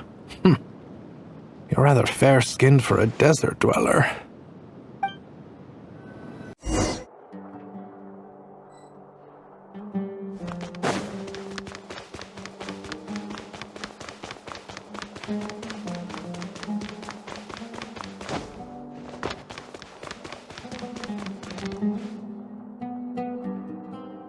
Nefer, this term's assignments have been issued already.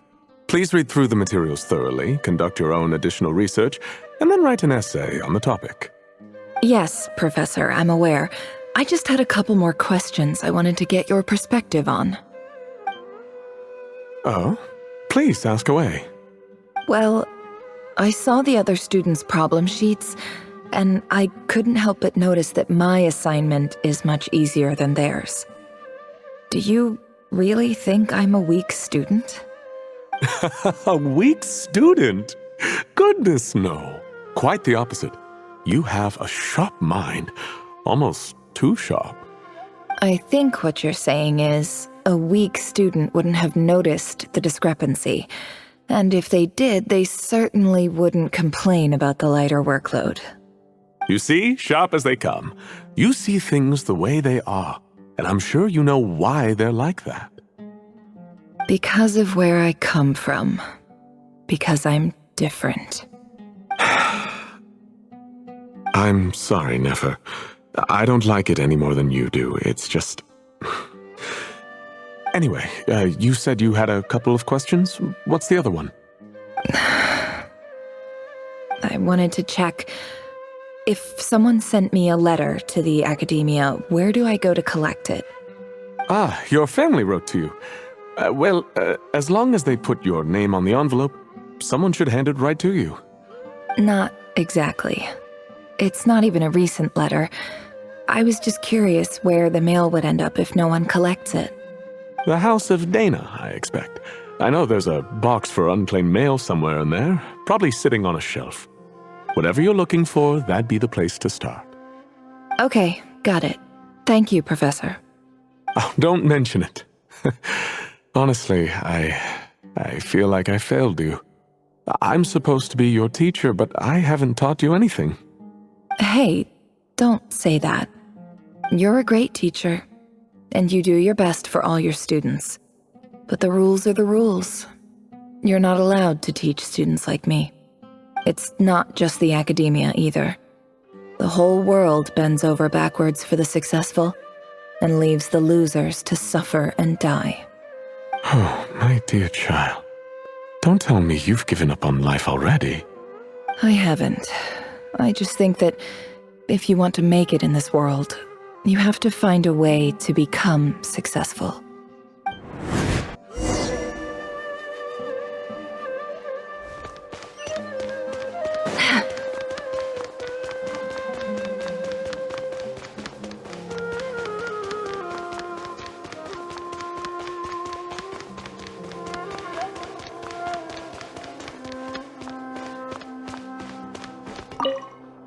This must be it. A big cardboard box full of unclaimed mail. And probably some letters that ended up here by mistake, too. Let's take a look.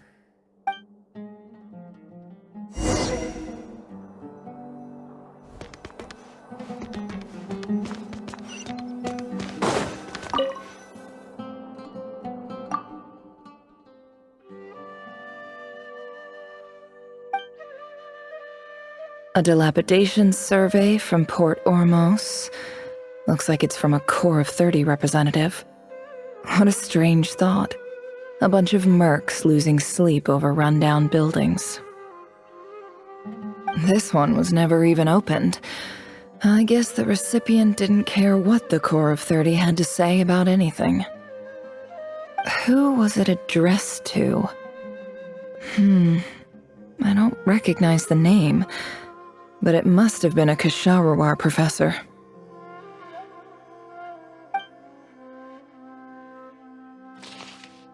This one is addressed to the Immorta Sage. The title is Changes Observed in Satyavada Life Symptoms.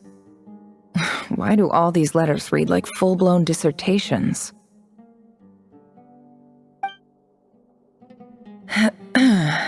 Guided by the incense, we became lost somewhere in the forest. All the barriers between levels of consciousness disappeared as our minds soared around in circles, looking for a branch to seek refuge on. In clinical terms, these symptoms fit the description of incense poisoning. The Immorta Darshan strictly prohibits the use of hallucinogenic substances, but I believe there are still people getting away with it. For example, my neighbor who always breaks out into song and dance after using incense. This seems like something the academia would want to know about. Why wasn't it collected? Wait, what's this written on the back? It's so small. The note says, the sender authored this letter while under the influence of mushrooms. I would send it back, but no return address was provided. Stamped by the Grand Conservator of the House of Dana.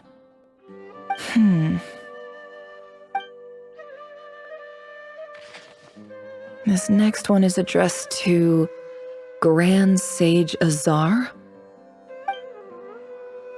a few words of protest regarding recent changes in Sumeru's educational policy. In recent years, the academia has taken on a small number of students from the desert region, as per the policy to this effect. However, it appears to me that these students have not, in fact, been provided with educational opportunities that are, in any meaningful sense, equal to those enjoyed by their peers.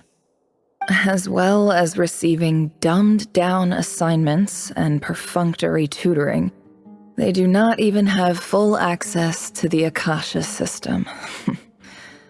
Education is the fundamental purpose of this institution, which should go without saying in a nation whose founding virtues are knowledge and wisdom.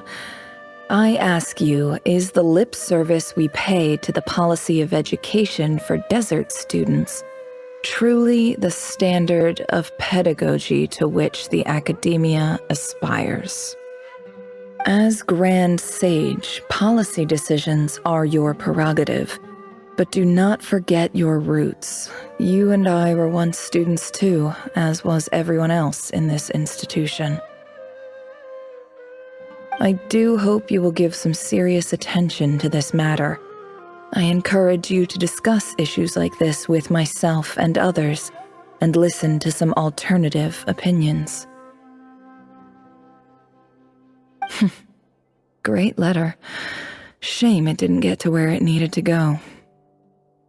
And the sender is... Huh? Sage Cyrus of Spontamod. I didn't realize anyone else even knew how bad students like me have it in this place. So this is where letters from the Sage of Spontamod end up? Nice one, Grand Sage. Really enlightened leadership. Whatever. This isn't what I came here for. Moving on. I'm not exactly holding out hope that a letter sent from the desert would even make it here. But if it did, where else would it end up if not in this box? I can't believe how much discarded mail there is. Must have been years since someone last went through it all. And this is just one box. The whole house of Dana is boxes on shelves. I don't believe for 1 second that any human being has sat down and read through all the documents in this place. Who has that much free time on their hands? Wait, could this be it?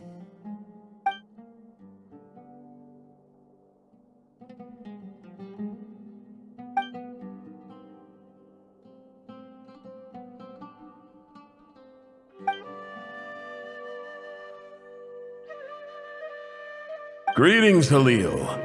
My name is Sinue, chief of the Shimti tribe. I was the one who came to you and your colleague's aid when you ran into trouble in the Great Red Sand. I don't know how well you remember it now, but I brought you to safety and gave you some water and other supplies. You seemed very pleased and told me your name.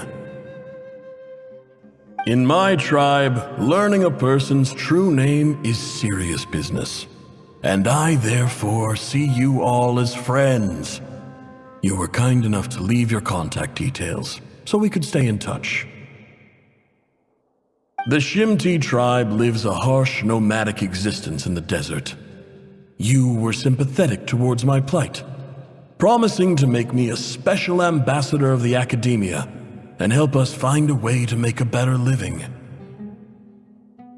This brings me to my reason for writing. Our tribe has fallen on particularly hard times, and I would like to ask for your assistance. There was a terrible sandstorm a few days ago, which blocked up the well in our land. To ensure my people's survival, I had no choice but to venture into Iyab and Unut territory in search of an alternate water source. The Iyab and Unut are descended from the Thamudians, while we trace our ancestry to Tulatala. We worship the Lord of Flowers and have had relatively good relations with our fellow tribes up until now. I found a well belonging to the Eob tribe. They declined to help us, but I really had no other option, so I took some water to keep me and my tribe alive. My actions are certain to incur their wrath. When we met, you assured me that you would be my ally in the academia. I would like to take you up on that offer, because I really need your help. I wonder if you could send an academia representative to meet with me. That aside, the last time you were here, you mentioned that the academia had started accepting students from the desert, and I told you a little about my daughter, Nefer. We have next to no resources here in the desert, and my power and influence are limited.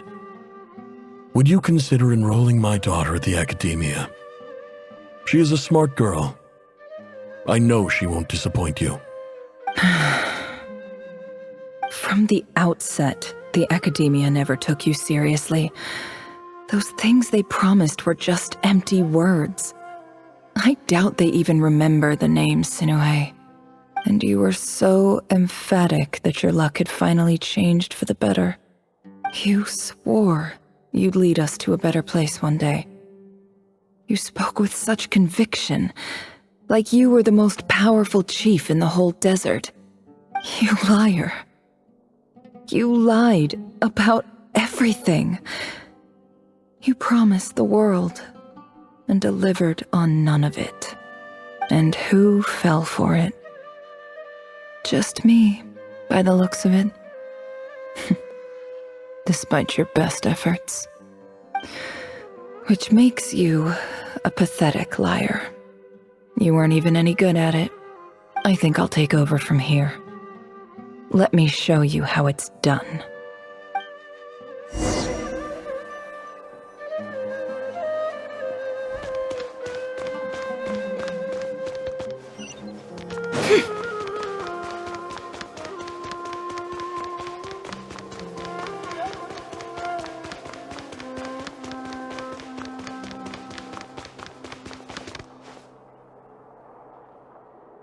I just came to say goodbye. Thanks for everything you've done for me in my time here. Nefer? You packed your bags. Where are you going? I'm quitting. Something's come up in my hometown. Gonna head back and deal with it. Huh? But this was a hard-won opportunity for you. You know that better than I do. It was, but it doesn't matter. I have more important things to deal with and they can't wait. Oh, and I didn't want to overfill my bags, so I left some incense on your desk.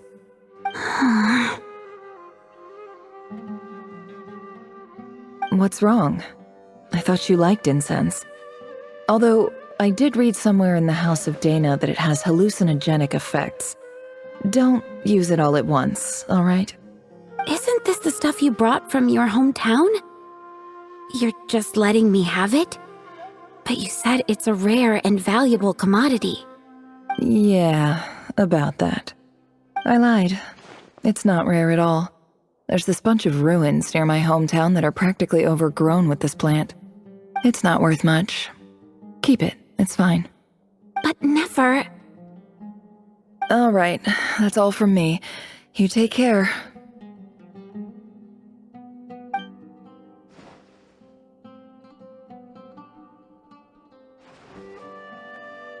Don't forget me, okay? I mean, we're more than just classmates, right? We're friends. Yeah, I'll remember you. I lied again. That incense is worth a fortune, and it's a rare find even in those ruins. And as for remembering her, I have far too much to do when I get back. No time to reminisce. I'll be lucky if I even make it through this alive. But either way, I expect I'll forget you pretty quickly.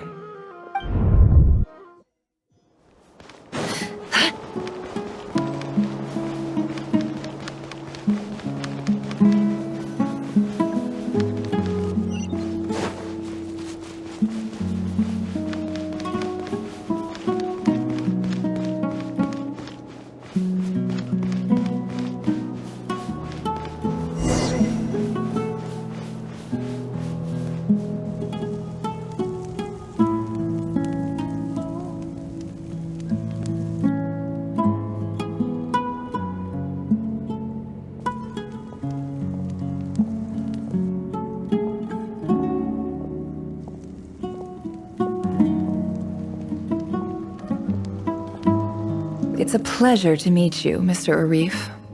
So, what does the Academia want? Since they've sent their special ambassador, I assume there's a big business deal to be made. If not, I'd be very disappointed. Please, sir, lower your blade. You're lucky I'm the one they sent. Not all special ambassadors share my admiration for the Eab people. The ever-shifting balance of power in the desert reduced the once great civilizations of this region to rubble and sand. But the story of the Eab has a very different trajectory. Others grew weak, but you grew strong, beginning in obscurity and moving to prosperity. You're the only ones who defied the trend. Huh. So, you do know who you're dealing with? This well is the perfect symbol of your strength, is it not? It used to belong to the Unut, but it looks like you have control over it now. You're not wrong. But I'm sure you didn't come all this way just to flatter us. Of course not. I came to bring you some very good news. Some information that recently came to light, which might just be your ticket to freedom. Records uncovered by the Vahumana Darshan show that a certain well currently under Eab control is built on top of some ancient ruins. These ruins are of great archaeological interest to the Academia. I checked the map carefully on my way over here, and I'm confident that this is the well in question. The Academia is offering 50 million mora in return for excavation rights. 50 million? No, wait. If these ruins are as important as you say, 50 million's a little low, don't you think? Don't get greedy, Eab. We know far more than you think. We know that you seized this well by force. Wasn't that the first step in your rise to power? To drive away the Unut and steal their water supply? So what if it was?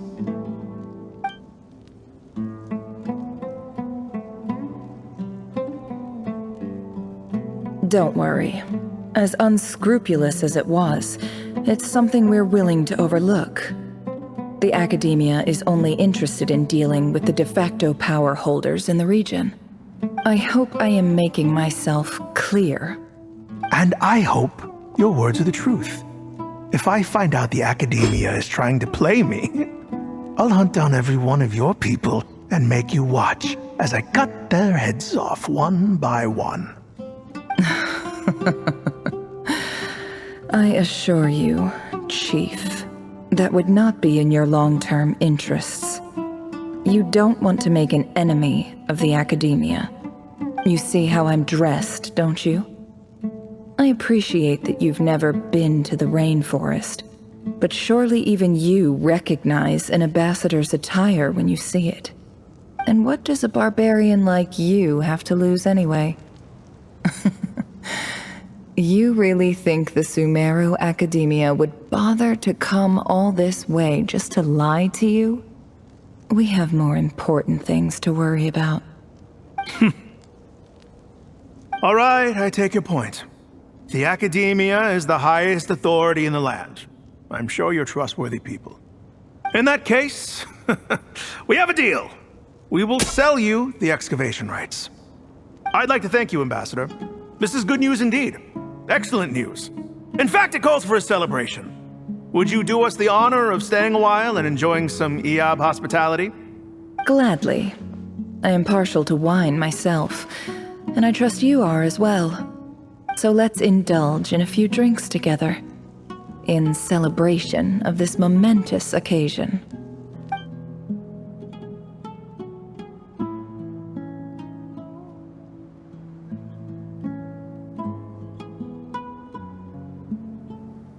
Chief! Chief, it's an emergency! It's the Unut. They've taken the well. What? Well, don't just stand there. Take it back. Yes, Chief. I have every confidence in the Eab's military superiority, And yet...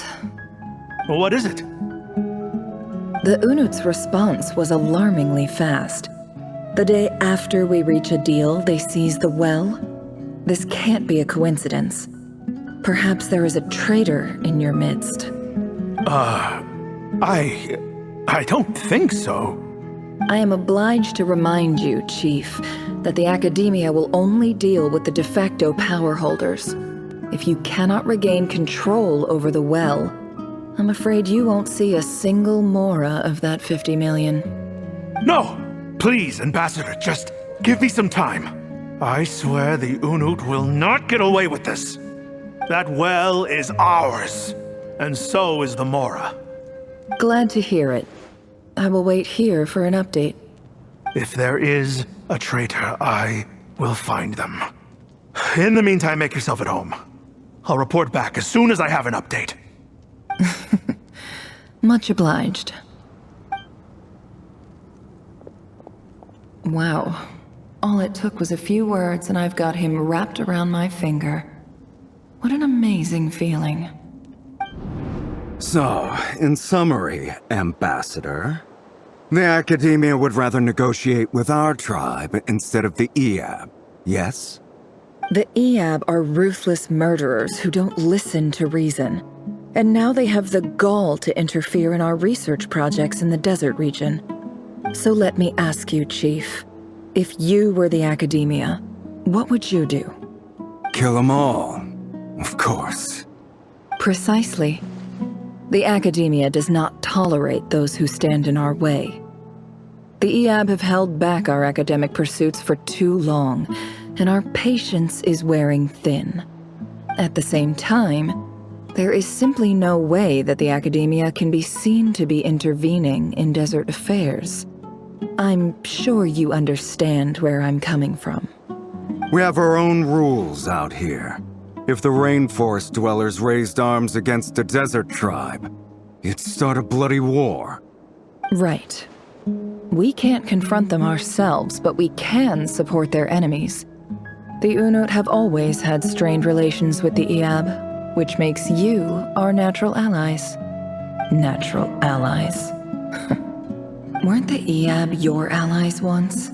You were quick to send them after us to protect your interests back when we stole that water. And now look at you. You're at each other's throats. Let me be clear. The Academia wishes to collaborate with the legally recognized rulers of the desert in this matter. We are asking for excavation rights to that well, and our offer is 50 million mora. Say no more. I believe we have an understanding. Good. Then I suggest you get to work. Get us access to that well, and the mora's yours. You see, Dad? Lying is easy when you know how. People will believe anything.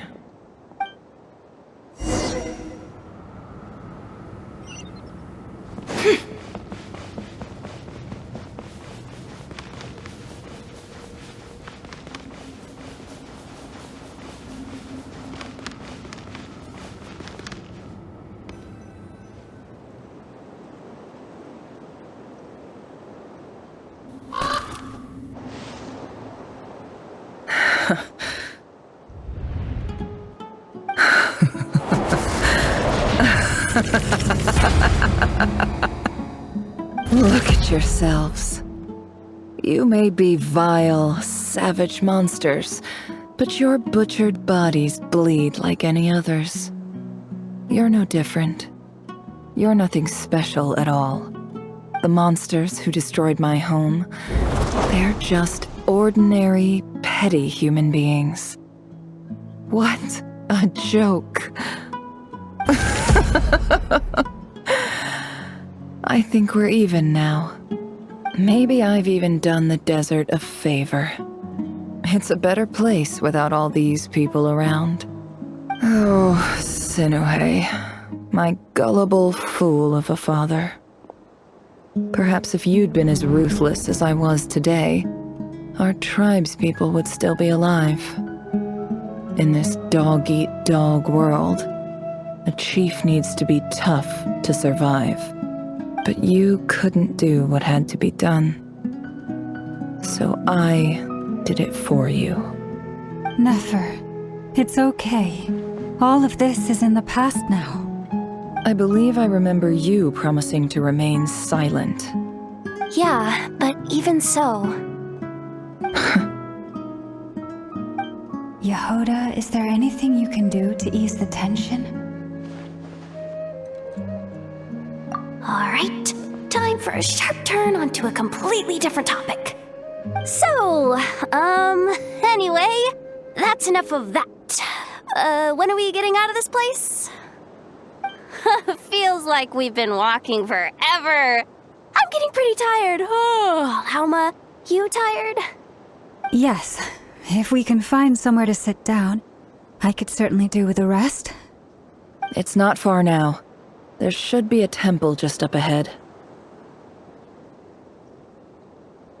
Yes. Really? A temple? That's where this story ends? I guess that's how things go in the desert. Desert dwellers can never escape their destiny. Or so everyone says. I never wanted to believe it, but looking back now, I'm as desert as they come. You mentioned a temple. What's waiting for us there? My biggest trade secret of all. Ah. Then I'm guessing it's where you got your power from. The power to peer into other people's minds. I didn't know you were clued up on any other religions. I'm no expert in the history of Sumeru, but since you come from the desert, I would imagine it has something to do with King Deshret. Sounds impressive. Ah, I know who you mean. General Mahamatra Sino. The spirit of Hermanubis dwells within him. That's Boss Neff for ya. She knows everything. Sino's hardly a figure of obscurity, but I know about Sethos too. What about him? Is he a big deal or something? Well, he's not a small deal, let's put it that way. Please, this is the bare-bone basics. Save the flattery. Thanks for your patience, everyone. I'm sure it's been a lot to take in. With any luck, that's our exit just up ahead.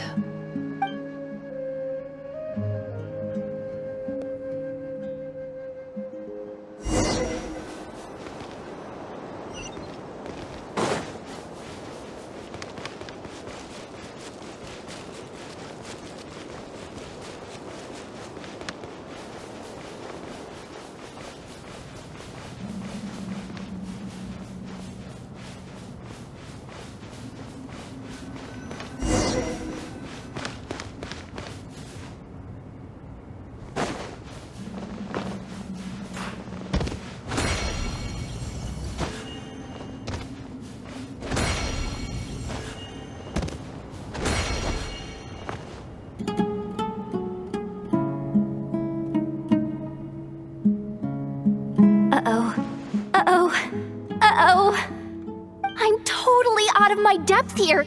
I don't have anything to add about any of this stuff. Like, look at that statue, for instance. I want to do the whole name-dropping, this girl knows her stuff thing too, but I've never seen anything like it before. A statue with the head of a bird. That's Thoth, the Ibis King, one of the 7 pillars of King Deshret. The legends say that he, the Crocodile King, and the Goat King were the 3 retainers of King Deshret. Let's take a look.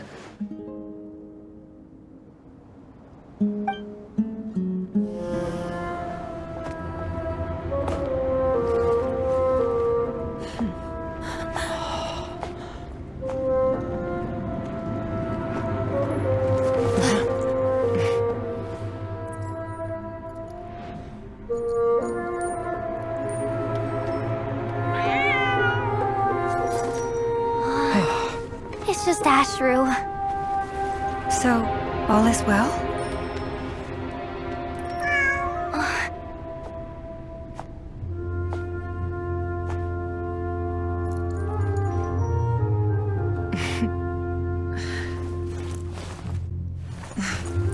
Typically speaking, at this point, the world disintegrates. Then we find ourselves back in the outside world.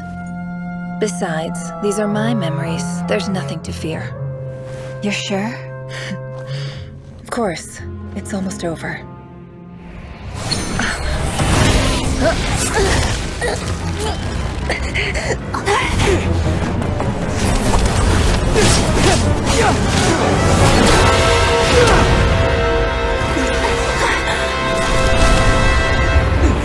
Never!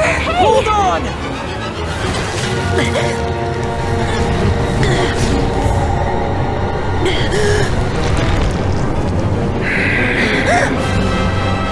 Knowing too much is always a death sentence. Speak for yourself.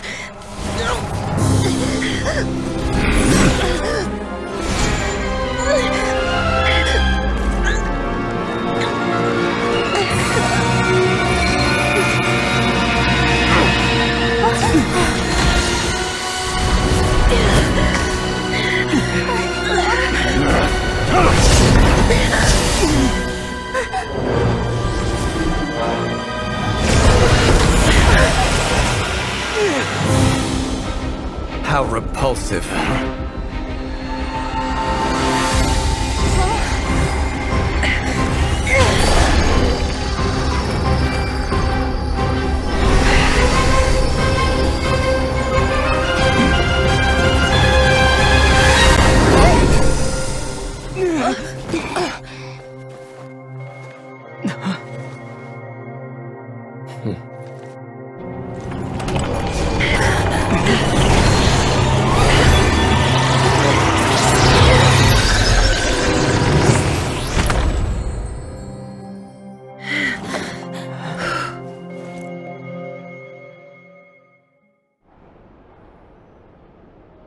Timed that pretty well, didn't I?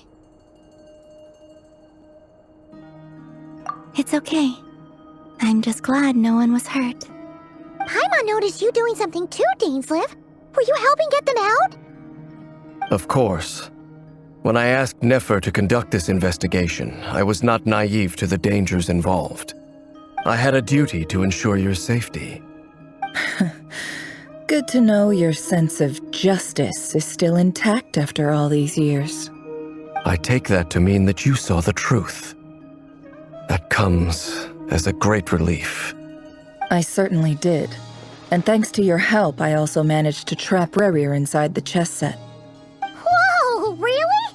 How'd you manage that? Well, to be honest, I sensed that something was wrong long before we made it to the temple. By using this fragment to probe into Rerir's past, well, the monster formerly known as Rerir, it seems I alerted him. I was tracking him, then he caught on and started tracking me too. Can't say I'm surprised. But how did he track you through your thoughts alone? That shouldn't be possible. Rerir was a secret agent who reported directly to the Vinster King. He is an expert at finding a trail and hunting down his pursuers. No wonder. He infiltrated the chess set, read my thoughts, and built a new virtual chess set inside of it. That's why we weren't able to leave at first. Speaking of your chess set, it's quite a remarkable item. Would I be right in thinking you have some connection to King Deshret? You overestimate me. I only have a connection with one of his underlings, the Ibis King. You all saw how this came to be. A long time ago, the Eab massacred my tribe, the Shimti, in our home village. A few years later, I enrolled in the academia, where some new information came to light. The Unut and the Eab fought a bitter battle over the rights to a well, all for the sake of a non-existent 50 million Mora. The Eab ultimately won that confrontation, but their victory came at the cost of almost every warrior in the tribe. The final blow to the Eab came at the victory feast, when an Unut assassin beheaded their chief right before my eyes. The remaining Eab fled and have been scattered to the winds ever since. Having gotten my revenge, I returned to my hometown, where to my surprise, the nearby temple was still standing. There it was, seemingly immune to the relentless hostility of the desert, while my tribal home lay in ruins. As I stood there gazing at the temple, I noticed a cat just outside. This cat, as it turned out, was home to the spirit of the Ibis King. He led me to a gate deep inside the temple, and there he made a deal with me. This chess set is my gift from the Ibis King. The chessboard within is made to the same specifications as the one in the mausoleum of King Deshret, and represents his power of piercing analysis. With this chessboard in its container, I gained a certain ability to perceive hidden secrets. Now, you could conclude that the Ibis King simply wanted to give the people of this world the power to seek the truth, but I don't believe that's the full story. Every god plays favorites. Their hearts are as fickle as any human's, full of secrets, perversions, egotistical tendencies. But precious few gods are willing to admit this. It is the same with all powerful forces, including fate itself. Their gaze falls preferentially upon a select few. As you rightly point out, this is an act of favoritism. If you're alluding to the Abyss, then yes, I agree. Gather the others. It's time to share everything I've learned.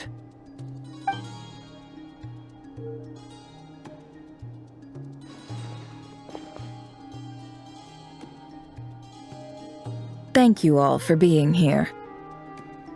As promised, I did some further investigating into the Reicher of Solnari's background. I am pleased to report that the investigation has been most fruitful indeed. The Reicher of Solnari, real name Rerir, was once a Khanrian subject who served the Vinster King. I will now share the important details of his story. Please save any questions or comments for the end.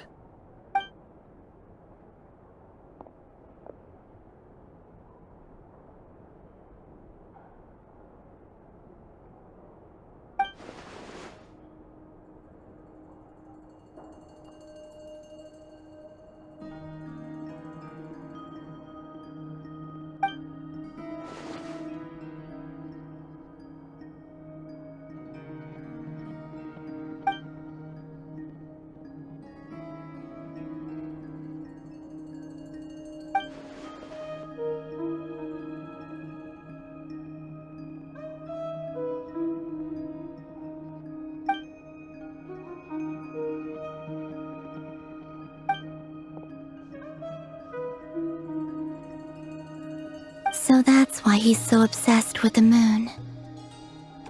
A tragic tale, to be sure.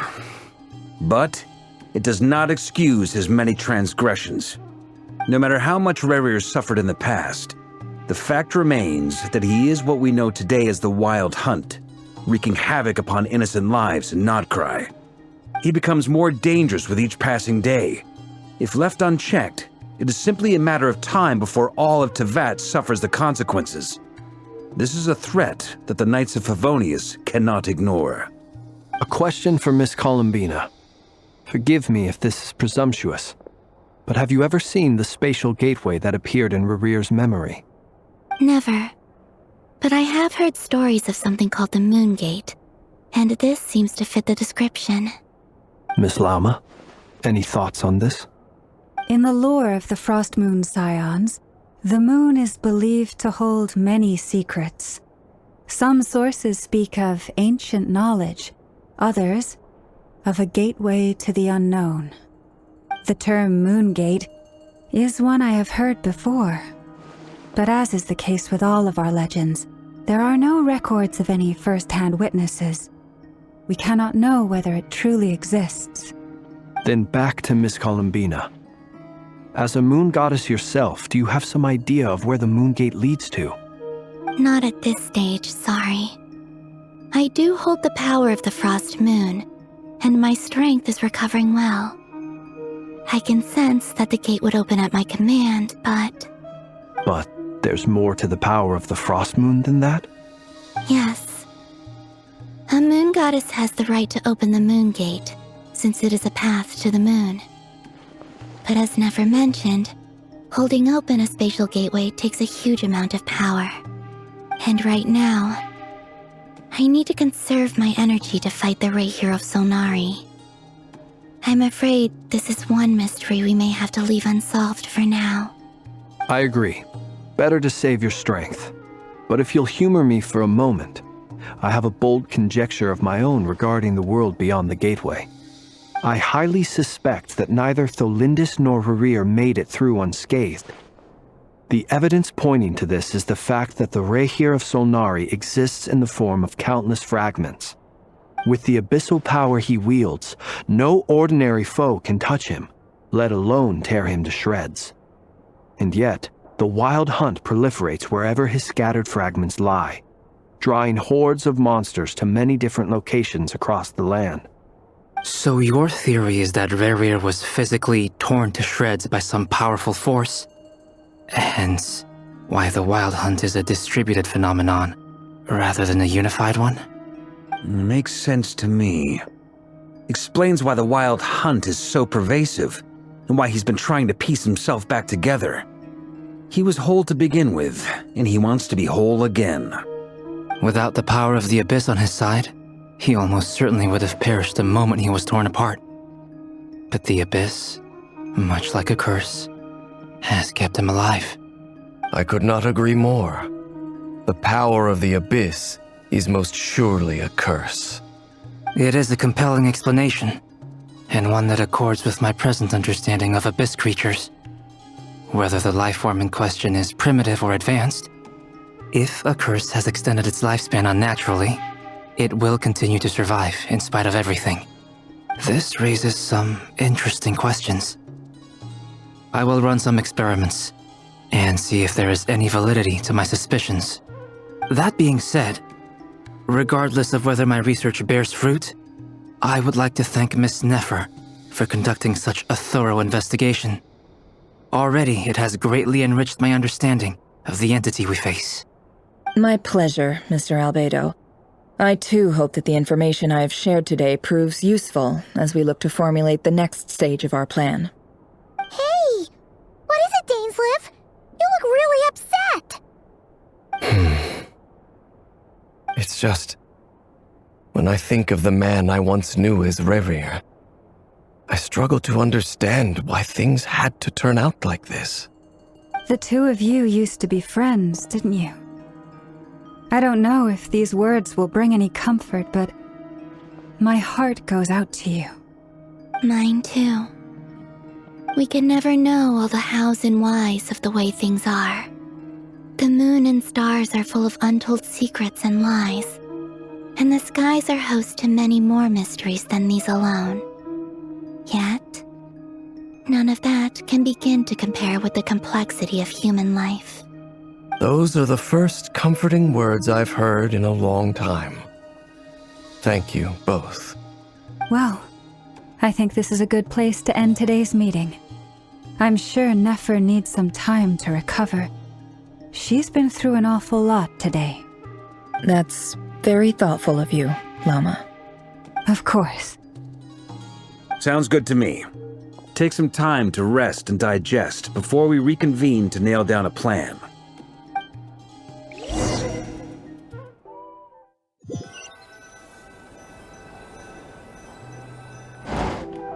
Hey, is this a bad time? Hope I didn't kill the conversation.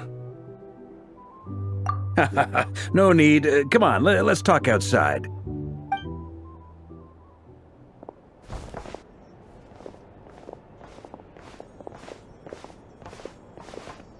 Anyway, Nefer went back to the curatorium to get some rest, but before she left, she shared some things with me that I thought you should be aware of. Firstly, although she managed to trap the Raker of Solnari inside her chess set, there's no guarantee that the power of the Ibis King is any match for one of the 5 sinners. Their powers are beyond our comprehension. It's only a matter of time before he finds a way to break out. We have to come up with a plan and take care of him before that happens. Honestly, my mom figured that might be the case. So, how long have we got? Well, I asked her that same question. She talked for a long time, but for the most part, it seemed like she was trying to convince me how precious her chess set is. What a long and storied history it has. It felt like some kind of sales pitch, you know? The kind where you end up handing over Mora against your will? Anyway, after all that, she finally answered the question. 2 days, at most. 2 days? Holy moly! Can we even recruit enough help in that time? That remains to be seen. Which brings me to the second issue. Dainsleif is obviously conflicted about this whole thing. But given how little time we have, there's no way we can pull this off without his help. You have some history with him, right? Do you think maybe you could talk to him for us? Great. I appreciate it. All right, on to item 3. So, Albedo, Durin, and I put our heads together and came up with a plan. Can't promise it's gonna work yet, but at least it's a start. We figured we'd bounce the idea off you first. We'll explore it further once everyone's recovered. Oh, Hyman's dying to hear this. All right, so here's what we're thinking.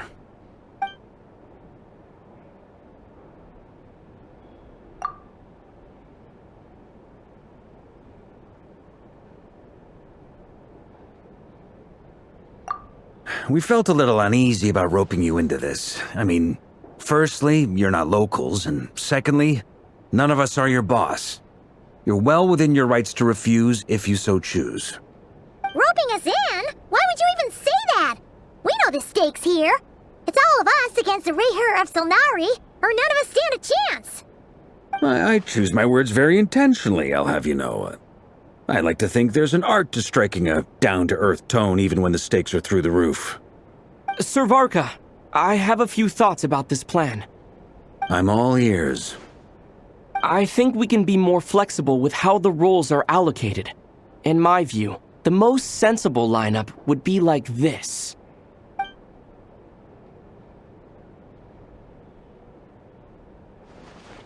I see your point, yeah. But if that's how we're going to approach this, you'd better make sure you're ready. To be clear, I don't doubt your abilities. Far from it. I just want to make sure.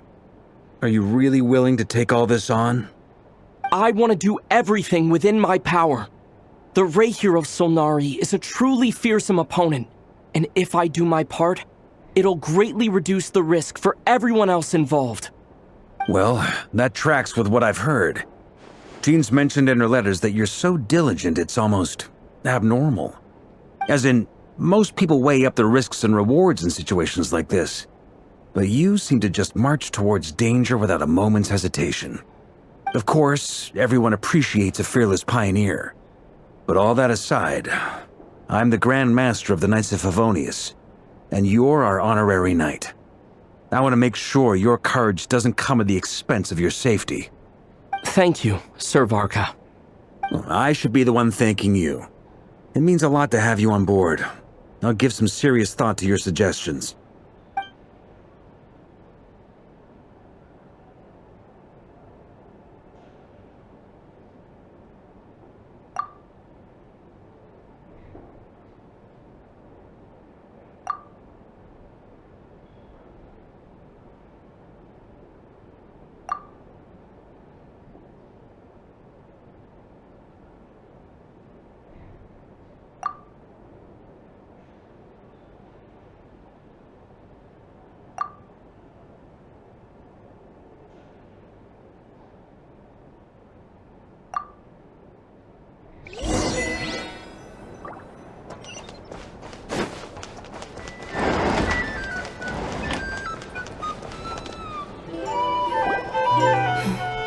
This is a thorough plan, but I do have one last question before we take action.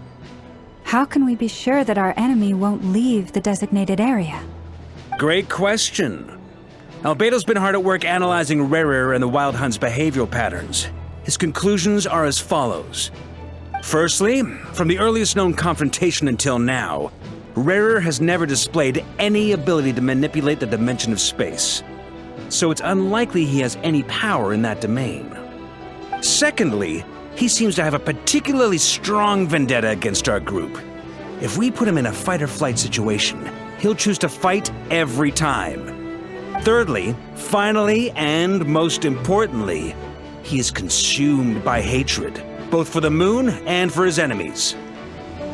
Turns out, we tick both of those boxes. We have a reincarnated moon in our ranks, and a spy who accessed his private memories without permission. He'll be baying for blood, not looking to escape. As someone who's had their fair share of interactions with the Wild Hunt, those all seem like valid observations to me. Understood. Then I will defer to the verdict of the group. Well, everyone, that's the plan in full detail. Albedo and Durin are carrying out their part as we speak. Plan approved. Scheduling. Okay, any firepower you need, I got you covered. Let's light this baby up. The Frost Moon Scions are behind you as well. And the rest of you?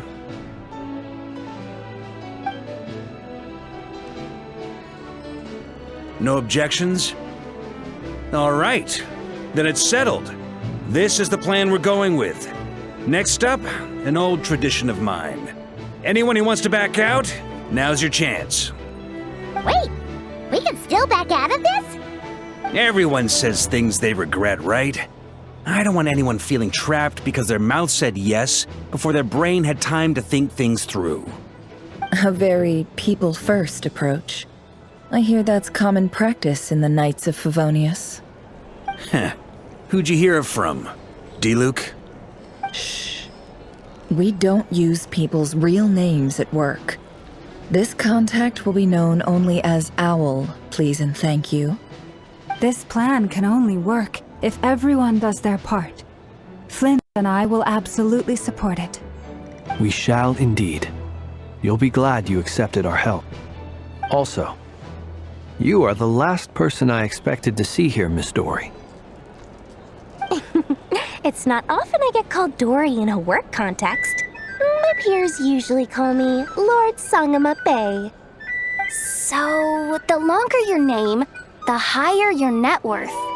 Is that the idea here? In that case, Mr. Flint's here must be worth a fortune. That's right, I know your full name. It's... The walls are thin here.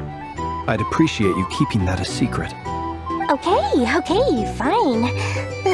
I'm actually only here as a favor for someone else. Do you have any idea how much it would cost to hire me otherwise? Oh, does this mean someone out there actually has the power to boss Dory around? It most certainly does not. We have a long-standing and mutually beneficial business partnership. She's actually the mom of a friend of yours. Said mom supplied me with a great little trinket, but now that lady's ruined everything. If I don't start building a little goodwill now, my whole business in Nod-Krai is gonna go down the drain! Okay. So what exactly is so special about this pendant? It's a lucky charm that a great mage made for me. We have a business relationship, and she was worried that something bad might happen to me. So, she wanted me to have something that can store power to protect myself with. I finally got it all fully charged up with Kuvaki, and then never went and used it all up at once! Never lost so big in my life! You're right. It was all my fault. I didn't mean to drain all the Kuvaki in the pendant, but I'll make it up to you. You will? Well, in that case, how about you give me your chess set, and we call it even? I knew you'd say that. Well, it's yours if you want it. In fact, take it now, and I'll even throw in a free Raker of Solnari. Deal? You're putting me in a difficult position here. It's a very useful thing to have around, but I have a funny feeling it won't be around much longer. I guess we'll see in a couple of days. Looks like bankruptcy for me. Hey, don't be so pessimistic.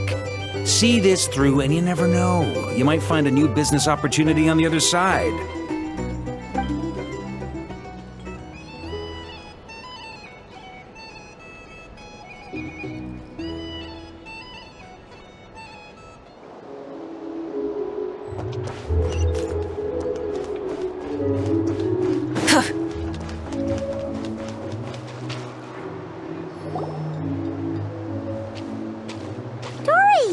How are things going? Feeling ready? Oh, I was born ready. We only have 2 days. You think Lord Sangamabe would let an opportunity like this slip by? Don't forget, when something's in high demand, the people with the goods on hand get to charge the highest price of all, even higher than the sellers taking advance orders.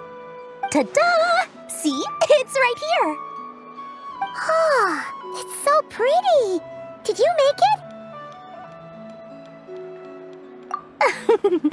No, I have a supplier.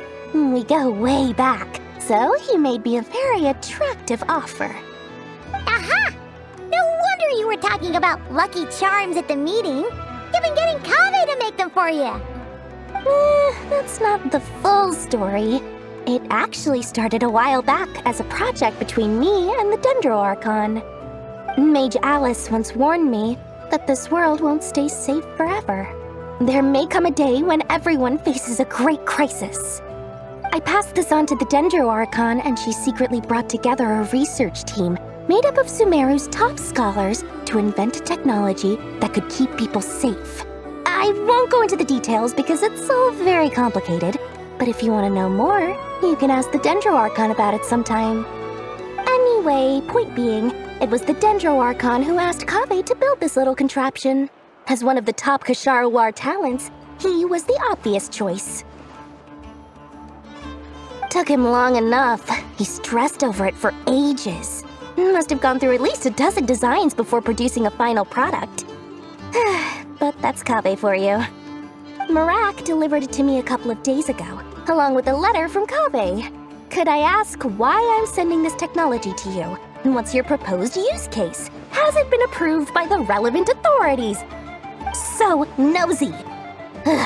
My fault for sending him the research permit to begin with. Surely Nahida must have told him you were involved in this project. He was probably just nervous because you're always so secretive about your business. Could be, could be. Anyway, I just replied, let's hope there never has to be a use case, because it would involve grave danger.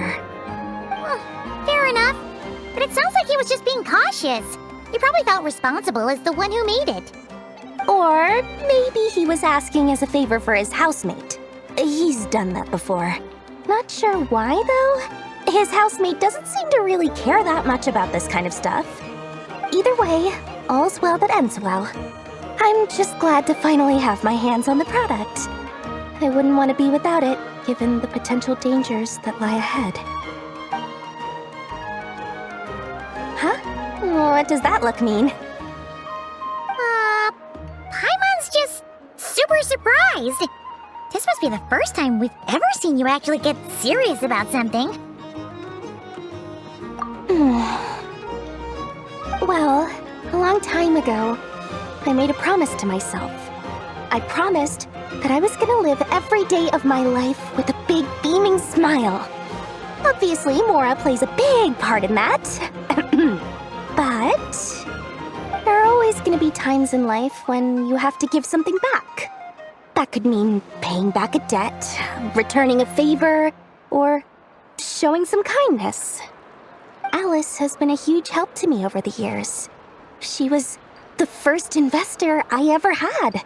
And I want my investors to know that Lord Sangamabe is the best in the business. And more than that, no one knows what the future will bring. Whatever happens, I want to make sure the Dendro Archon and all of Sumeru is prepared to face whatever comes.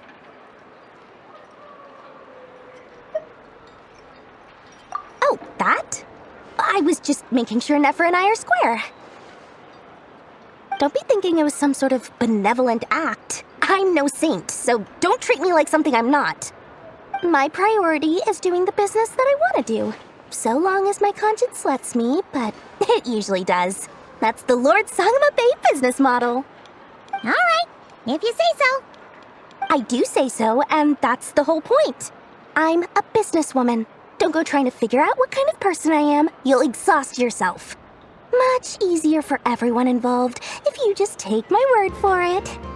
Oh, and could you two help me get this stuff where it needs to be? Thanks so much. You're my favorite assistants.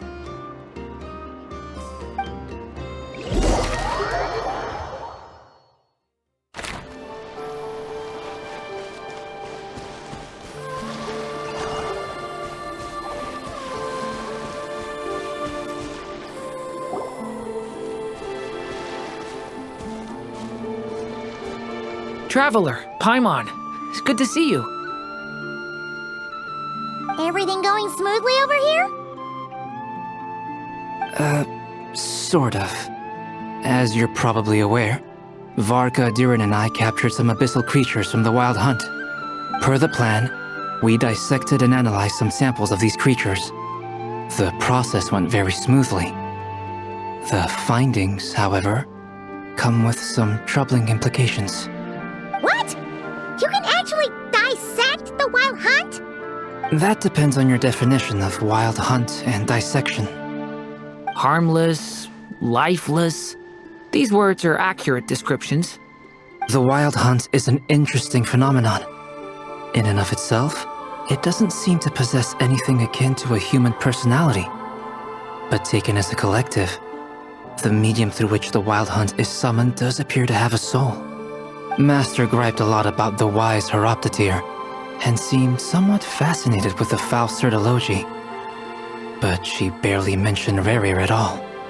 I don't think that was because of his lower social standing, though. Anyway, it's a pity. I should like to hear her thoughts on the nature of the lifeform he has become today. It's a strange mix. The furious energy of an abyssal being channeled through a fractured physical existence. A consequence of being torn apart by an unknown power. Perhaps the only explanation for his survival in this state is that he sacrificed a degree of individuality in exchange for a continued existence. Oh, sorry. Once I get talking about interesting research, I have a tendency to go on indefinitely. Back to our research findings. Essentially, they confirm my hypothesis. Rerir's corpse is completely contaminated by the Abyss, and the effects are irreversible.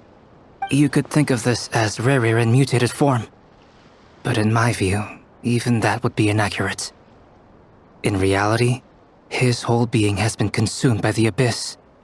In other words, he is now nothing more than a manifestation of abyssal power. Unfortunately, at present, we have no means of completely eradicating abyssal power. Hence, we cannot fundamentally destroy the Rehyr of Solnari either. Oh, that's terrible news! So, that's it? We can't defeat him? Not even if we get the power of the Three Moons? Miss Columbina's situation is a difficult one. She can never achieve wholeness when the world does not accept her presence. It's as if her creator banished her to a place she can never be accepted. It means she spends most of her energy just on her own survival. Given the circumstances, it's only natural to despair. But we must see this plan through to the end. Time to kick off the backup plan. Oh, Paimon almost forgot! This is for you. Dory asked us to bring it. Ah, how wonderful. Well, thank you for making the trip. Durin and I will be heading off shortly. I'm sorry I won't be there to protect you in person this time. Please be careful. All right then. Stay safe.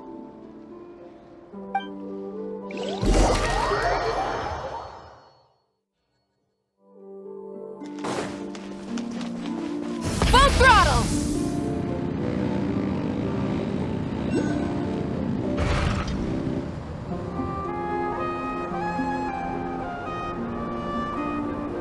Miss Lauma, is everyone here? Yes. The fate of my flock is in your hands, Grand Master Varka. Please keep them safe. My lady, what are you saying?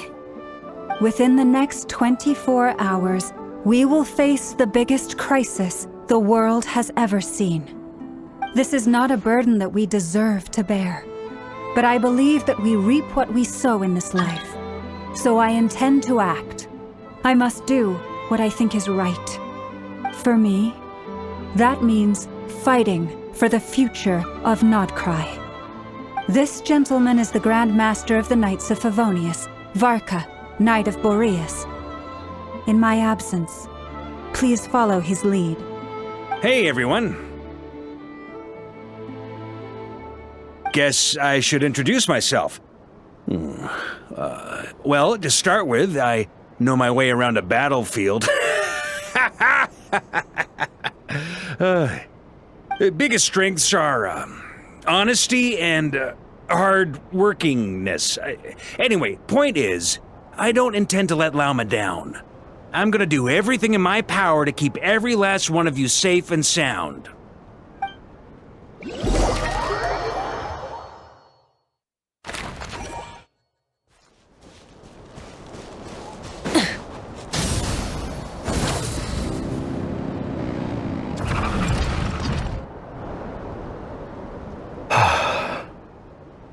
Something on your mind? Miss Columbina, was it? I believe that's how the others addressed you. That's right. Names are funny things. Have you always been called Dainsleif? Yes. I take it your own name has a more complicated history. I have a different relationship with names than other people. To be honest, I'm not even sure that Columbina is my name. At least, not in the same way that Dainsleif is yours. But it's what everyone calls me, and I go along with it.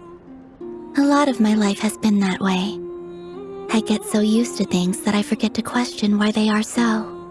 I never used to think much about where names come from, or what they mean to people. Maybe something's wrong with me. You're different from other people.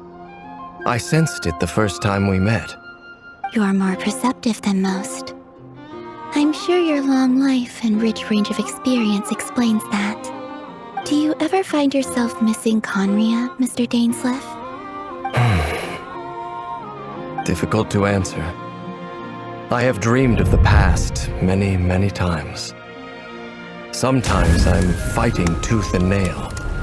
Other times I'm lying on the ground, defeated. I don't recall any happy moments from that time. It has been too long. Is that because hatred survives longer than love and affection? That would not be for me to say. I make no excuses for the grudges I bear. But whatever the reason, I remember little that was beautiful or sentimental. Thank you for your help with the Rerir situation. Without your efforts, I never could have learned the hidden truth of his story. You're welcome. I know he's your friend.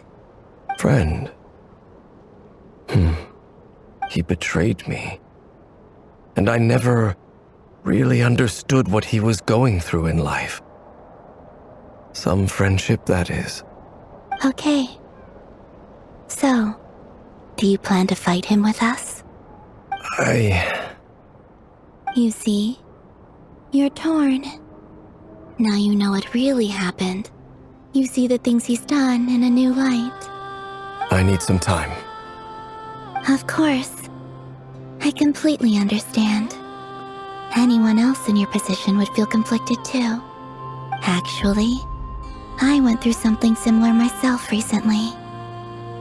Something happened that changed my perspective on a situation.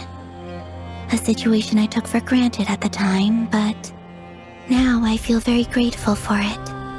You mean the Harbingers who still support you, even though you've left the Fatui? Yes. I always thought they were only helping me because Harbingers are forced to work together. But then I abandoned them. A warrant was even put out for my arrest. And even now, they still support me. Which means I was wrong about them all along. Clearly, they view you as a friend. I feel a little guilty now. I regret not seeing her help for what it was, and not treasuring it.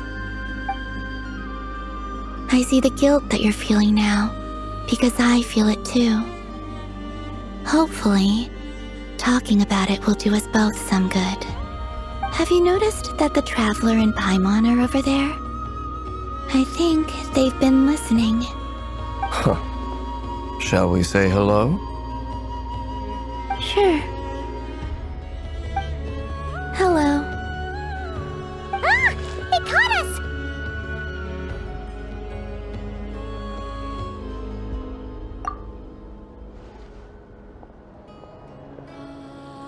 I apologize for making you worry. No doubt you wish to know where I stand on the plan to take down the Recher of Solnari. I'm afraid I need a little time, but I will seriously consider joining you. You will? Oh, thank you so much! Everyone will be so grateful to hear that! They needn't be.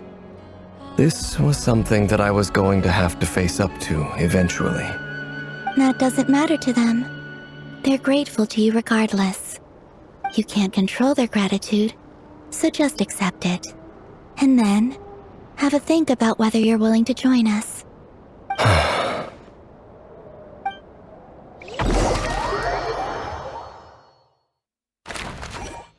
It's nearly showtime!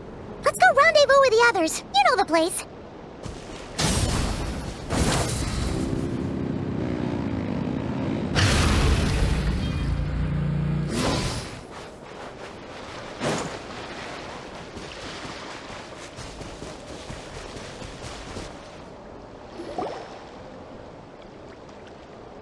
Ah, you're earlier than I expected. Hey, Flint's! Been waiting here long? Not too long. I came a little early so I'd have some time to think. Are you nervous about the battle? Quite the opposite. I'm reminiscing on my past battles. When I was awakened by the Ratniki, I had not touched a weapon in many years. I felt like the battlefield was not where I belonged. But after waging war against the Wild Hunt for so long, I came to realize something. A life of absolute peace is simply not a possibility for me. My restless flame indicates that somewhere inside of me, there is a deep yearning to root out the evil in this world. Oh, that doesn't sound like such a bad thing. Well, in the past, when I was a Fae whose primary concern was hibernation, it was hardly ideal. But it certainly serves me well here in the present. And I am delighted to be able to join forces with you in this endeavor. Looks like I'm not the first to arrive. Ah, Miss Lauma. Did you sleep okay last night? I struggled to settle down at first, because of the nerves. But don't worry. I got enough sleep in the end. I'll be just fine. Please, I'm just doing my part. Never! Over here!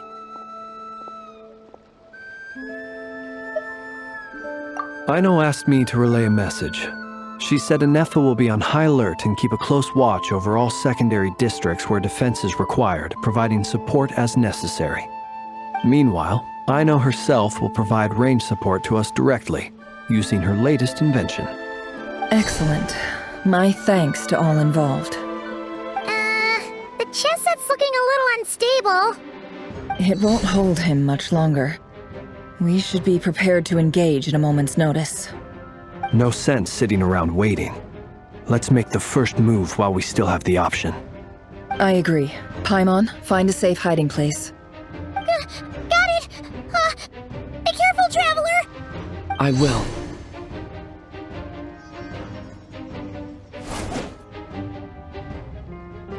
Everyone, take your positions as soon as the battle starts. Every ounce of strength we have in our bones, let us bring to this fight. Ready? Let's go. I've seen all your futile ploys before. You have become the authors of your own demise. I wouldn't be so sure about that. You are merely a moment of sport before I tear down the moon.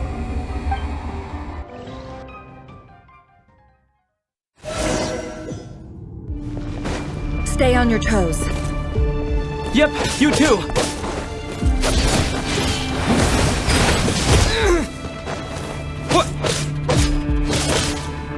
The moonlight be hunted down! Be silent. Pathetic!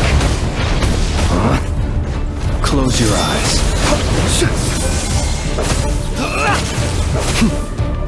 Move! It all adds up. Absurd.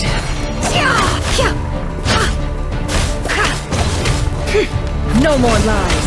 It all adds up. Hunt them down! Leave this place.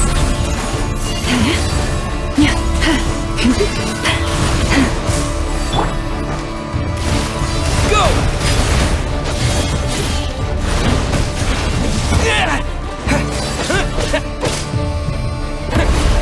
Let me help you guys. Eat this!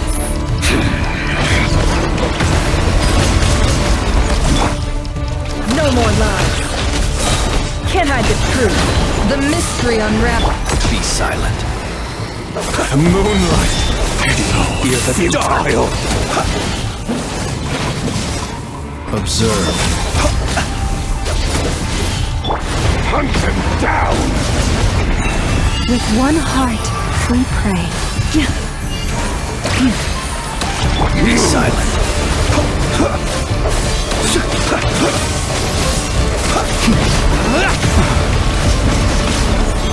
Observe. Are you quite finished? Fear the dark!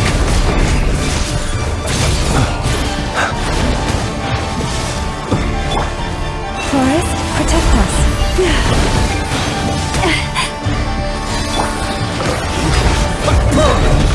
It began with the moon, and so shall it end. The moon will protect you.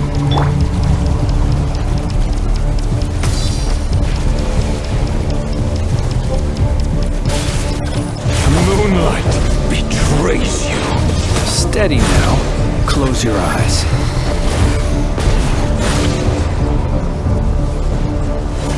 Do you see?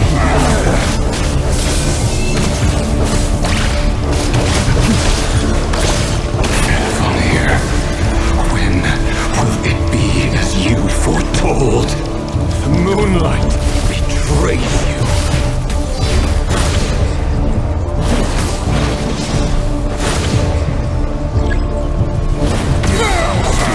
Welcome here.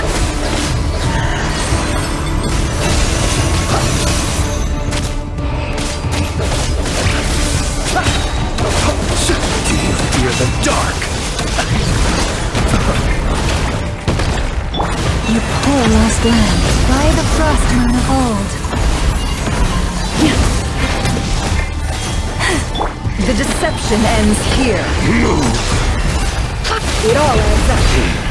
Pathetic! Hunt him down! Bombs away! It's all futile!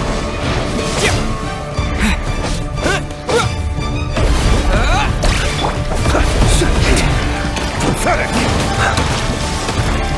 Close your eyes. Oops, are you quite finished? To dust. Moonlight! Be silent. It's all futile!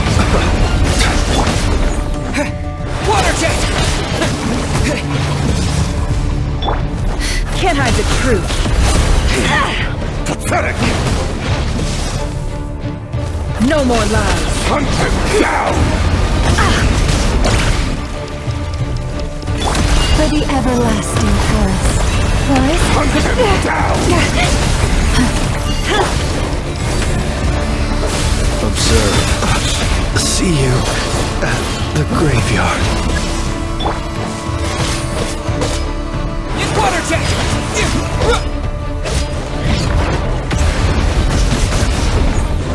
Move! The moonlight betrays you. The mystery unravels. futile. Move. Your little game of heroics is over. Who wants to go first?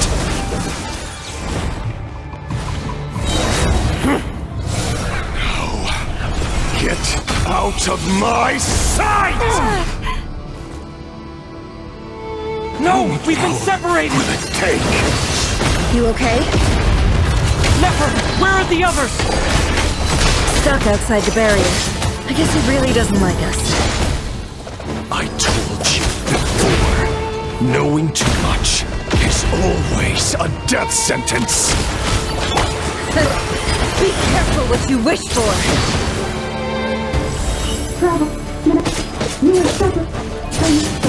Lama! Can you hear me? Hold on, please. Silence. The voices are gone. But at least I know they're still there. I need to focus. Stick to the plan. Hide. I know it's an important task. Just keep following him. If I can stall him for long enough, the moment will come. Your death is within my grasp!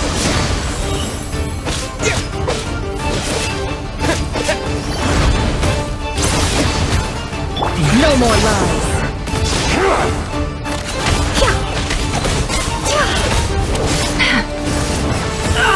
Destroyed! Reborn! Seek within.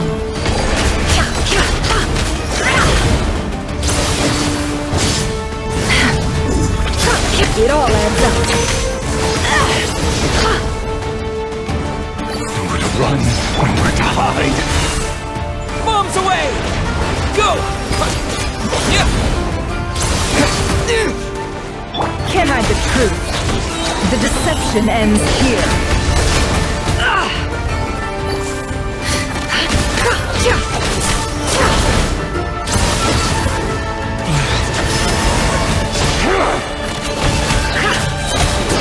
Seek within.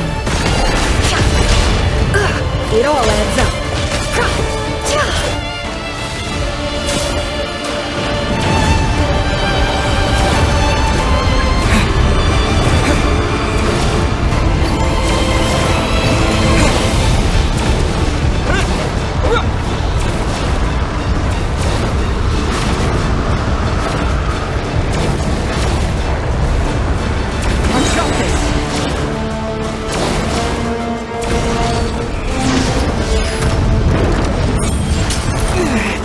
The shield's broken. I can't keep this up. Don't push your luck. Your death is within my grasp!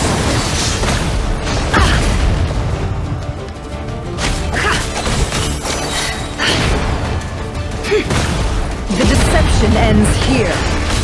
It all adds up. Shameless. Water jet!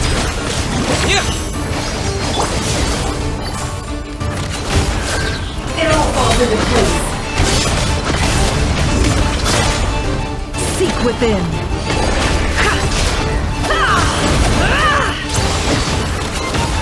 Run, nowhere to hide. No more lies.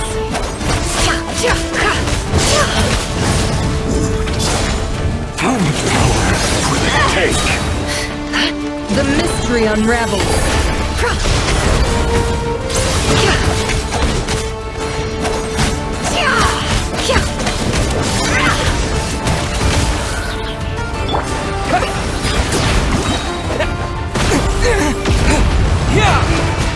Can't hide the truth.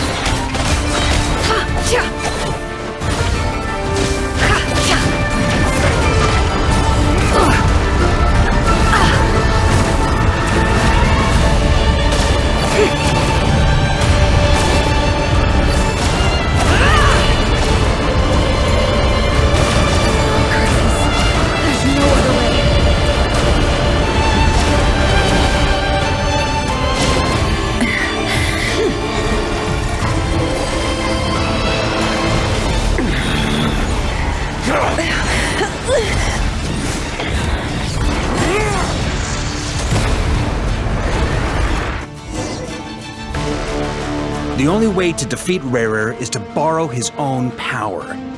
That means Columbina will have to disappear while you two bear the brunt of his attacks. You have to hold on. Find a way to keep him focused on killing the two of you.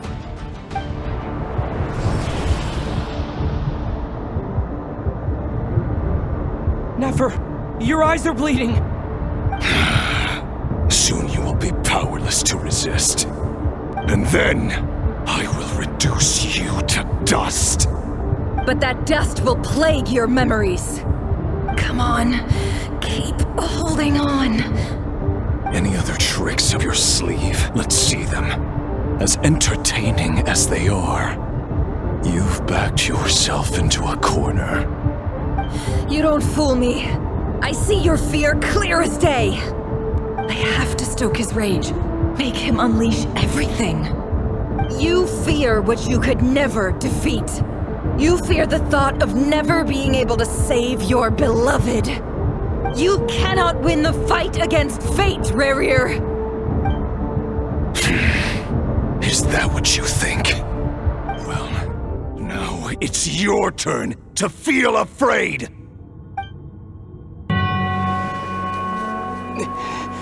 You fear the sound of your own name? Is it us you hate? Or is it what you've become? Let's see what becomes of you!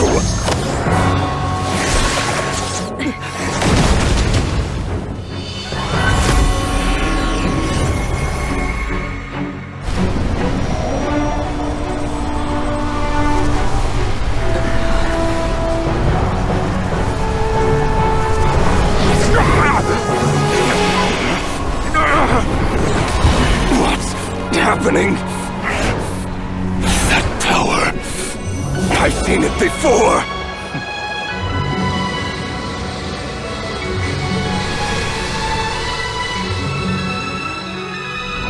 His power is on another level.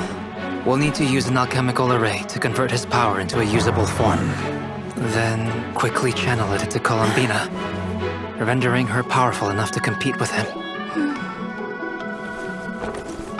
I'll join you. I can help. If I release enough abyssal energy into a confined space, it'll create a potential difference, allowing us to extract a huge amount of elemental energy. Next, I'll synchronize with everyone's minds using Pyro, then give you temporary access to their abilities and fields of view. But it won't last long. Can you see? Well enough. So, we have a student of Gold Rheindotter in our midst! How about that?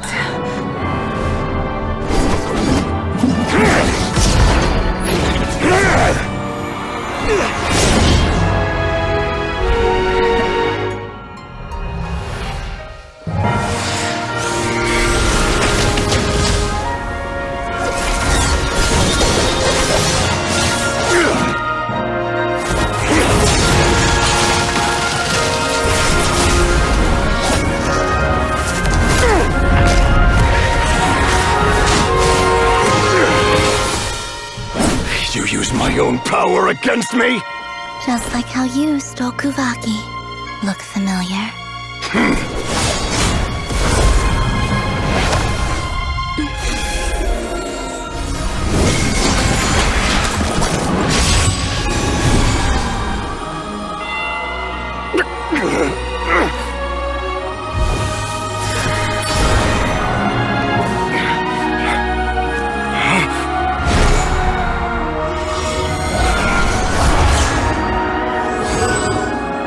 Don't you realize?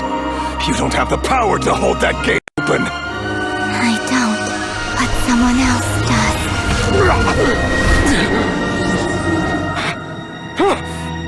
Goodbye, Rarir.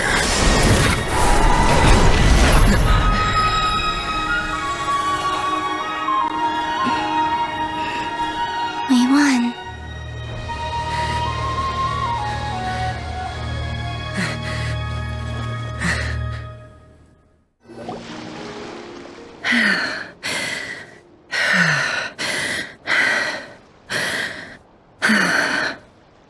Nefer, how are your eyes?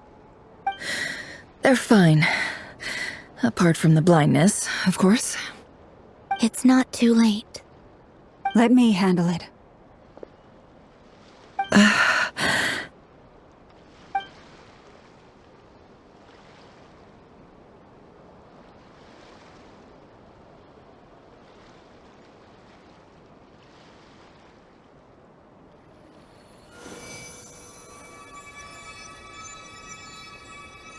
Miss Nefer, it's not like you to lose your composure. That was the most reckless thing I've ever seen you do. Reckless how? The situation was critical. Our lives were at stake. We had to do something. Even so. Okay. I guess you're right. Under the circumstances, it was a wise decision. You traded your eyes for an incredible victory. In business terms, I suppose that's a huge return on investment. I'd be hard-pressed to argue otherwise. Still, I don't like this outcome, and I don't want you to lose your sight for good. People suffer when they make sacrifices they shouldn't have to make, whether that means faith, strength, or in this case, your ability to even see. I had hoped you could win without sacrificing so much as a single hair on your head. Thank you. Really. All done. Don't try and open your eyes just yet. We'll see how you're doing in a couple of days. Until then, please follow your recovery plan to the letter. I'll send full details through Yehoda. For now, just get yourself home, relax, and rest. My dear friends, we have fought bravely and achieved a spectacular victory. A dark cloud has been lifted from the skies of Nod-Krai. All in this land will be grateful for what you have done. The moon will remember this day. Thank you both.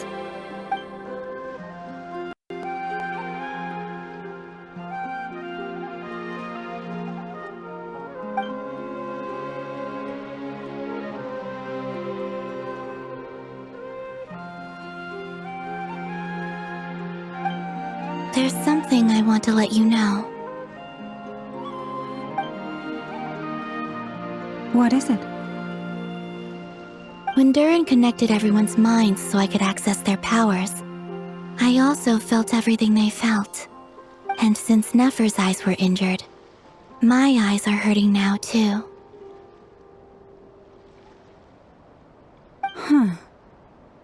Hold on. Let me try. I only feel the pain. There's no actual damage. I just thought I should tell you. You're right. There's no damage. That's a relief. But I must say, I'm surprised to hear the Kuthar share something like this with me. In the past, you never used to open up about yourself. Things are a little different now from how they were. I'm learning to share how I truly feel with my friends. Friends? You have no idea how glad I am to hear that.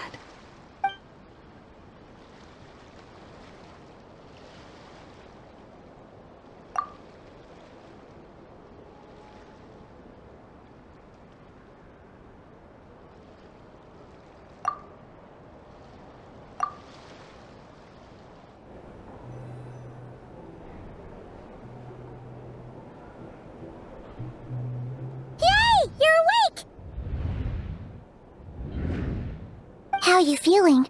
Any aches and pains? Did you sleep well? I'm doing all right, Paimon. No need to worry about me. Phew! Well, that's good. Paimon's been sitting on the edge of the bed worrying about you for ages. You slept a whole day and night. Poor Paimon had to eat all by her lonesome. Glad to hear you didn't starve. How was the food? Well, it wasn't the same without you there to share it. Honestly, Paimon just can't relax when you're not your usual self. She couldn't enjoy the food and settle down to sleep. Well, I'm back to normal now. Oh yeah, and Albedo swung by earlier. He said to tell you to head to the tavern when you woke up. Varker and the others are organizing a victory feast and they want to celebrate with you. He also dropped off some medical supplies, but you seem fit as a fiddle, so guess you won't be needing those. If you're feeling up to it, let's head over now. Wouldn't want to keep them waiting.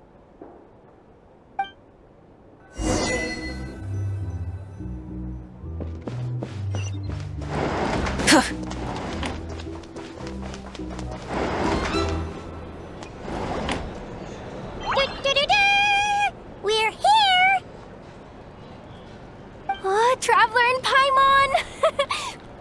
Perfect timing! We were literally just saying how there's no way we're holding this victory feast without you any longer, and we would have postponed it till tomorrow. How are you feeling today? Much better. Thanks. Don't worry about me. Relieved to hear it. If that changes, just let me know. Happy to check you over at any time. Yep, we're here for you. Anything you need, just let us know. Oh wait, where's Nefer? How are her eyes doing? Nefer's right over there. I'm sure she'd love to catch up with you.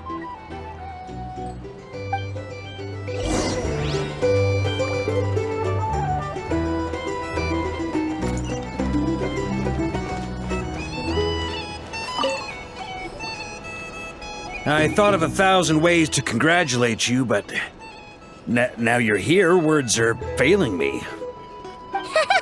The honorary knight stuns them speechless once again. Well said. The honorary knight showed us all how it's done. The other knights tell me that Mondstadt was the first stop on your journey. All of us are truly delighted to count you as our friend. I'd like to thank you for supporting the Knights of Favonius, and also for helping us save Nod-Krai. Nonsense! Of course I'm gonna mention it. This is more than just business. It's a relationship. And there can be no relationship without showing gratitude where it's due.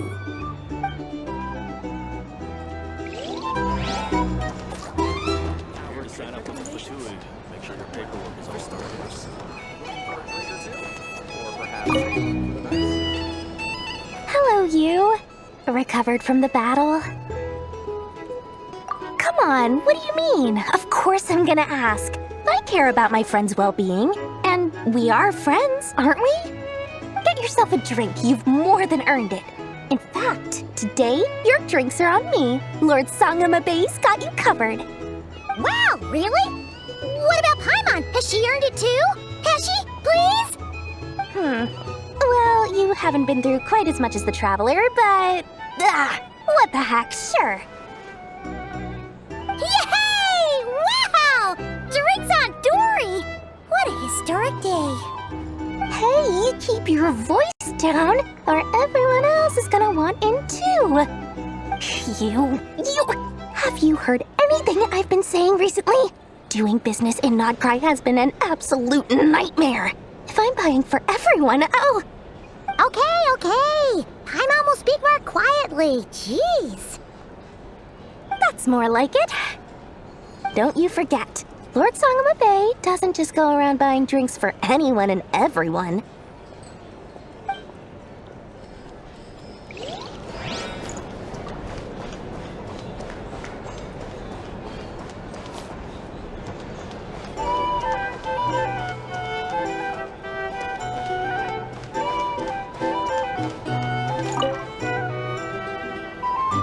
I see you've recovered? You bet. Snooze his way to a full recovery. Glad to hear it. A healthy body is paramount. Nothing else in life is possible without it. So take it slow. You can't afford an injury. Paimon too! You really saved the day when you swooped in to open that gateway. I came to accept that although Rerir was my friend in the past, here and now, he was an enemy that must be defeated. Though I will never fully understand what happened between us, I could not let this crisis deepen any further. We fought a very necessary battle, and you played your part admirably. Yeah! And if you ever need to talk, just remember, we're always here. I'll do that.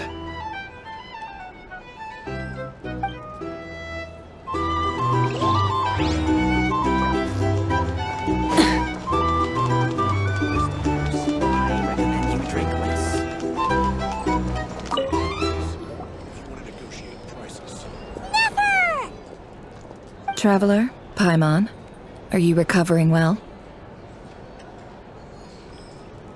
Turns out that moon chanter has some real talent after all. My eyes were mostly recovered after just a couple days' rest. I can actually open them again now. Yeah, but you gotta be careful. Lauma says not to strain your eyes while they're still healing. Yes, thank you. I'm well aware. Yehoda, could I borrow you for a moment? I could do with an extra pair of hands. Oh, sure. Coming. Did you hear that? I gotta go help Lauma for a second. You guys chat among yourselves. I'll grab us some drinks on the way back. Paimon, you still like 'em sweet? You bet! Make it extra sweet, because Paimon's earned it! Sure thing!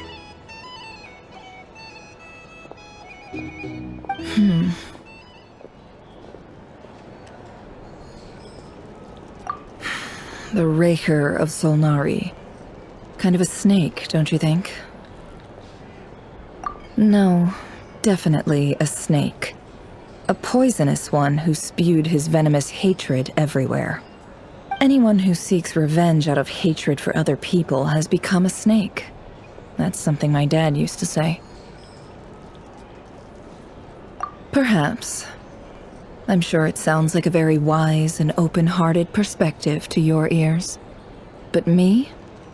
I think hatred is a perfectly justifiable emotion. What else is left when everything you depended on in life gets stripped away? Something's gotta fuel that drive to keep on living. If you're worried about me, you can nip that in the bud. I'm not someone who gets stuck in the past. It's just... I suddenly feel like I was wrong to call my father a liar. He was just a fool. That's why the academia turned their back on him, and why the other tribes ganged up on him. Oh, Father. How much better things could have been if you were a skilled liar. Look at the Ibis King. Thoth is a fiendishly cunning liar. And yet, strangely, he feels more like a father to me than my real dad ever was. He's never brought it up, but I'd bet he feels the same way. Why else would he give me the power to perceive the truth, while at the same time training me in the art of deception? Well, King Deshret banished him to Aru, which is essentially a prison, and posed 3 questions to him. He promised that he'd have his freedom if he could find the answers. His response was to take on a physical form and approach me, hoping that I could become his envoy and search for one of the answers on his behalf. Did he really think I'd fall for that? He's stuck there. He can't make me return what he gave to me. So that's enough for you to decide he's nice, is it? He's a prisoner, and he was scared. So he decided to perform some good deeds to win people's approval. He lives in fear because he's a deceiver. How is Rerir any different? You can't work as a spy your whole life and expect a happy ending. It's preposterous. Yet I can't say I don't understand it. Liars live in the darkness of their own making, but it's still human nature to want to go on living. They say that a liar's soul is the most worthless thing in the world. What do you think?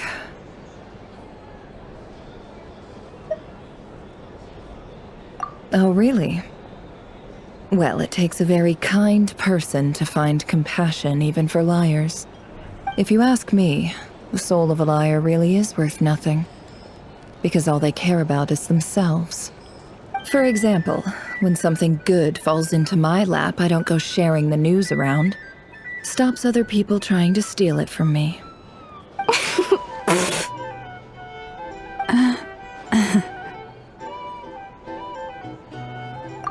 So be it. They have sharp ears. I can't keep anything from them. Wow, is that what it looks like? Well, you all know my past now, and I can't simply eliminate everyone who knows too much. So I guess I just have to put up with you. For the foreseeable future, at least. When you find yourself in a situation you can't control, the safest play is to keep calm and start monitoring everyone involved like a hawk. In the intelligence world, you need to have a sense of perspective and play your hand accordingly. If you understand what's at stake, please ensure my secret is safe with you. I trust you'll respect my wishes as a friend. But don't forget, I will also be watching you like a hawk. Very good. Oh wait! Now that the panic's over and we've all calmed down, Paimon suddenly remembered something. After all that build-up, our mystery ally never showed up even once!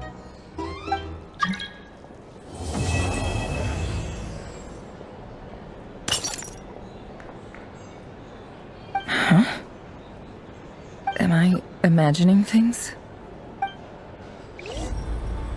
So, that close colleague who stayed behind with you? What's he been up to recently? Don't know, don't care. I get more normal human interaction from hanging out with Bosco too than him. Although, now you mention it, he hasn't bothered me in a while. I wonder if... He's disappeared without a trace. It's the biggest gift he ever gave to the world. But I no doubt that's what's going on. He won't lie low forever. So we'd better stay on guard.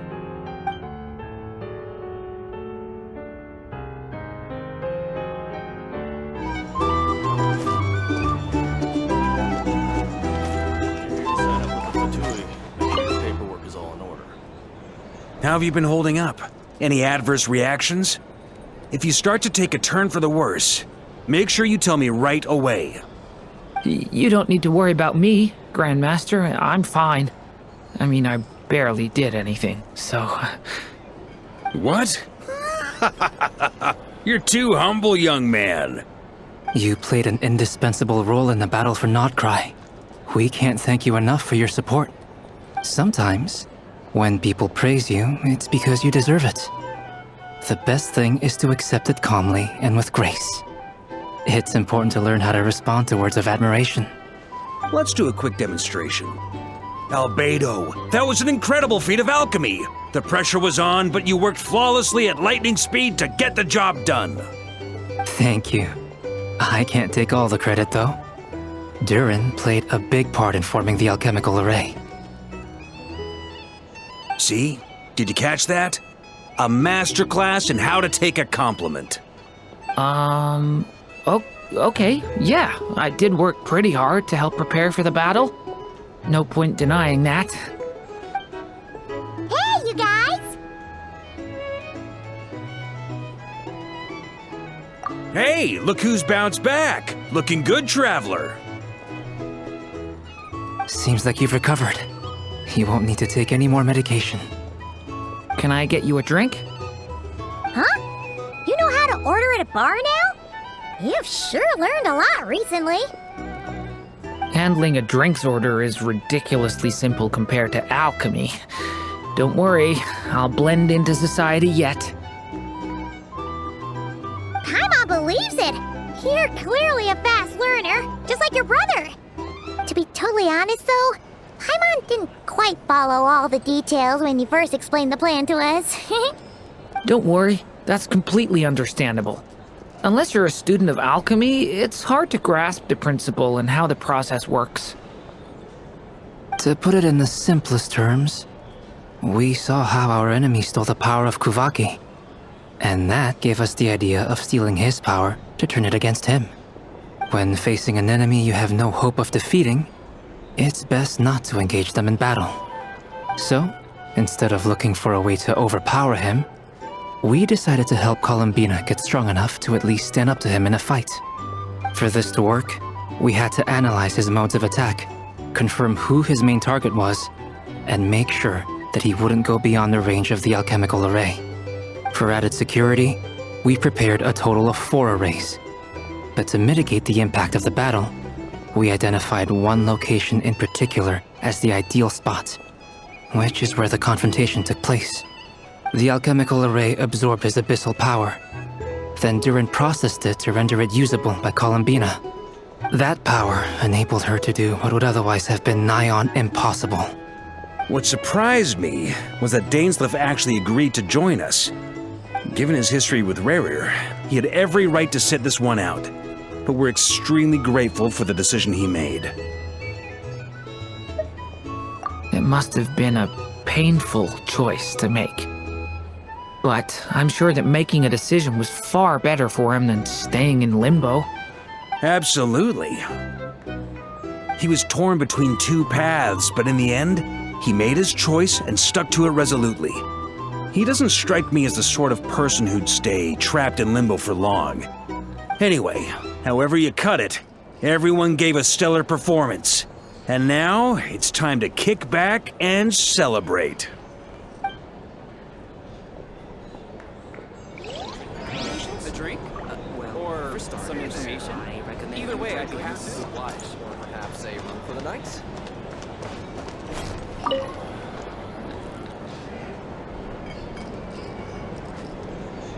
Ah, Lord Sangama Bay. How lovely to see you.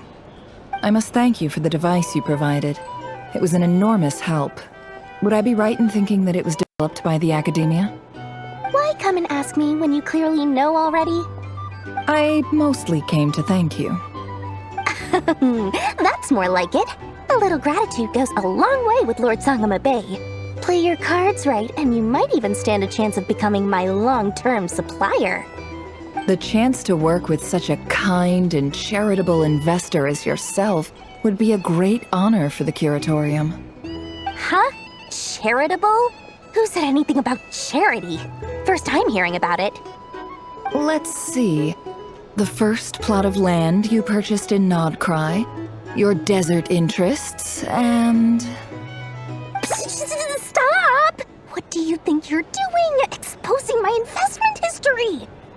It's nothing to hide from. They're all perfectly legitimate investments.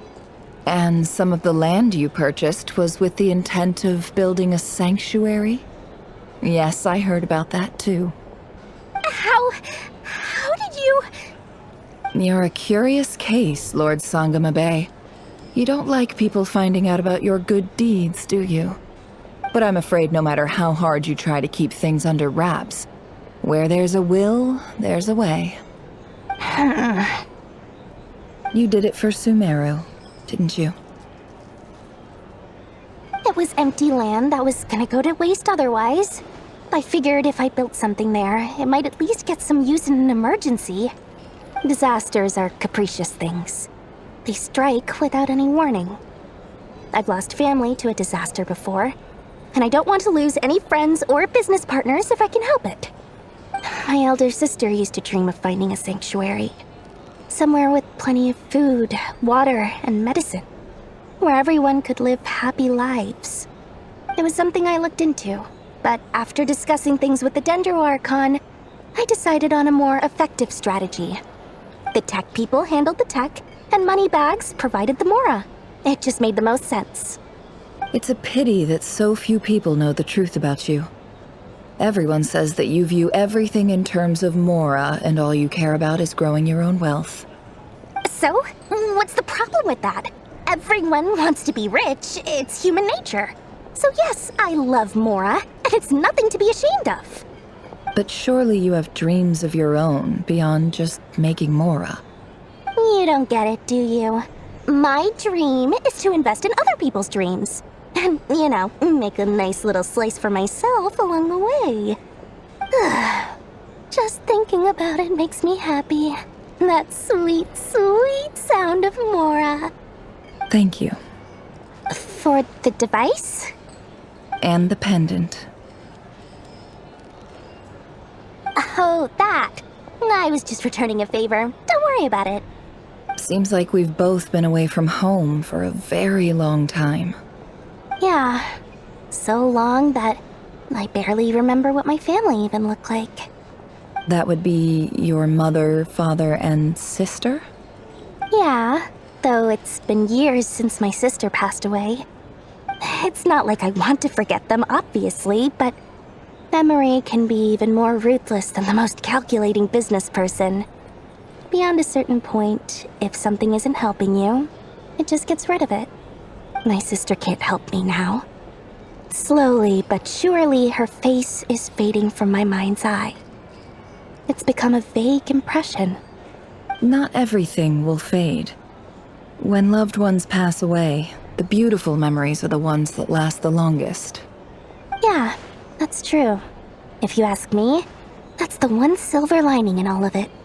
Well, that, plus, I'm sure that life is much better now than it was back then.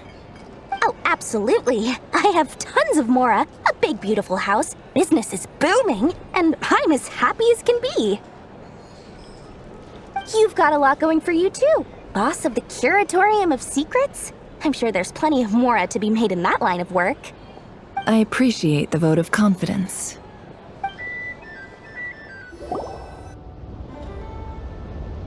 That's the only reason you're here.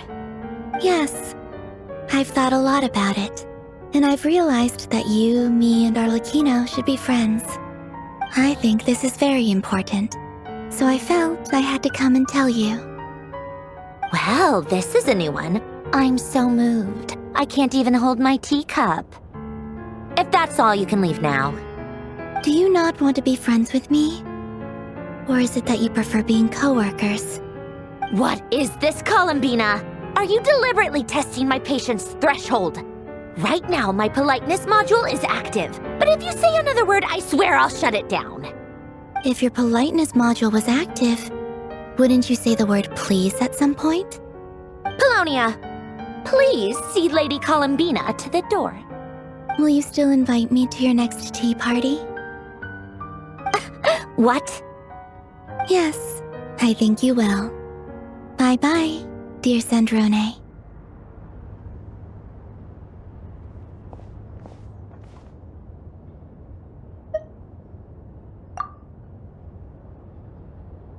Last time, the Wild Hunt escorted you out. Would you rather I handled it myself this time? We just wanted to, see how you were doing now that it's all over. Why? Out of concern for my safety? I hope you didn't seriously think that the Rahier of Solnari would be able to lay so much as a finger upon me, given how prepared I was. Mostly because you kind of helped us out, so we just wanted to check you were okay. Looks like all your robots are fixed, huh? Oh, don't you worry about that. Tea time is already a write-off. The visitor before you managed to kill my appetite. If you're in the mood for tea, go ahead and help yourself. Otherwise, it's going to waste. My coasters are still missing in action, though. Use this notebook instead. Whoa! Pretty hefty notebook. Look at all those calculations. You can ignore those. They're just dumb scribblings. I doodle and write in my free time. Sometimes I remember the distant dreamlike past. Sometimes I imagine the far-flung future. And other times, I grit my teeth and note down all the crazy nonsense going on in the present. Some people do the crosswords in the newspaper. This is my equivalent of that. Trying to predict the future is like daydreaming, and writing about the present just makes me furious. The past is my favorite. If nothing else, it's already set in stone, so I don't have to rack my brains trying to figure it all out. Huh. Although, having said that, the only vaguely interesting memory in my past is probably that guy they call Lord Artificer. Who else? Pretty much all the mecha and Fontaine are his personal handiwork. Wait, are you saying you know him? Like, personally? As a friend? I mean, I guess we were friendly enough. Yep. In fact, I'm probably the only normal person left who knew him at all. We used to chat occasionally back when he was still around. Before he passed away, he asked me to destroy all his manuscripts. I honored his request, but I did read through everything first before destroying them.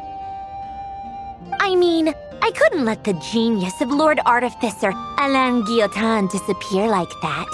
Would have been such a waste. So, that's where the formulas in your notebook are from? I just told you, those are my equivalent of crossword puzzles. They're just dumb formulas that I solve for fun when I'm bored. Alain's work was like epic poetry. The formulas in my notebook are just silly little riddles in comparison. Not that there's anything bad about them. I mean, at least, solving those riddles isn't going to hurt anyone. Except me, 'cause I lose a few brain cells in the process. Anyway, while we're on the topic, I might as well tell you about what happened to him and his friends. Alain Guillotin had two close buddies, René and Jacob. They spent their childhood years together in the Narzissenkreuz Institute. They were all quite competitive, so there was some rivalry between them, but it was a friendly rivalry. But beneath the friendship and the rivalry ran something deeper, a sense of nostalgia for the past. Unfortunately, childhood would end. The prophecy would come true, the apocalypse would arrive, and the future would never be. A mad dream that would normally only capture the minds of lunatics began to take root in their hearts. A dream of saving the world.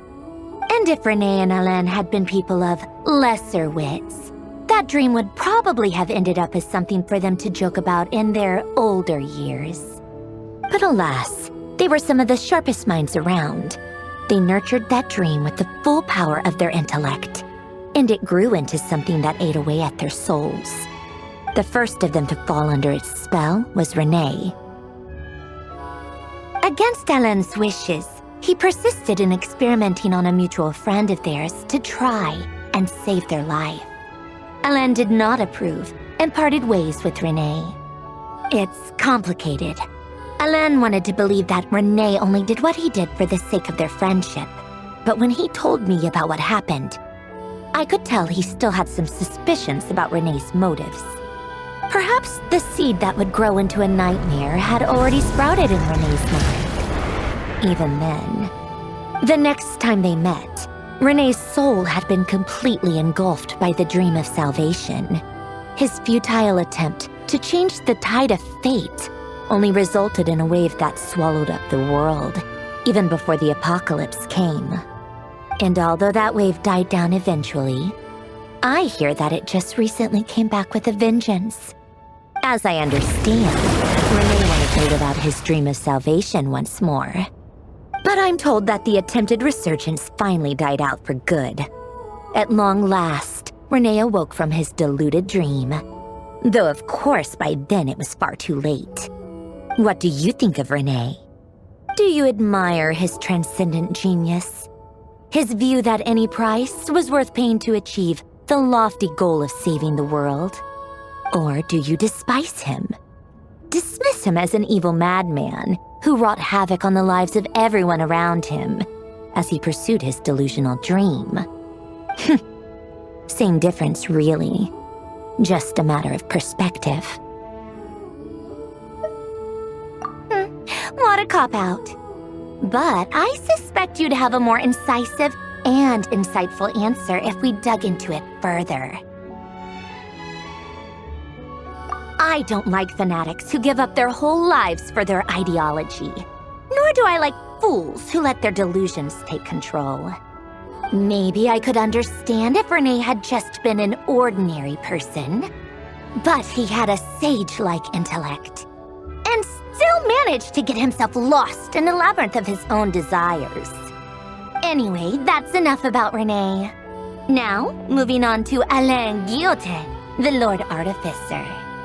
He managed to put a stop to the first storm whipped up by René. But after that, Alain lost his friends and family. To his credit, I suppose, the loss of his family and friends was purely a tragic accident. It's not like Alain sacrificed them for his cause or anything. After that, the only thing supporting his work was the same dream that had dragged his closest friend down to the abyss. But although the desire to save Fontaine drove him to found the Fontaine Research Institute, Alain continued to reject any form of transcendental knowledge or power. He was suspicious and fearful of it, having seen the way it had affected his closest friend. I think that formulas and machines derived solely from human intellect were the only thing that gave him a sense of spiritual comfort. Yet Alain's intellect was simply too great. It barely left him space to breathe in his lifetime. Once he realized that the end of his life was approaching, he finally accepted the truth. The Nod-Krai Institute needed someone, and a human being, to see its story through to the end. He quit working on his formulas, trading them in for the fairy tales that had played such a formative role in his childhood, but which he'd barely touched in his adult life. He told me that the director of the Nod-Krai Institute used to read those fairy tales to the children as bedtime stories. Apparently, they worked wonders at sending kids off to sleep. I think that all he wanted at that time in his life was to be able to sleep deeply without being plagued by depression. By that point, nothing else really mattered. At the very end, he laid down to rest in the ruins of the former Nod-Krai Institute orphanage, while the Fontaine Research Institute he had founded continued tirelessly with its work. Many years after that, tensions over competing dreams would once again cause a rift, this time between members of the Fontaine Research Institute. But the actions of those fools had nothing at all to do with Alain. And that is the story of two people from the Nod-Krai Institute who both wanted to save the world. One went all in on his fantasy of salvation without ever looking back, and ended up calmly sinking to the bottom of the deepest sea. The other sought desperately to burn bright in his life, even though he wasn't sure where he was going. I do sometimes wonder, why is it that people like them have such grand hopes of saving the world? Even the grandest tree starts as a tiny seed. So perhaps, for each of them, their mission to save the world began with a very simple desire: to save themselves. They were young children with friends and family who mattered to them, desires to explore the meaning of life, ambitions to have a successful career. They didn't want to see all of that taken away in one fell swoop. Or maybe they just wanted to find something to anchor themselves within the chaos, to stop them getting quietly swept away by the storms of life. But instead, the search for their own salvation took them down the rocky road laid out by fate. Do you think the desire to save oneself is enough of a justification to try and save the world?